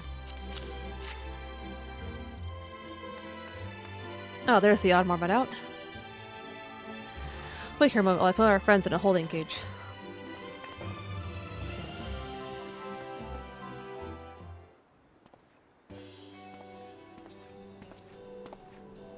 Thankfully, the marmots seem to be unharmed. They've held up well in isolation, but it's much too soon to release them into the habitat. It's a good thing we were able to recapture them so swiftly. You have my thanks. Who tasked you to capture them in the first place? Why, the authority in charge of Labyrinthos now and in perpetuity. The same officials who've had us working day and night of late, the honorable members of the Forum. Who else? Suitable for consumption and easy to breed, these were the 2 conditions I was given for the stock I was instructed to procure. I don't know what the Forum has planned for these creatures, but at the very least I doubt they'll be served for dinner today or tomorrow. There you are, Ignis. Is this the gleaner you mentioned? The one who was looking for lost marmots? Interesting company you keep, friend. Who are you folk, anyway? I am Kryal, the students of Baldessian. These others are my associates. Truth be told, the Forum's decisions of late have not sat entirely well with us. This is why we made the descent into Labyrinthos. We hope that by seeing those decisions put into action, we might more fully understand their reasoning. Wise and practical. Never hurts to try and gain a broader perspective, does it? Anyway, duty calls. Other animals to capture and enclosures to come empty. Once again, I'm sorry that I can't offer you more for your services. Oh no, I appreciate it. See you, dude. Did you learn anything new from your friend there?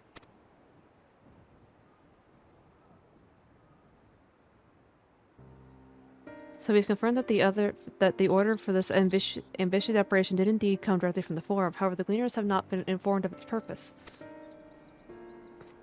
I'd say that fits with everything we've heard thus far. We also discovered when the operation was begun, the Forum contacted the Gleaners Guild ship and put their people to this great work some 4 days after Telefroid made their chilling declaration. As seasoned travelers, the Gleaners keep abreast of news from every corner of the world out of necessity, thus I'm inclined to trust that their calendar of events is accurate. Altogether, it gives the distinct impression that this undertaking was a sudden and unexpected development. Yet I find it hard to believe that such a comprehensive restructuring of Labyrinthos and its archives could have been planned in so brief a window. Nay, the plan was long in the making, they were but awaiting the right time to put it into effect. And the Telefroid's declaration was what set it all in motion. It seems likely, but let us not leap to conclusions just yet. For the moment, I suggest we conduct a wider investigation of Labyrinthos. The more facilities we visit, the more pieces of the puzzle we stand to find. In that case, how about we head to the Achean? From there we can reach the lower...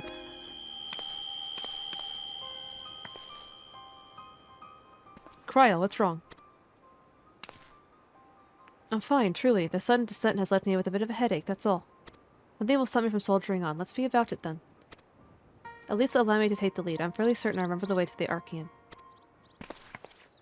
We'll follow the path east through the forest where you were chasing after that mouse, or marmot, was it? Anyway, 'tis the trolls you need to watch out for. Cryle, stop lying!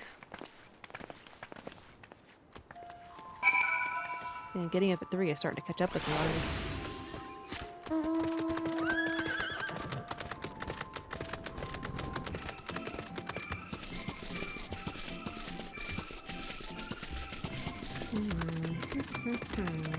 What was the other thing I needed for the hunt? Go away. Why do I even still have you? Go away. See, I got you. That's in Thavnair. That's also down here in Labyrinthos. Thavnair. That's in Garlemald. Interesting.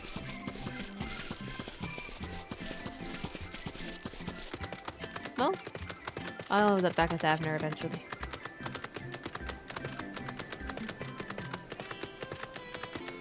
I guess that means I'll revisit Garlemald rather soon then.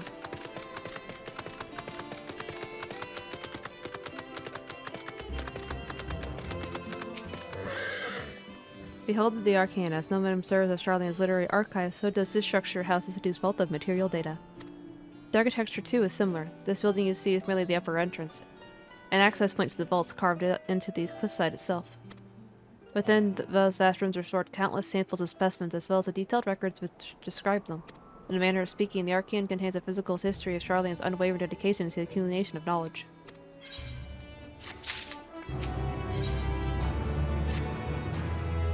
Though we won't learn anything of value standing out here, let us proceed into the main building and speak with the custodian.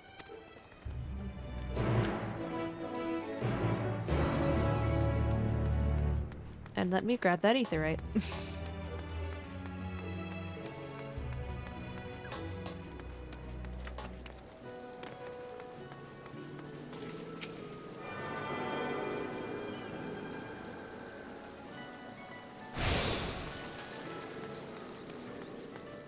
Oh, another gemstone trader.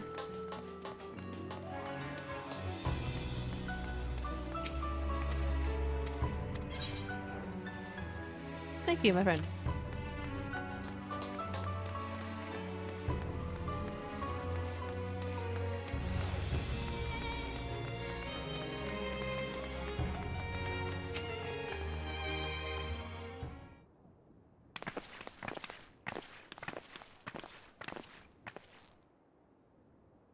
Greetings, we are here to pursue the Archaean's vaults. Peruse, you are clearly not Gleaners then. May I ask your affiliation? We belong to the students of Valdesian, but is that relevant? I was given to believe that the vaults, those open to the public at least, were open to the public. Ordinarily, yes, that would be the case. At present, however, access is restricted. Only persons directly involved in the organization efforts are permitted to enter. Not us then. I suppose we had better move along to another facility. This building has a lift which connects to the military, yes? Might we at least take use of that? The service has also been suspended, I'm afraid. For the time being, priority has been given over to the conveyance of inventory. What, so this is as far as we can go? I apologize for the inconvenience. Please come again after our restructuring operation is concluded. By that time, it will be too late. We were so close to getting answers. We need to rethink our approach. Let us step outside for the moment, shall we?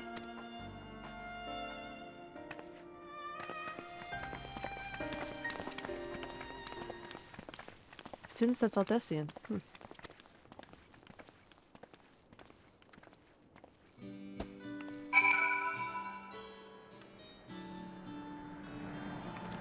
Suspicious. We are in an impasse. As we have no other leads, should like to peruse this one further. I doubt that our stone-faced custodian will be swayed by heartfelt pleas. We must take another means to access the lower levels. It is likely that the people in this area are involved in the restructuring in one way or another. If we are to ingratiate ourselves, they might allow us to accompany them on the lift. Let us ask around. Surely someone is in need of a few strong backs to lighten the load.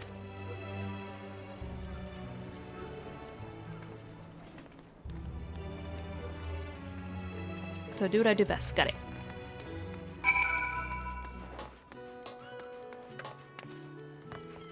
What about you, my sir?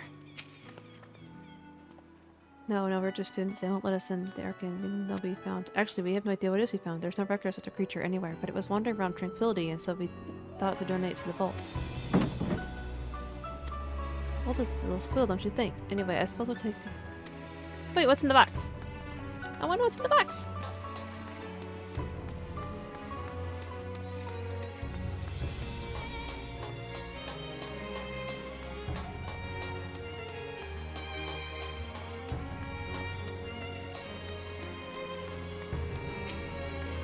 What's that? Take it down with me. Sorry, but not a chance. I've been up and down all day, and only now have I finally found a spare moment to rest.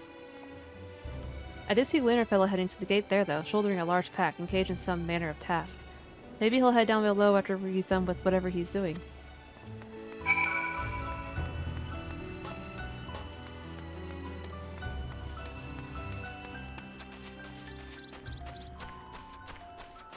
Well, that would be the hope, wouldn't it? Nah, I hate those things.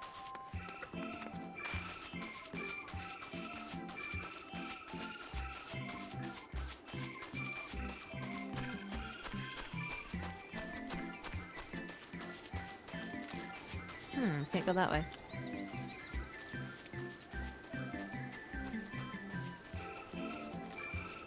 I bet I could get to lower levels if I could fly. But I can't do that yet.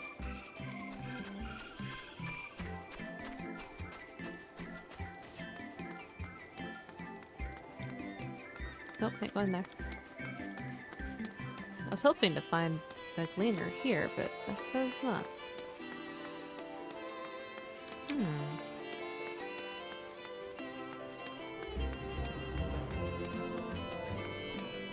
It's gotta be around here somewhere, though. This doesn't stretch out to the water. That I can tell, anyhow.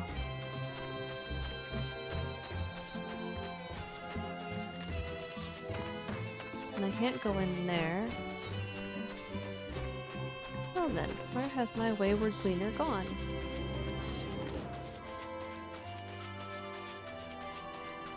Out this way, maybe?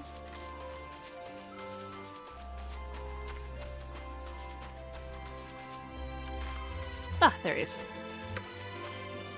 Oh, it's Aaronville. Quiet, you'll frighten it away. Ah, it's you again. I don't mean to be rude, but I'm in the middle of another task. The cloudkin I need to capture is close, very close. You wish to help me with this too. You spend your time in unusual ways, my friend. Still, 200 are generally better than one. Very well. The canal here is a common gathering spot for birds of all kinds, but the one I'm after today is the hornbill. Its feathers are green and its very distinctive caw. Single it out and shoot it with this sleeping dart. The effects are short-lived, so I'll lie down and whip the riverbank to claim our quarry. Be sure to hit the right one. Alright. Yes, I know how to use it.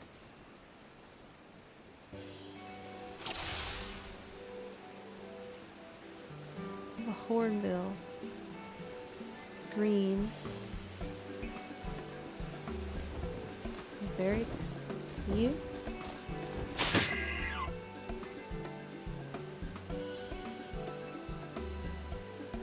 Alright.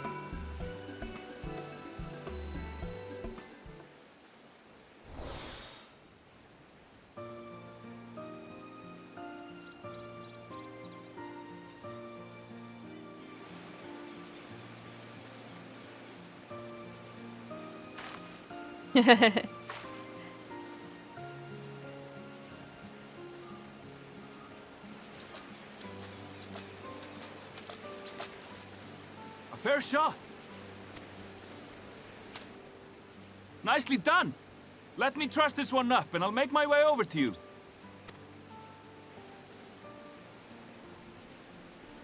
I don't know who this Vieira is, but I like him.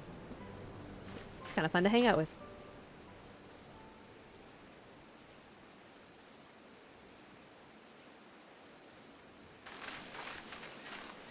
There you are.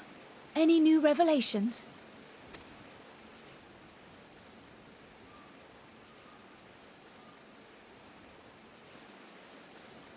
So you met with that gleaner again, this time to capture a hornbill. I understand catching and bringing in creatures from the outside, but what's the point of chasing after ones already here? Oh, it's a simple thing, really. Occasionally, we remove specimens no longer needed for study, or those we've had difficulty raising. But we can't simply turn them loose. Safely returning such creatures to their native habitats is another facet of a gleaner's duties. But not in this case, I'm afraid. I've been asked to bring the bird below.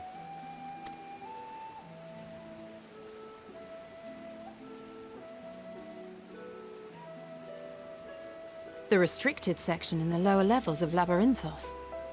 Open only to a select few researchers handpicked by the Forum. The projects down there are the subject of rumor and hearsay. Forbidden magics. Advanced technologies that can never be allowed to fall into outside hands. Even Archons are not privy to the truth. Those who are, the researchers involved in this secretive work, are not permitted to walk freely in the city, and are instead required to live in isolated quarters. What could a facility subject to such strict security protocols possibly need with a hornbill? An experiment? Possibly. I wasn't afforded an explanation. But judging by the requisition list given to me and my colleagues, I doubt it's for any kind of advanced research. I'd be more inclined to believe we were making preparations to migrate to the south. Mericidia or thereabouts. What? Why would you say that? Much of the flora and fauna we were asked to procure could serve as reliable sources of sustenance. They're comparatively hardy species, too, able to endure harsh climates. And among them are specimens known to be effective in improving soil quality and purifying water. When you put it that way, migration does sound like a reasonable assumption. That's all it is, though. An assumption. Through our tasks, we gleaners glimpse only bits and pieces of the Forum's plans. Our prime concern is that our requisitions, be they living or otherwise, are properly preserved for the knowledge of future generations. Now, I really must be going. I regret that I cannot reward you as you deserve.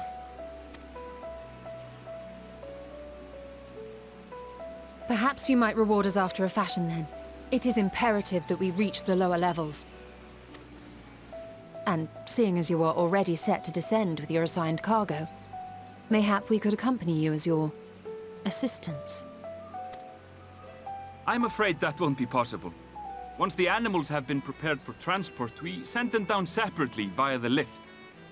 I will, of course, follow after to make my report, but I can hardly pass you off as porters when there's nothing left to carry.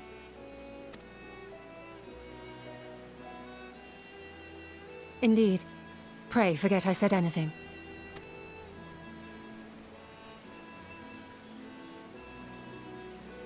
How do you feel about climbing? If you've strength and the courage to brave it, then there is another way down. This path leads to the 33rd facet, a mineshaft excavated during one of our expansions of Labyrinthos. While I cannot guarantee that the passage is safe to traverse, it should provide access to the medial circuit below.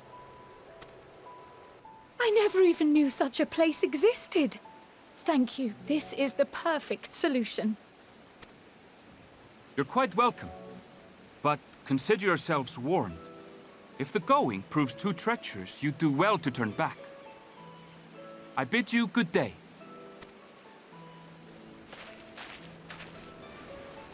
Okay, thank you, Erenville.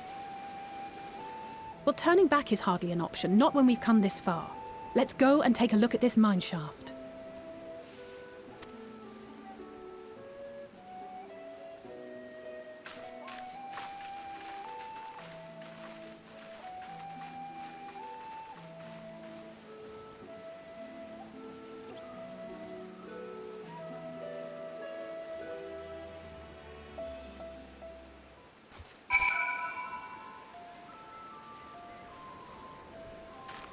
All right.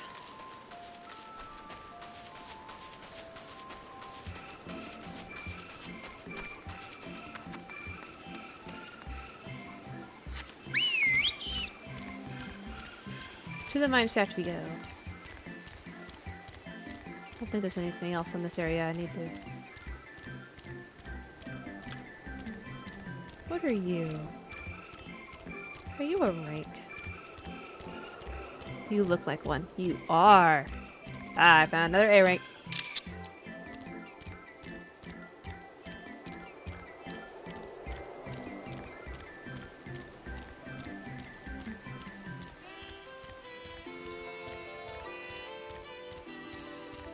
Excuse me, birdie.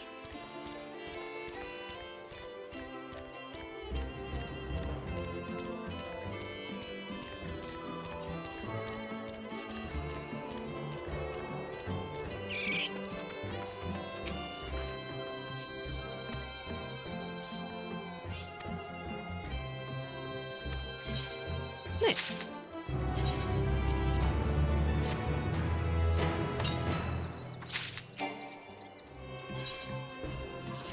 All right.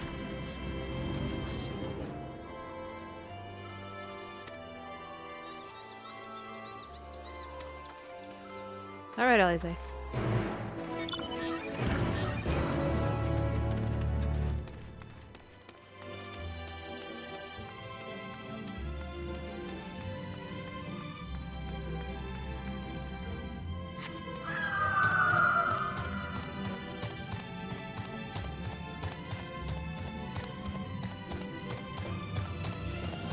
Mithril cup.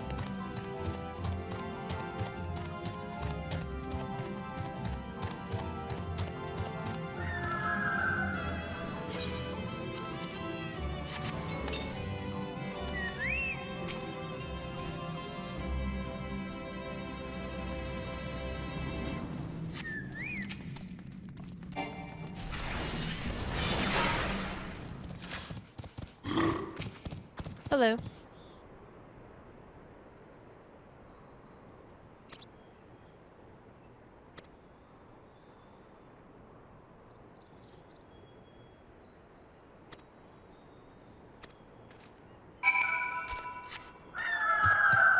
Ah, there's one of my hunt things.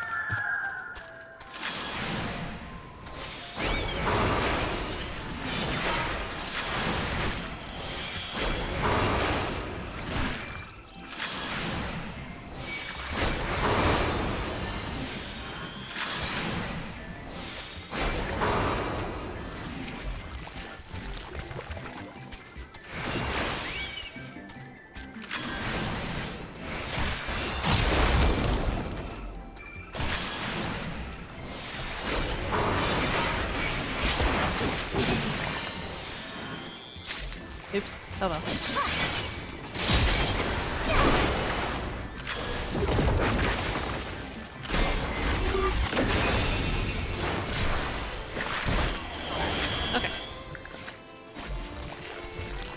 more hunts down.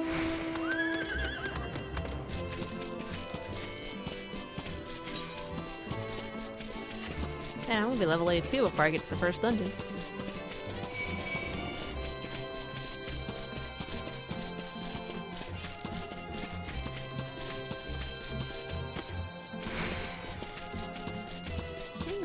Mandragoras.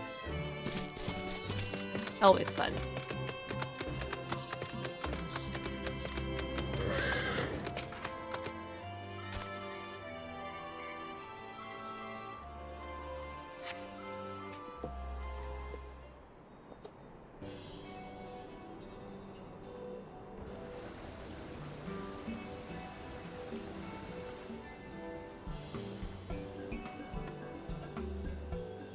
Aha, now I know where we are. This is Mariel Ergonomics. Ergonomics, my bad. Labyrinthos is the host of a wide variety of vegetation, which allows us to conduct studies on cultivation methods utilized in foreign lands. And it is this facility which coordinates and oversees those efforts. The fruits of their research go to feed their Labyrinthos colleagues, or so I hear. More notable success might take it to the Agora. Food so exotic, you'd be hard-pressed to guess their origin, let alone how they might taste. Indeed, mystery vegetables without a name, only a list of nutritional benefits scribbled on a card. I see no gleaners hereabouts, yet these workers seem to share that same sense of urgency. It's possible they know something about the orange plants and their underlying motivations. Worth looking into, wouldn't you say? See that you can coax from the workers. The rest of us will do the same, or cast about for useful clues.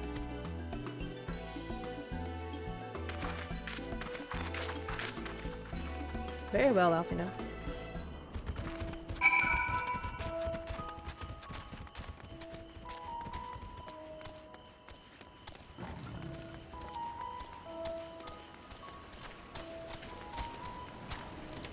You, my good man.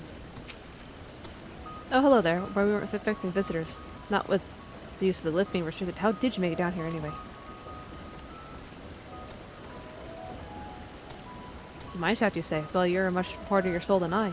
Under normal circumstances, every reward such an ask with a guided tour of the fields. I'm afraid the forum has its filling orders list them all long.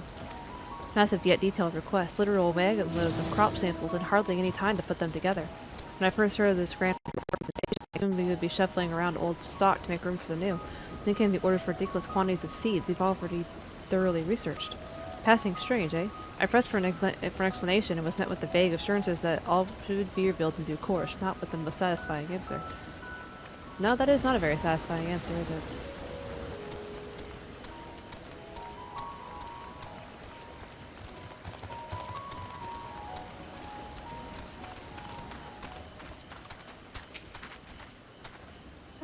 Do I have ought to be taken down below? More than I can carry, and then some. Most of our stock is sent off via the cargo lift, but some has been earmarked for aerial transport, hence the stack of crates atop the hill over there. Gods, hauling a lot at the slope is a job and a half.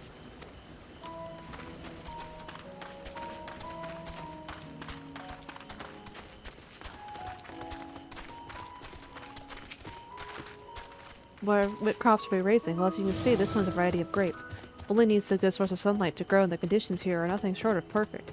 Hardly surprising given that it's native to a particular locale, in the very place upon which Labyrinthos modeled, a region to the south of Ilsebard. It boasts remarkable habitat diversity, allowing for myriad flora and fauna to thrive. Chilly peaks in the north give swaths of such a wonderful territory. It used to be called Corvos before the Imperials renamed it Locus Ammonius. The warm solid is not a surprise, however, but it's the researcher's ideal environment, one whose climates accompany the such participation. Wonderful go to Graha's homeland.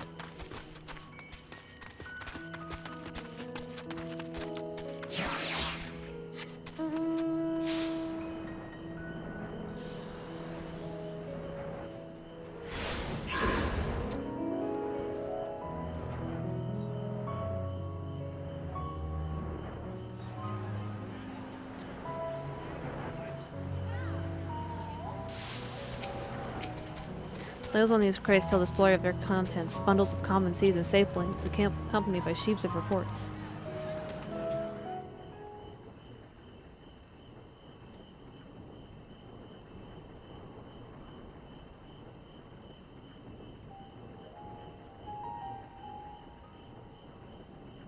Well, that's a pretty flower.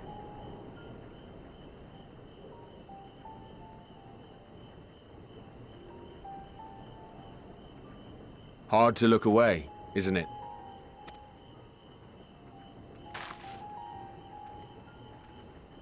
But they're more than pretty flowers. Heart blooms are attuned to ambient emotion.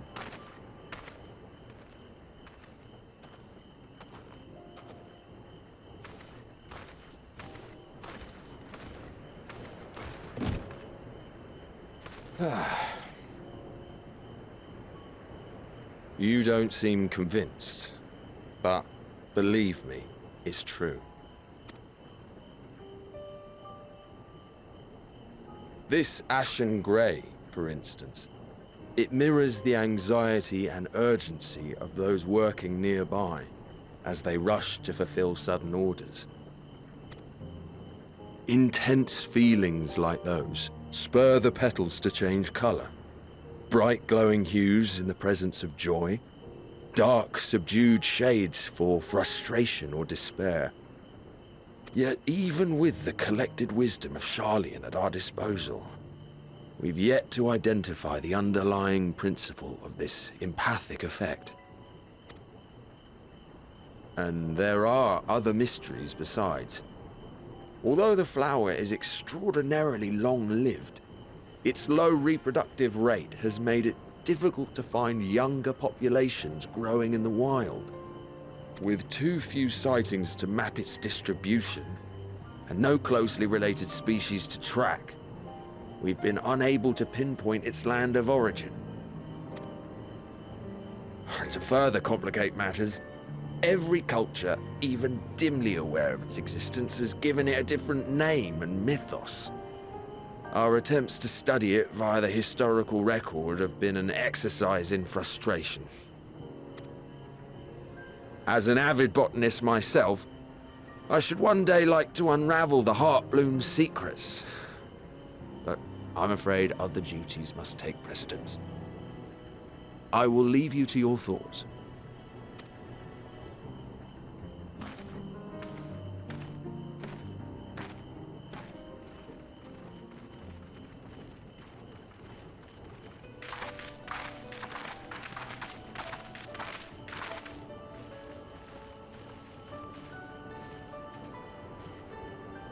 Have you learned aught of interest?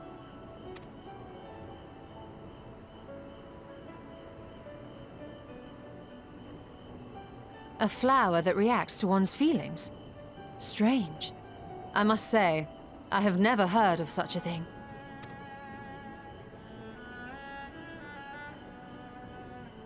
This is all very fascinating. But as it stands, we fail to gain any significant insight into the Forum's undertaking. Indeed. While there is certainly enough activity to support Erenvil's supposition that a priority has been placed on improving food production, unfortunately for our investigation, these workers were never informed as to how their duties serve the master plan. If only we could interrogate the Forum members directly.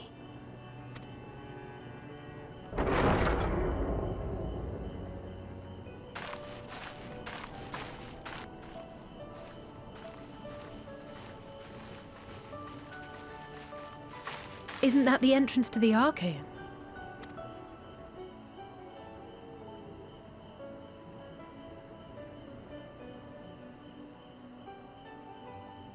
Look, there. I think that's Erenvil. A little difficult to tell from here, but I think you're right. He did say he was coming down to make his report. Erenvil receives his orders from the Forum. Would it not follow, then, that the superior to whom he reports is a Forum member, or at least a close associate?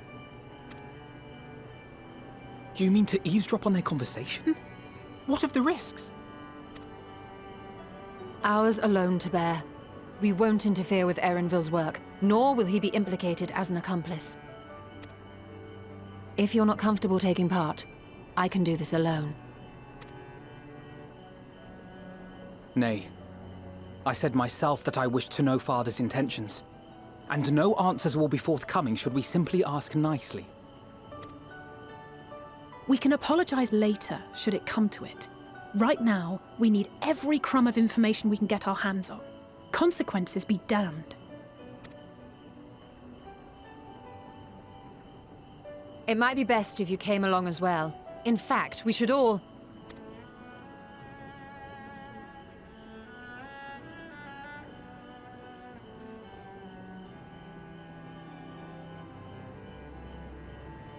Cryle?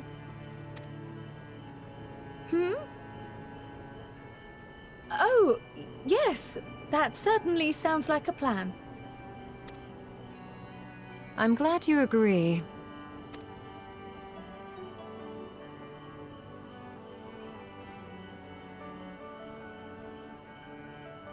Quickly! Erenville is on the move. We need to get closer before we lose him.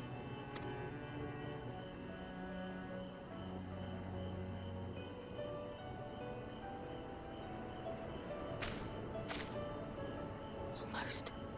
I can almost reach you.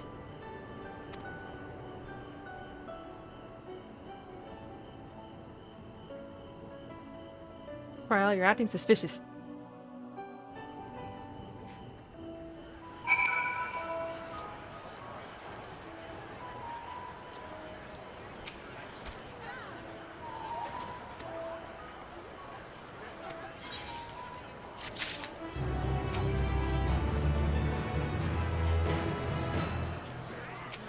We were.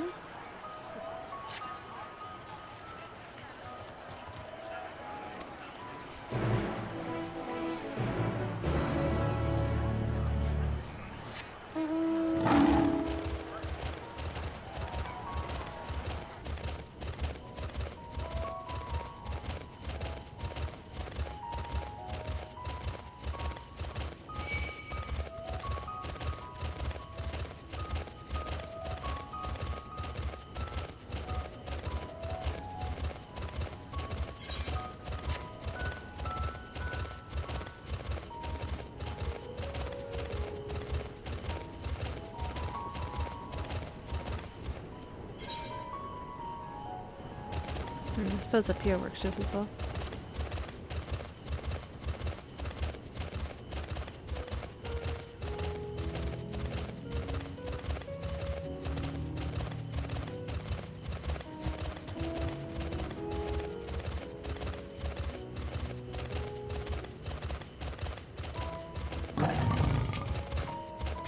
All right, Stola.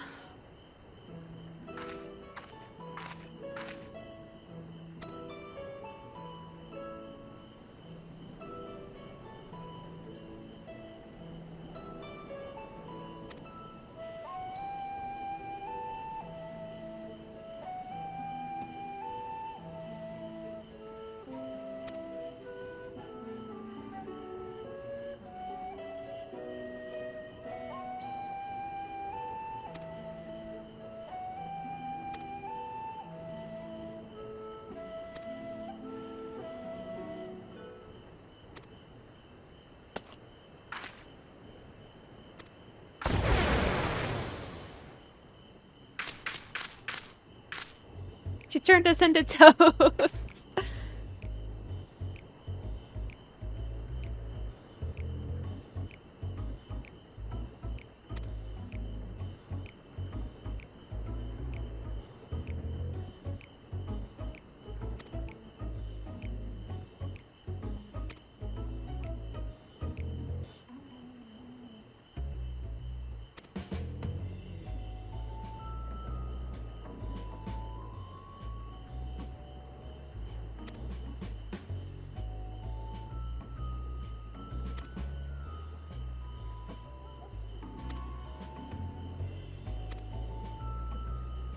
She turned us into toads. Rude. Alfie Toad and Allie Toad.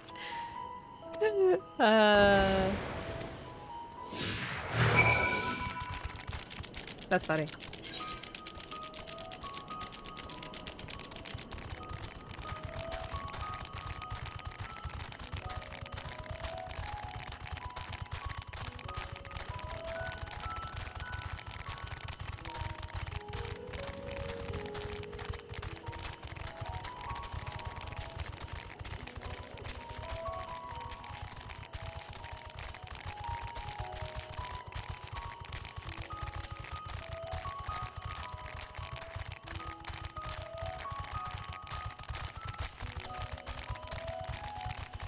Oh, is that where I need to go?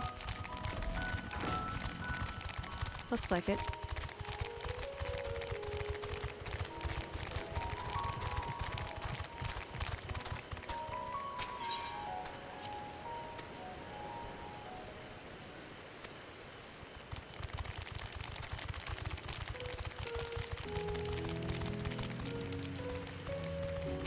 Can't believe your Stola turned us into toads. That's one way, I suppose.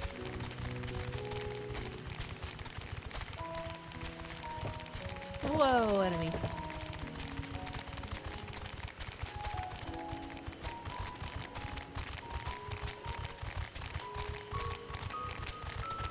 Gotta be careful though, I don't actually know where I'm supposed to go. I'm afraid if I wander out of the area. Aha!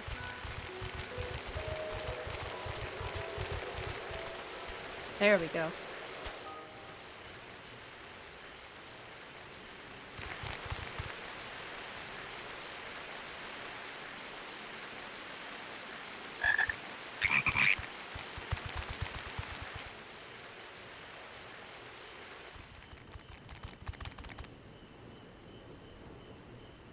I trust you will find your compensation to be more than satisfactory. We wish to make clear that we are pleased with the efficiency and thoroughness of your work. So much so that we have come bearing new tasks in need of your competent hand.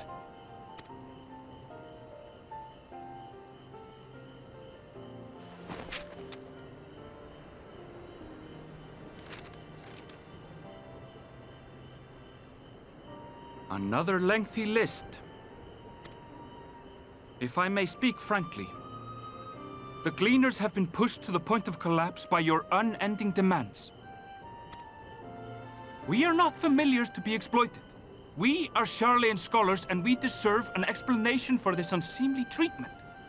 What warrants such urgency?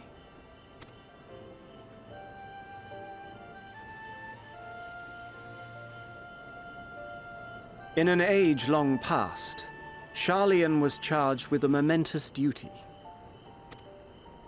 And now that word of the final days hangs heavy in the air, the time has come for us to fulfill that charge. I can say no more, but I promise you this. All will be revealed in due course.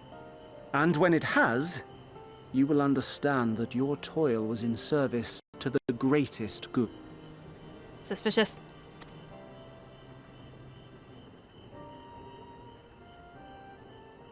Then I will do your bidding. For now. But unless you wish the Gleaners to rise up in protest, I advise you to offer tangible improvements for our working conditions. Your promised revelation does nothing to address present circumstances. A fair point. Your concerns will be conveyed to the Forum.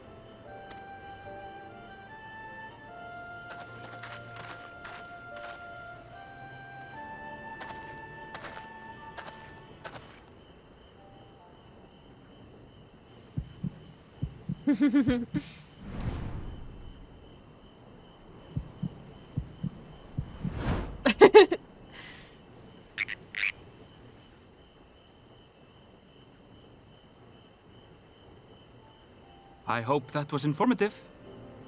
You may consider my debt to you repaid in full. Ah, he knew. While I do have my reservations about the Forum, I want to believe that they have our best interests at heart. Which is why I'm reassured that you're busy sniffing out the truth of things. We can ill afford to place all our eggs in one basket, this master plan of theirs, without first understanding the risks involved.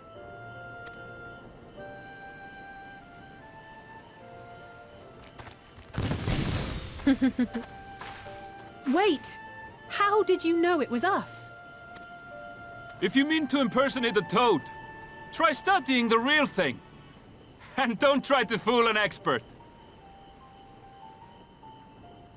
That's fair.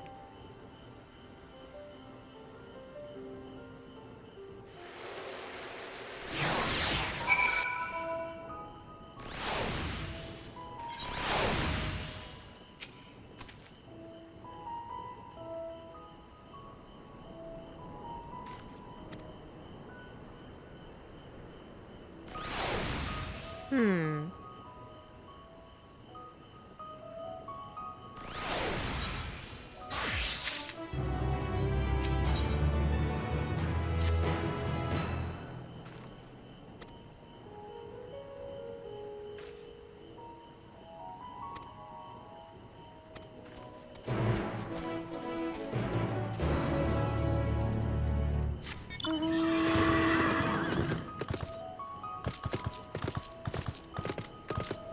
All right then.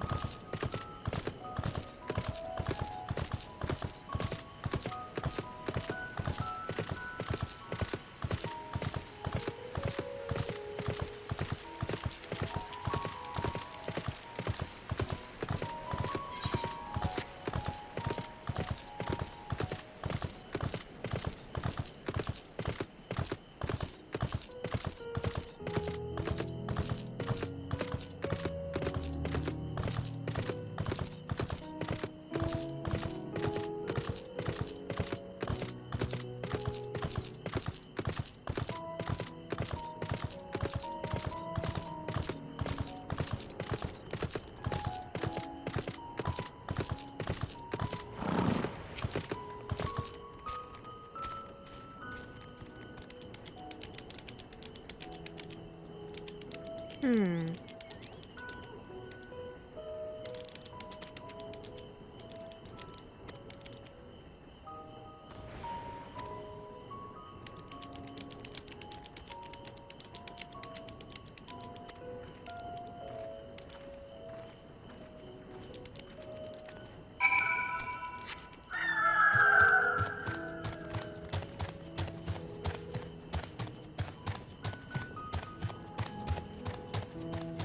Man, this is taking longer than I had expected.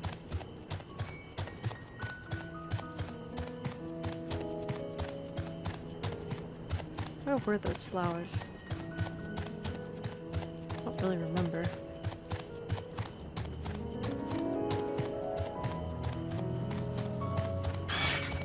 Nah, I don't have time for you.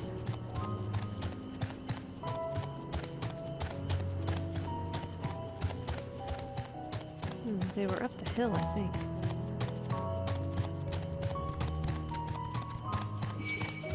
Or up a hill. Over there? That's probably either current quest. I'll come grab that later. It's up a hill.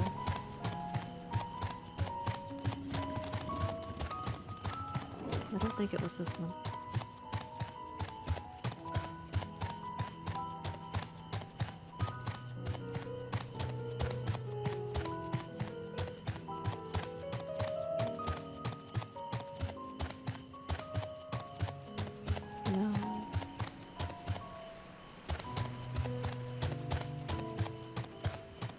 I think it was over that way. Whee!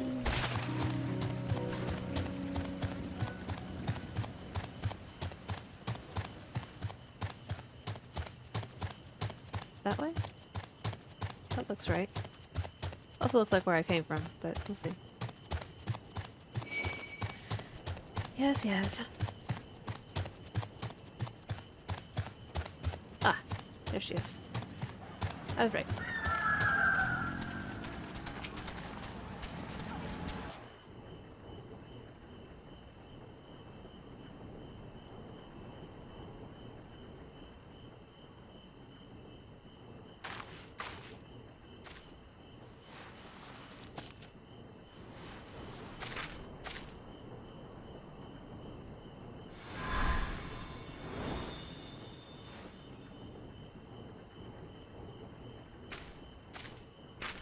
For you. The spell will keep it from wilting. She said you would need it for the journey ahead. Who did? Will you speak with her now? I cannot hope to match Minfilia's clarity, of course, but... Ah, Heidelin. Speaking through cryo.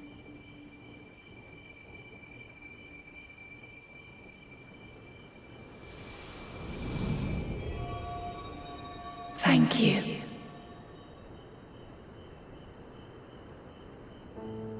Do not worry.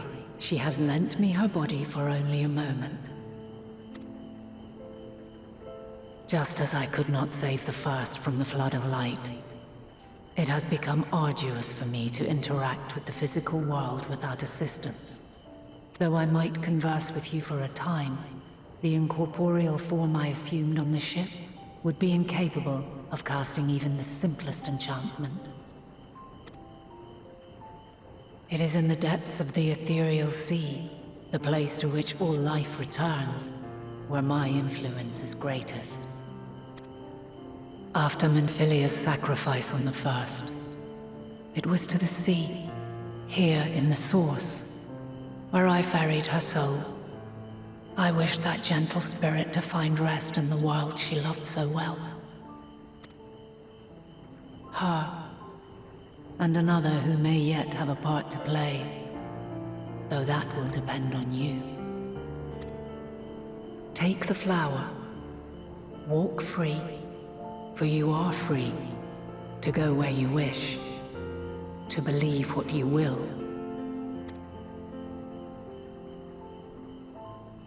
That bloom will be your guide, test and proof of your conviction. In darkness, seek joy. Surrender not to sadness, and see beyond despair. Walk free, and bear the light for others to follow. Together, raise it aloft and let it shine, till the end, blinding and radiant.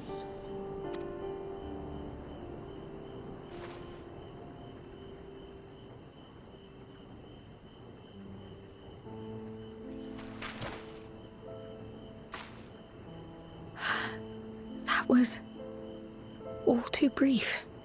Already she seems so far away.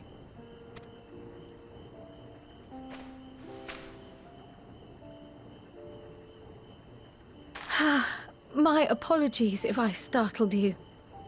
Ever since we began our descent into Labyrinthos, I had sensed another's will, straining to reach out. Even with my particular talents, though, I was unable to make a connection at first, so weak and tenuous it was. Once I took hold of that wispy thread, imagine my surprise to discover it was Heidelin herself. Needless to say, it seemed wise to learn what we could before letting go. Her answers were more cryptic than I would have liked, but at least she left us with a guide of sorts, that unusual flower.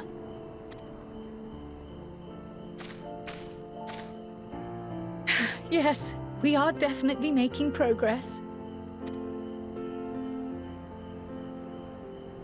You can't be serious! We've done nothing wrong! Uh-oh.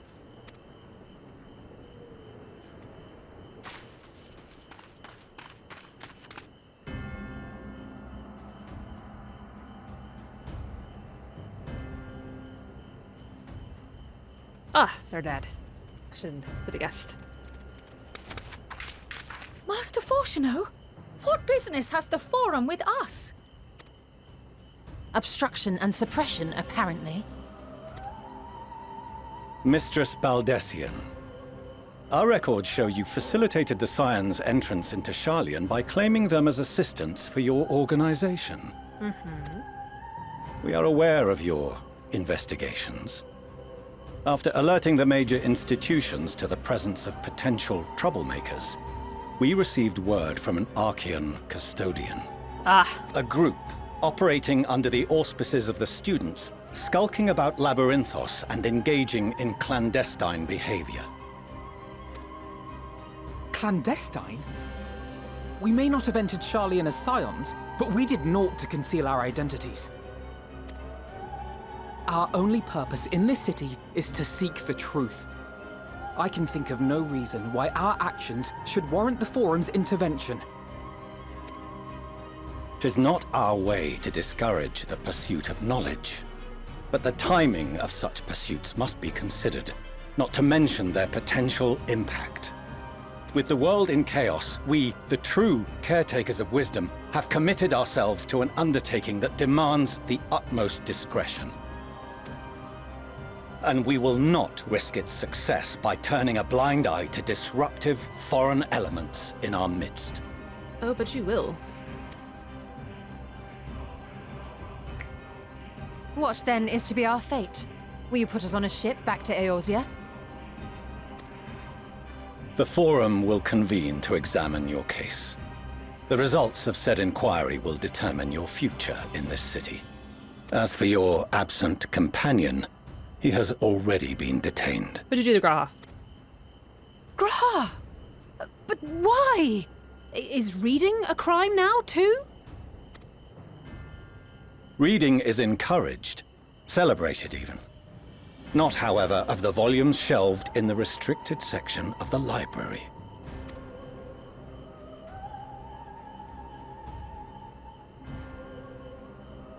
Refusing to comply will only make matters worse.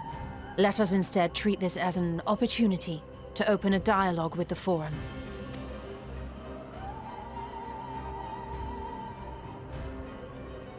Silence is often one's best defense. I would advise against prolonging the proceedings with frivolous discourse. But enough. This is not the place for debate. The rostra await.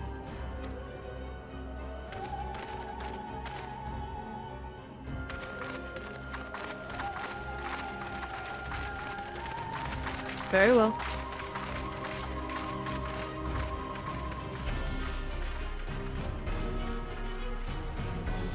Have it your way.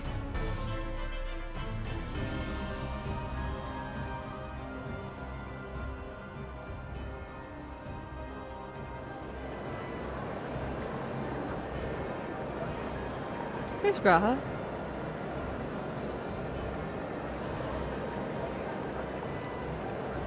You alright, Raha? They didn't hurt you, did they?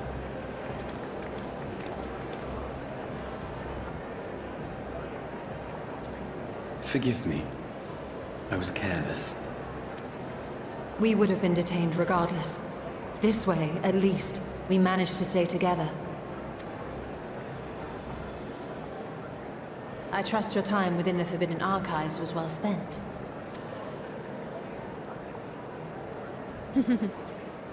Ah, Raha found what he wanted to find. Oh, is Kryle's hood off? Forum will come to order. Shut up. This inquiry is now in session. As Speaker-elect, I will be presiding over the day's proceedings. Master Fortuner, would you be so kind as to restate the matter which compelled you to summon your colleagues with such urgency? As you are all aware, we recently denied Eorzea's request for Sharlyan assistance. Since then, certain individuals dissatisfied with our decision have taken it upon themselves to interfere with our work. Not true. They entered our nation masquerading as associates of the students of Baldessian. But these malcontents are better known as the Scions of the Seventh Dawn.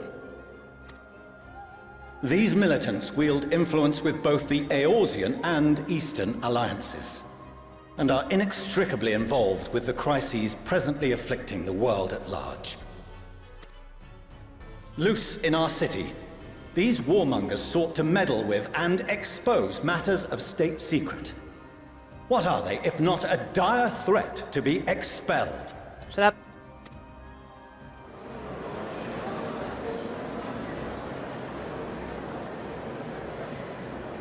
You have tarnished the good name of the students. Galuf would be ashamed.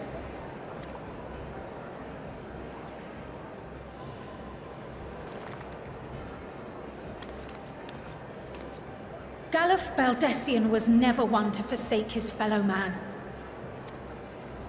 Even if this nation closed every door and retreated from the world, he would have found a way to help the Scions, help every soul of this star fight back against the coming doom.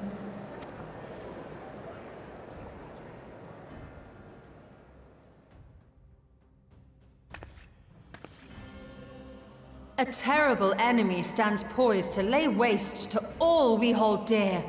In the face of such madness, Eorzea reached out to Sharlyan, a respected ally, in the hopes of forming a united front.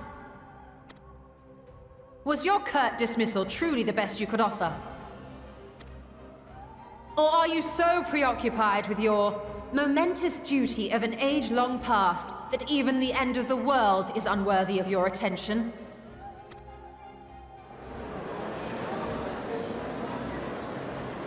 Whence came this revelation? From the mouth of a Forum member within fortuitous earshot.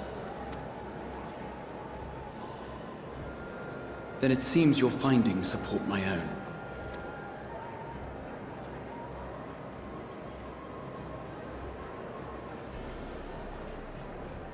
The reason I visited the restricted shelves was to study records of the Forum's policy-making process, to better understand the historical trends underlying their most major decisions.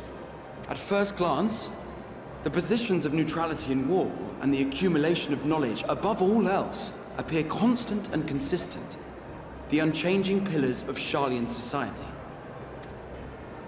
And once upon a time, I might have left it at that. These days, however, I am more attuned to the subtleties of governance, and so I noticed something odd.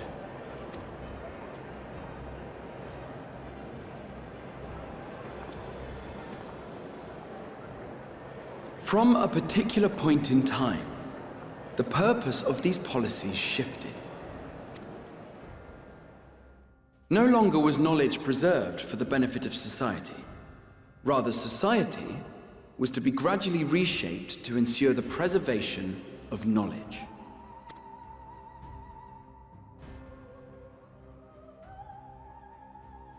The most conspicuous and telling change was the one which befell Labyrinthos. Once little more than an oversized storehouse, an enormous allocation of funds saw it transformed into an advanced research and archival facility. I also discovered a fascinating account on the finances of our Dravanian colony. The settlement attracted students from far and wide, and the connections and tuition fees thus acquired were funneled into further improvements for the archives. Now, there is no question that our nation's progress is tied to the acquisition of wisdom. Nevertheless, the vast resources diverted for this purpose borders on the obscene. But returning to the matter of when, our change in course appears to have been made some 270 years ago. The very same period when Sharlayan scholars in the hinterlands began a formal study of the ethereal sea. You found something, did you not? And whatever it was, gave rise to your oh-so-important duty. Mind your tongue, Archon. If you had seen...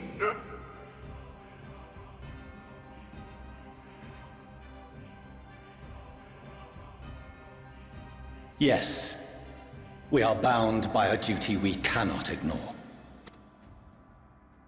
Knowing this, what would you have us do? Abandon our vital work and join you on the field of battle? We will never choose the way of the sword. We will fulfill our mission, not through strife and bloodshed, but survival. Come what may, we shall live on. We must. Do as you must, then. But we Scions will fight until the heavens fall, until our last breath.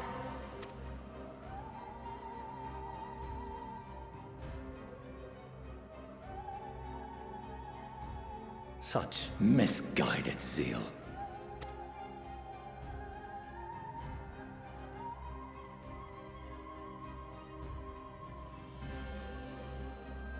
Father, Master Fortuno, I fail to understand the stance you have elected to take. But by the same token, I have yet to find a compelling argument to counter the challenge you put to us in Gridania. Still, in the midst of my uncertainty, I must trust in myself to do what is right, as others have chosen to trust in me.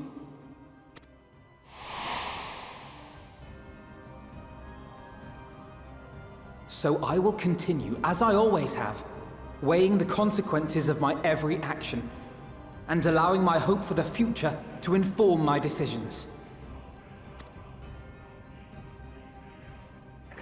That's quite enough. Have you all forgotten the reason for this assembly? Skolok Monteshane. He's the head of the studium and an old friend of my grandfather's. Honestly, every discussion devolves into some interminable debate. Terrible habit. Let's return to the topic at hand, By their own admission, these scions have resolved to fight alongside the Eorzean nations against the doom which swift approaches. But there exists no evidence of an attempt to incite our citizens to do the same. Furthermore, while our decision may well have been the correct one, we cannot simply bull our way through these disagreements without inviting doubts or objections. Put yourselves in their place. Who among you would leave a tome unopened if an elder forbid you read it with no reason given? Now, if we're to quell further discontent, then we must conclude this matter with a fair and even hand.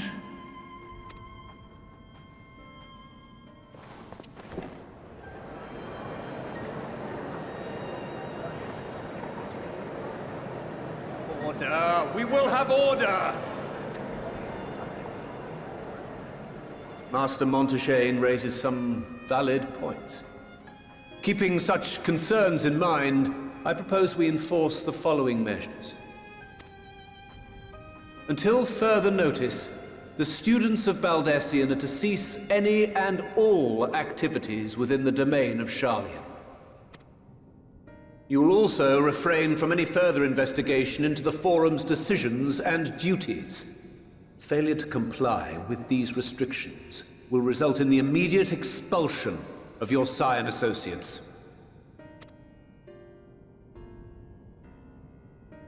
Let us put this judgment to a vote.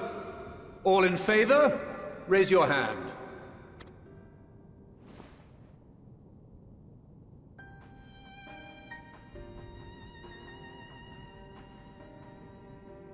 It's a fair bit. Hey, it's the Sharlyan guy. I count 51 for and 48 against. The proposal is passed. Students, scions, you have heard the Forum's judgment. Pray abide by it, or face the consequences.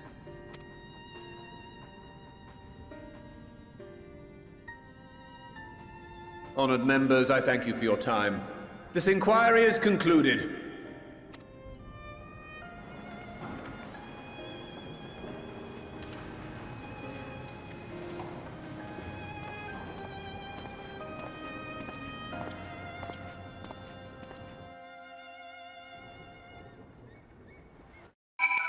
I see. Still up?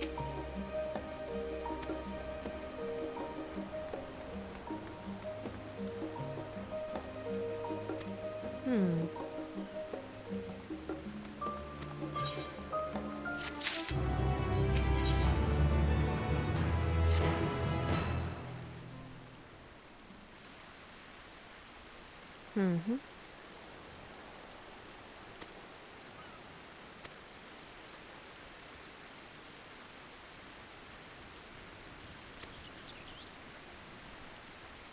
Huh?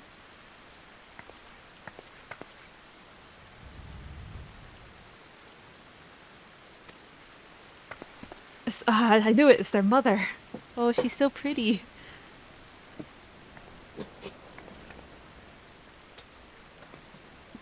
And not like their father at all. Amalance Levier, at your service. Oh, what a pretty name, too. When you find people to silence the side with dawn, how lovely it is to finally meet you.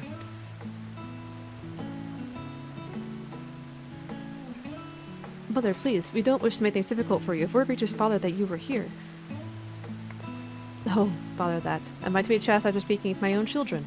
I am well aware that you and Master Fortunal are not on the best of terms at the moment, but I have been absolutely desperate to see my darlings again. You will come by the house, won't you? I have gifts waiting.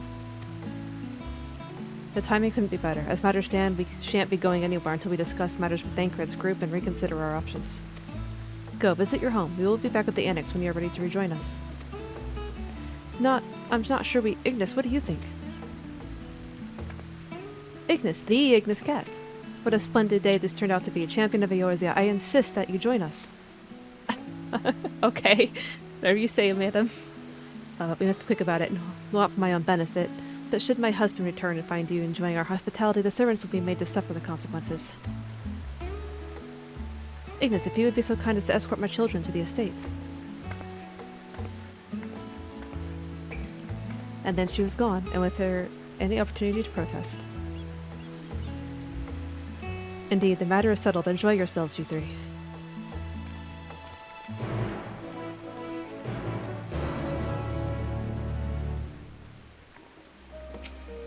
I apologize. Mother does not want to take no for an answer. Still, I am glad, relieved even, to see her in such high spirits. What say you, Ignis? Though it seems we have enough time to enjoy it, will you accompany us on our visit home? Fine, if we're going, then let's get over with. But be sure to stay in the entrance hall. No peeking into our private chambers, thank you very much. Why ever not? Your room is always perfectly neat and tidy. Everyone has things they'd rather keep to themselves, don't they? Cherished mementos you couldn't bring yourself to throw away, childhood toys. I mean, God, never mind. Levier estate is that way. Straight down the stairs. Come on.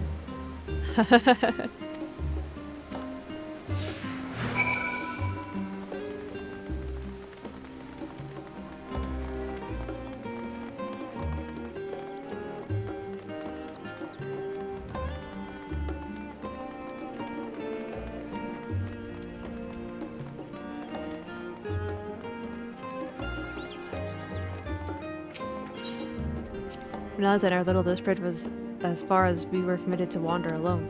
I say alone, my mother or servant was always somewhere nearby, keeping a watchful eye. And now look at us, traveling to different continents, different worlds even.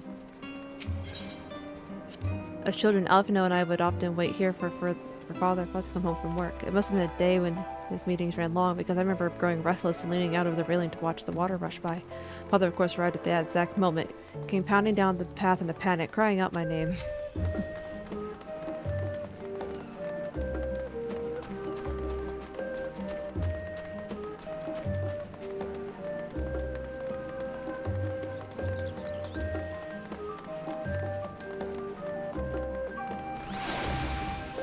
And here you are at last. Please, do come in.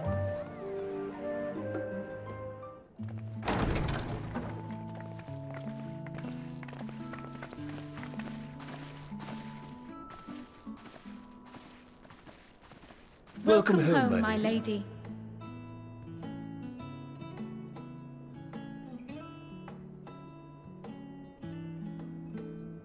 It is a nice estate. I'll give them that.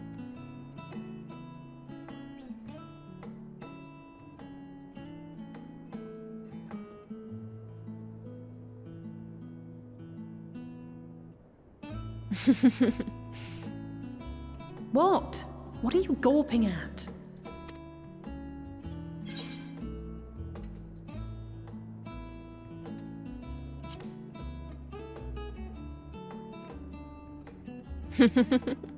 I'll have you know I'm quite fond of the Rising Stones.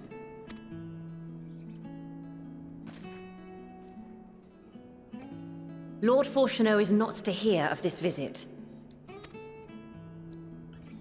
And I should also like the children to have their gifts, ere my husband makes his return. As you wish, my lady.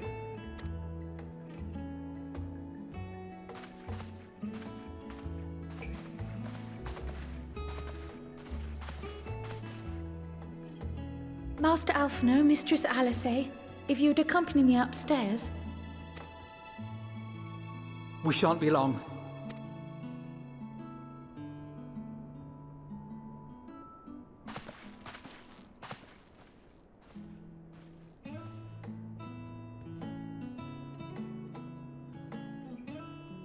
The twins have been sending letters home from time to time, recounting their latest adventures.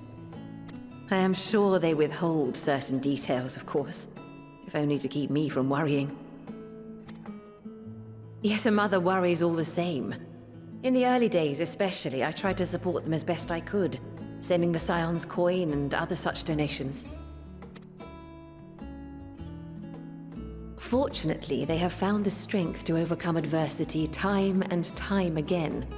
Their words grow more confident with every letter, their depictions more vivid. The triumphs and defeats, the joys and sorrows. It is clear that they have come to find value in every experience. But of those they treasure most, it would seem that meeting you might be the most impactful. Why, since that fateful day, I do believe there has not been a single missive in which you were not mentioned by name.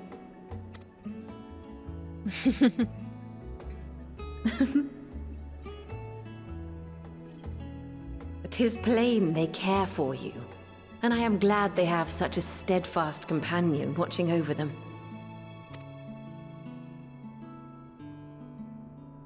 Under normal circumstances, I would offer you tea, but alas, these are anything but.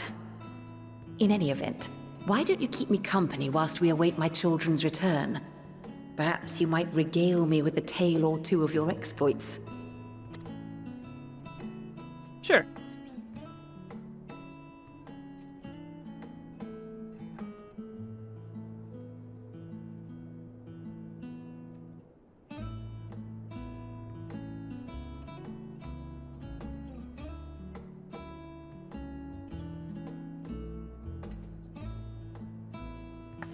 Ah, I knew it was going to be the outfits. When you mentioned gifts, I wasn't sure what to expect. Mother, Oh, look how well it fits you. And the style is to your liking?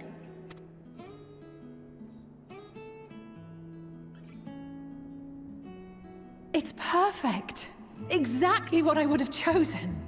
But please, tell me you had something different made for Alphino. Naturally. You are hardly little children anymore. And while I shall miss dressing you in those precious matching outfits, I must respect the individuals you have grown to become. See for yourself. There's Alphino. Thank you for the splendid clothes, Mother. Stylish, comfortable, and eminently practical. I am so glad you like them.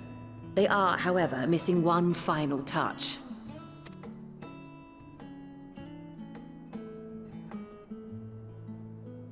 If you would allow me, Master Alphino.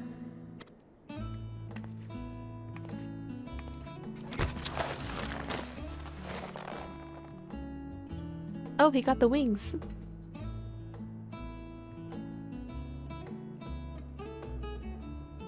Wait. Are these... A sage's tools of the trade. They belonged to your father.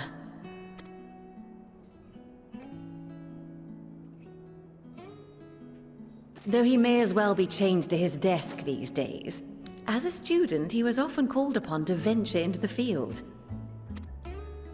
He wielded those armaments, both to heal and to harm in no few battles. None so fierce as those you two have braved, perhaps, but battles nonetheless. Thus did I pull them out of storage, to show you that he was not always the man who stands in vehement opposition to you now. And also because it would be a terrible waste of ridiculously expensive House Leveilleur commissioned artistry.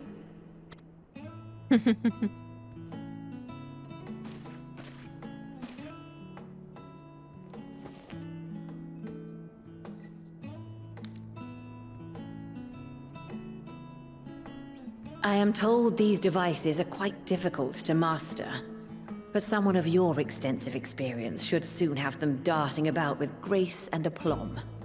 May the wisdom in that crystal serve you well. And please, try to find common ground with your father. That you might come and go without need for this awful subterfuge.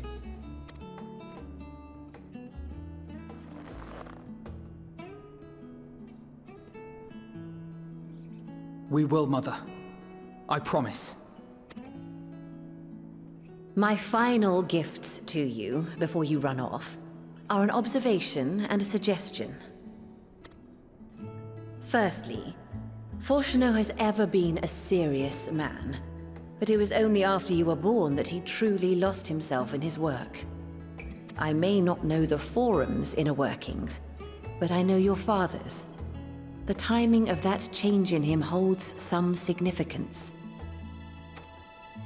Secondly, do not seek to best your father with words. Far better that you simply show him. Let him discover the merit of your actions, after they cannot be undone.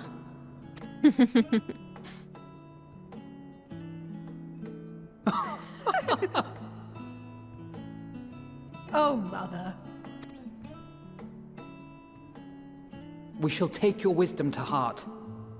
Thank you again for these gifts, and farewell for now. Safe travels, my children. Eat well, stay warm, and keep your friends close.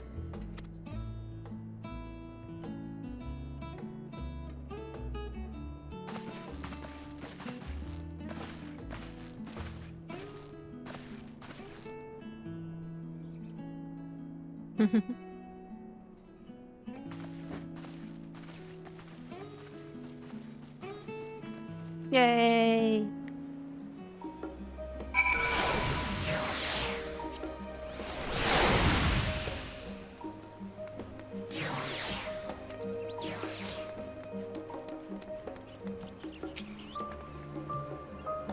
See, it means a lot to her, and I shall refrain from inquiring as to the content of your private conversation.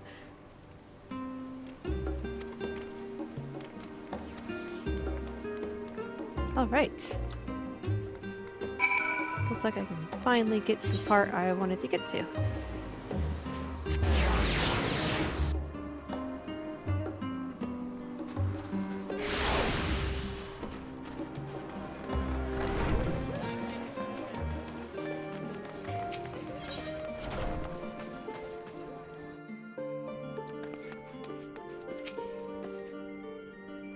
It also turns out good, but their new outfits tell the tale. I only hope we can with their father that they might return. Okay, no time reading.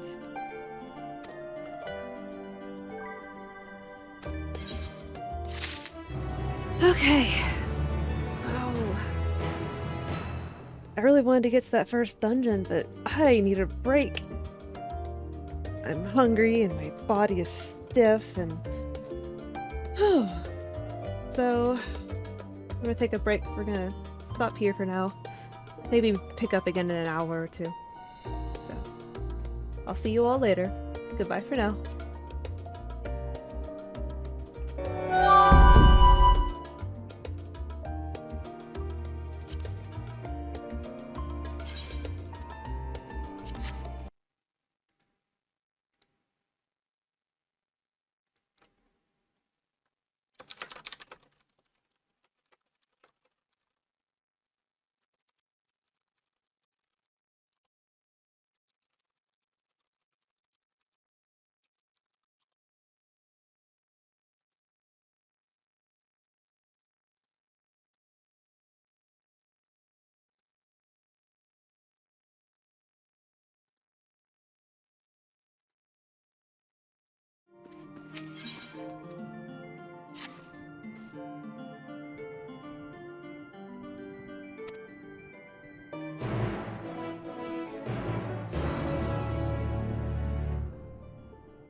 Your time in Thavnair has certainly been eventful.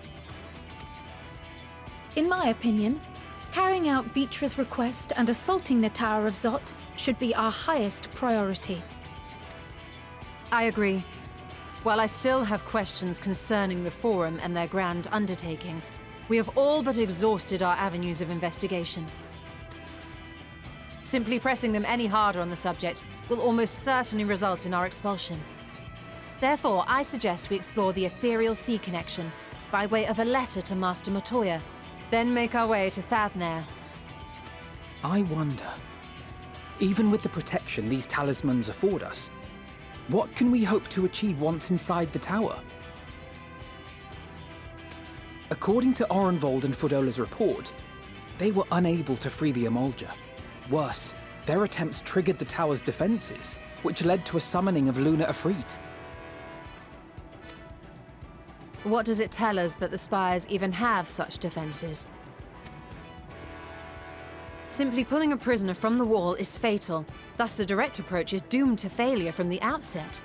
Any further measures to dissuade such actions seem unnecessary. Unless, of course, there is a way to free the prisoners without killing them. Then it stands to reason that any intruders will be met with overwhelming force. The towers appeared throughout the world in but the twinkling of an eye. 'Twas by magical means these structures were raised, I surmise. A spire thus conjured must needs be maintained, and I suspect an arcane catalyst, some manner of core, doth lie hidden within. Destroy the core, and the tower ceaseth to be, thus liberating the captives without harm. So we can hope, and I would prefer to enter the tower with a working theory than with no plan at all. Assuming Ishtola's reasoning is correct, the chances of the defenses remaining dormant are small to none.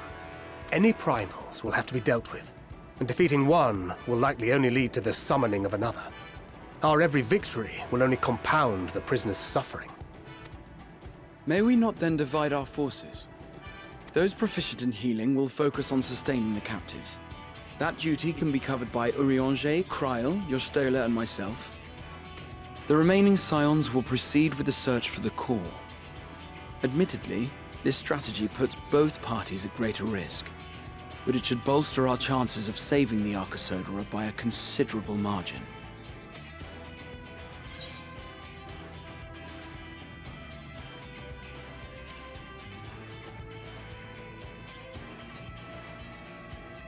If you're to fight primals, then you'd best have at least one healer with you. And I am more than happy to fulfill that role. I found wielding a sage's armament to be rather intuitive, and look forward to testing them against a more challenging foe. It seems we have a plan. All that remains is to carry it out. I will inform Radzat-Han of our movements, so let us make our preparations and regroup near the tower. The military post in what's left of the Hamsa hatchery should serve as a convenient staging point. That sounds perfect. And remember, the experimental aetherite at the confluence is there for those who need it, so there's no excuse for being late.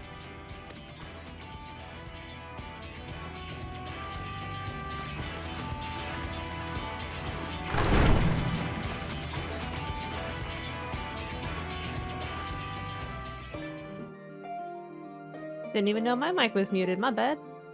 I was wondering where my little picture wasn't lighting up. Alright then. Thavnair.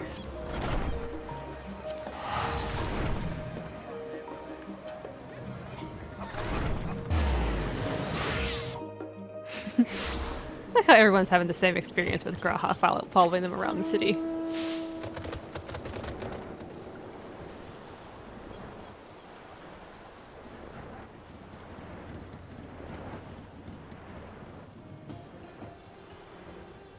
See if I remember how to get there. Navdeen.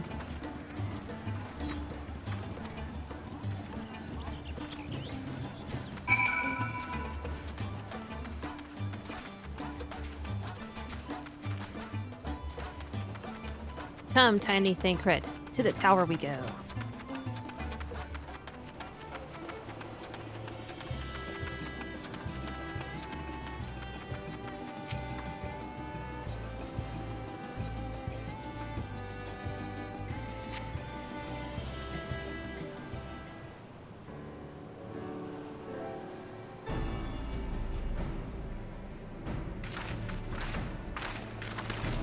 Alright, what we got here? This feature of Aetheryte travel, I think I'll stick to boats. No warning, however, empathetic would have prepared me for that. On account of which we are a little late, but fighting fit, mostly.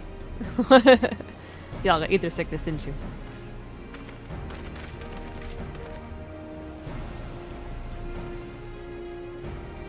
My friends, permit me to thank you for accepting this mission.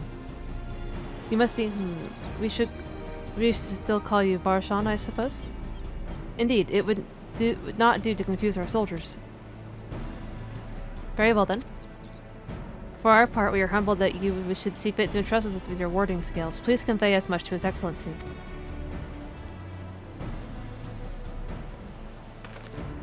One for each of you. Please accept them with my blessing.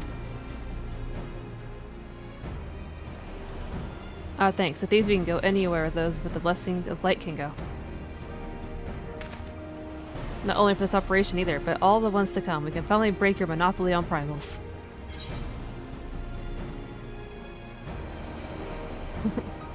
I've been waiting for this day.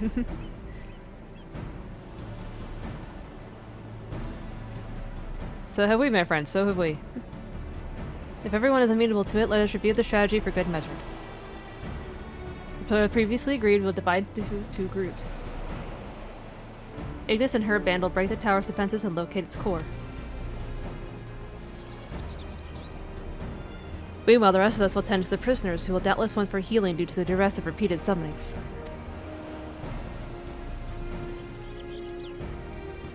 The primals with the tower bringeth forth shall be deities of Thavnairian myth.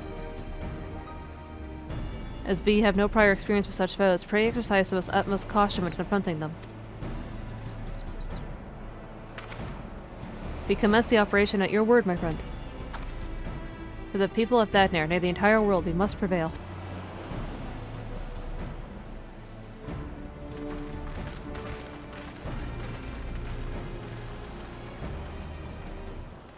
The Tower of Zot, now accessible.